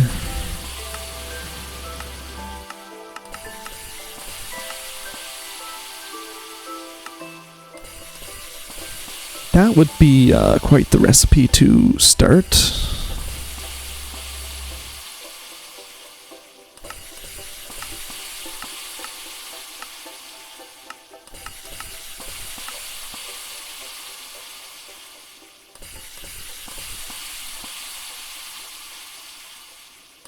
Is this a... Yep, this is a giant multi-block.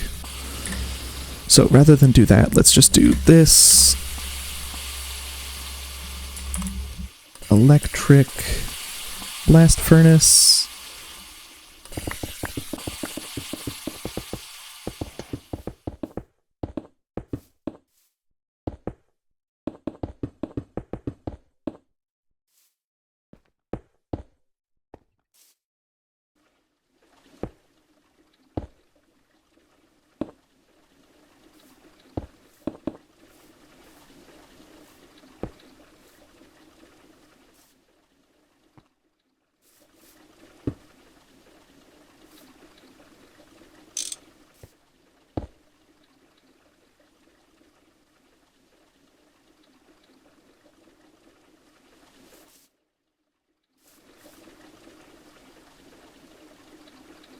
So we need a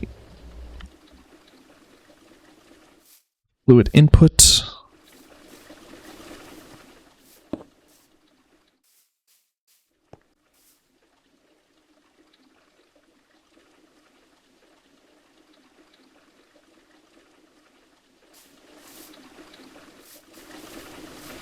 Item output, item input.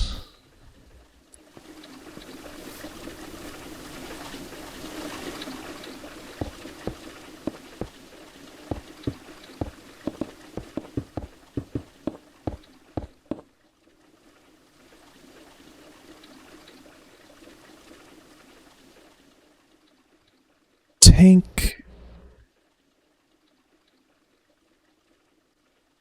Nether star.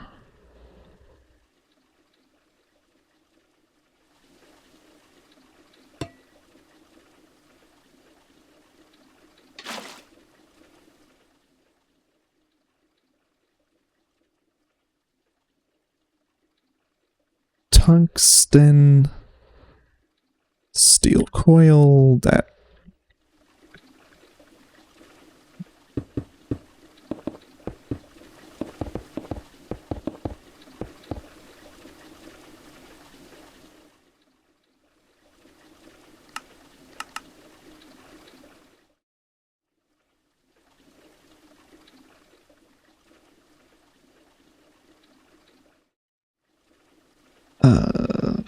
Fluid pipe.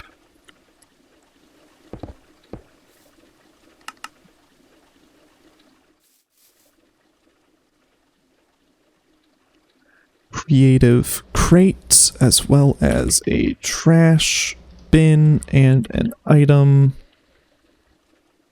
pipe and superconductor dust.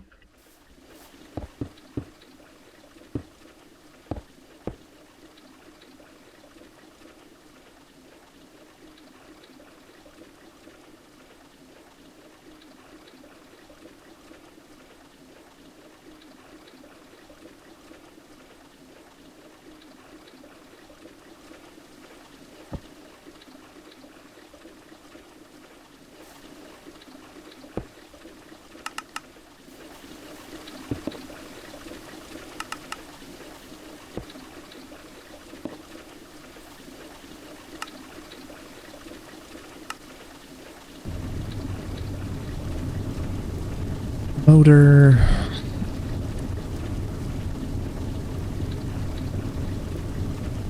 Well, I figured out what sorted my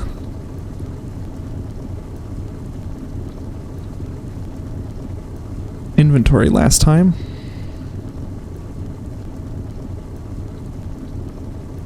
So this starts out at 512.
Okay.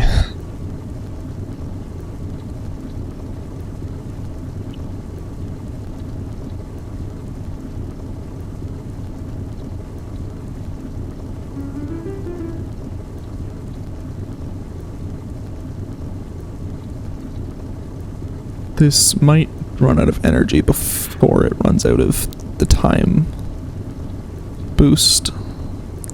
Unsure.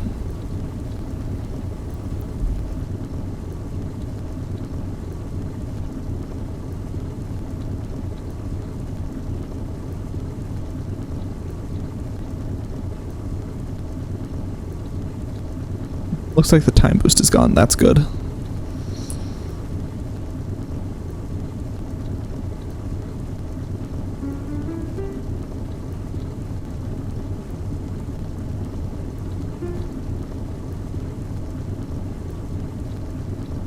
There we go. So I can use that 5 times.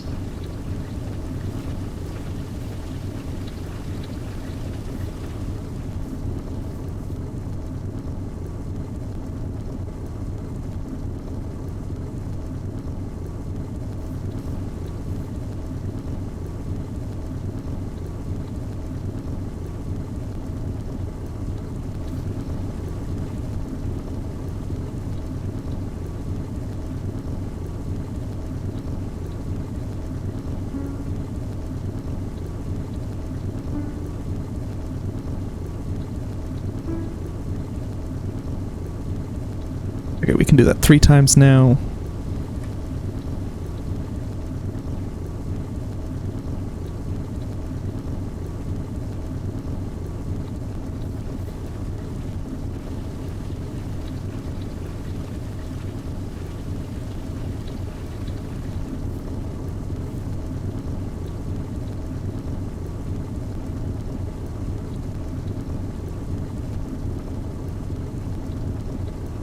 Okay, and as we approach the end to that, I want to keep an eye on this to see if it drops at all.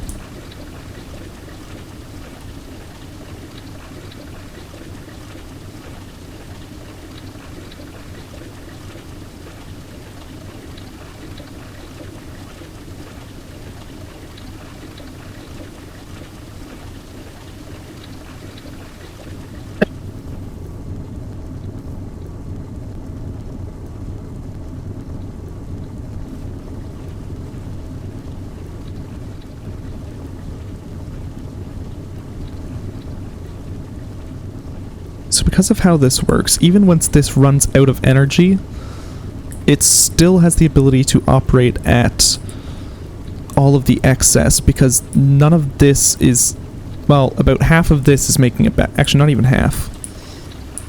About 1/3 of this is making its way back to here, probably.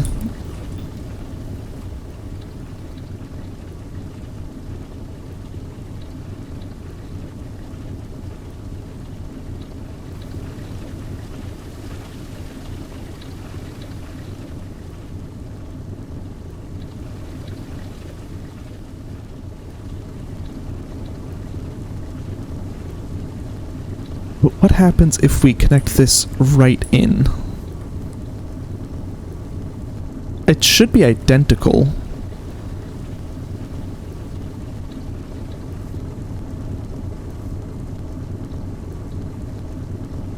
$15,000.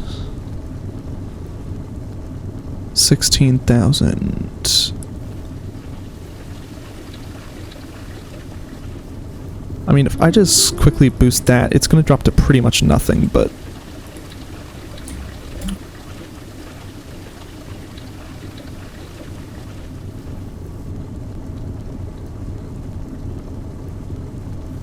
Okay.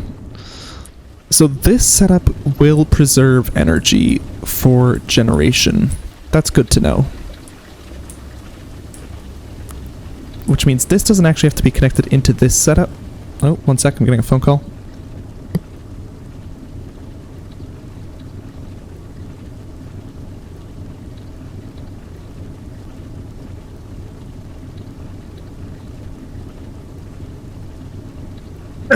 So you don't actually have to connect the pressurizer into the setup for for maintaining energy generation, because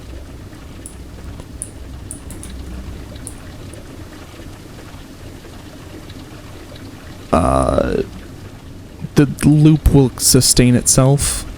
So even if you do want to have it connected just for minor fuck-ups, you can quite easily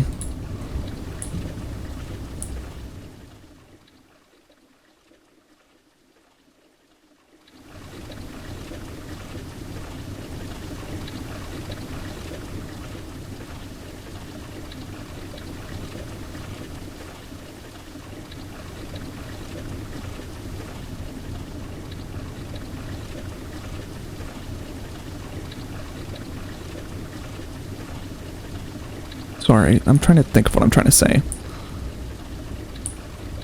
Oh, well, it'll pretty much always have sustained power, so even if you want one to be permanently set up for providing high-pressure water, it won't be needed on this line because it'll always have the energy from this. It'll never get drained. Not enough to matter.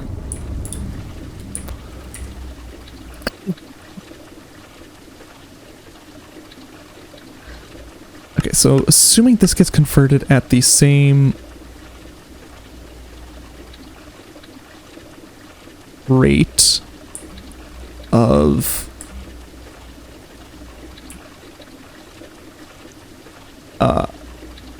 high pressure heavy water becoming 16 times as much heavy water steam.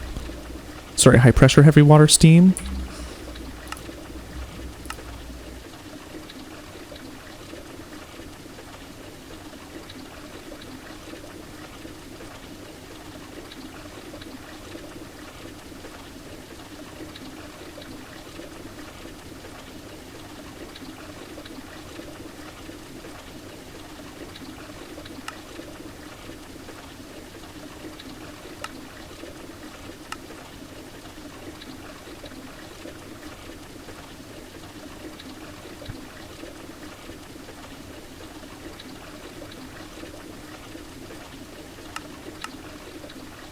Then you put it into a heat exchanger and you need to get high pressure heavy water back. All recipes do that. So it's just a matter of which is the easiest water to get, which is just regular water.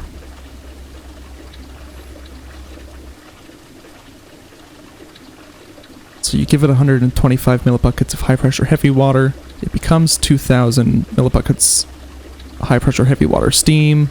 You provide that with regular water.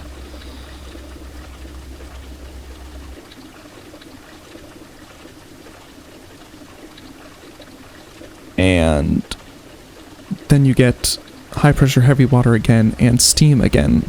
So we'll be able to make more efficient nuclear reactors this time,